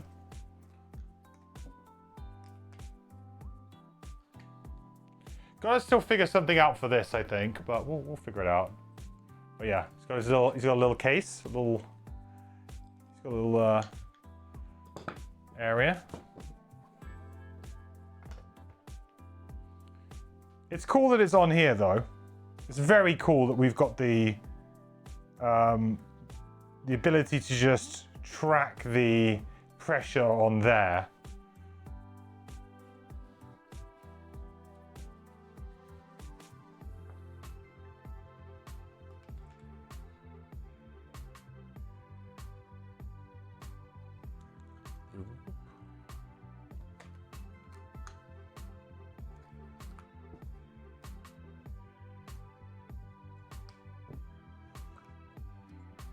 What's this?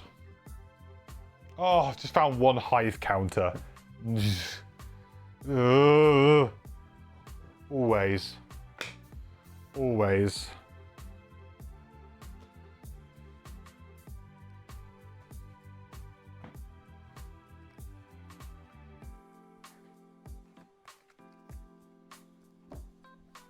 Okay, well, that means we are now fully set up, ready to go for next time.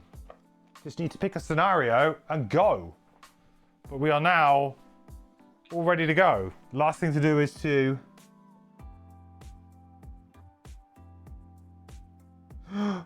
No.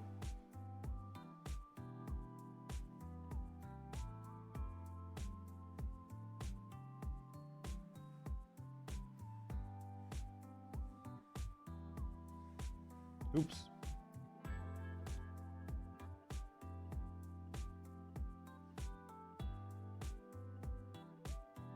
How strange this is.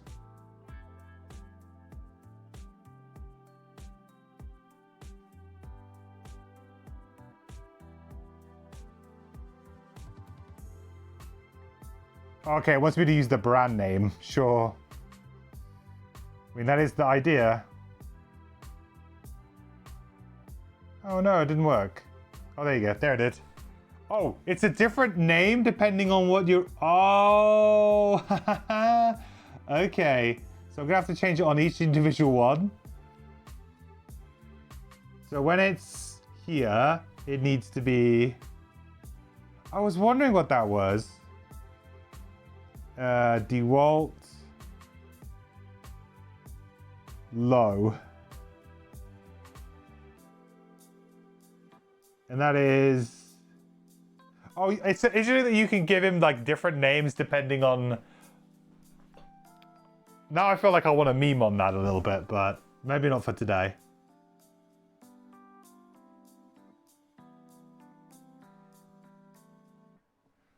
What is it called? It's called... Over.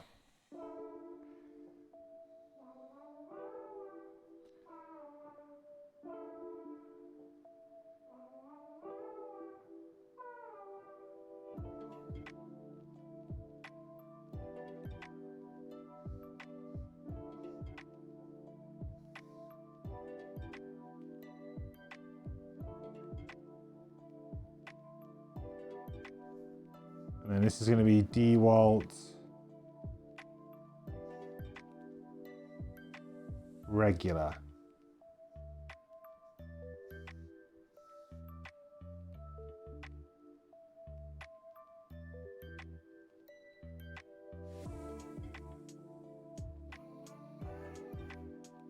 Oh, that didn't delete the whole thing.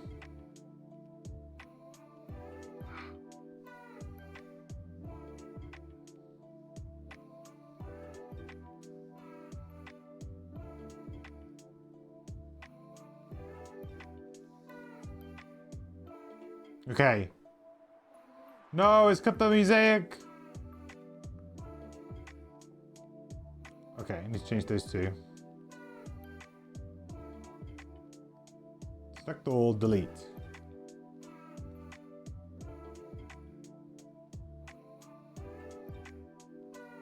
What if I could change it, right? We could go... No. Do you want no, I won't do that for now. I might confuse myself. I was gonna do like, give it completely different names, like low battery, charging.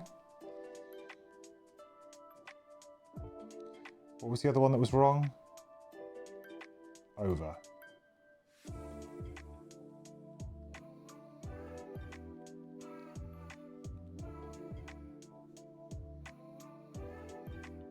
DeWalt. Over.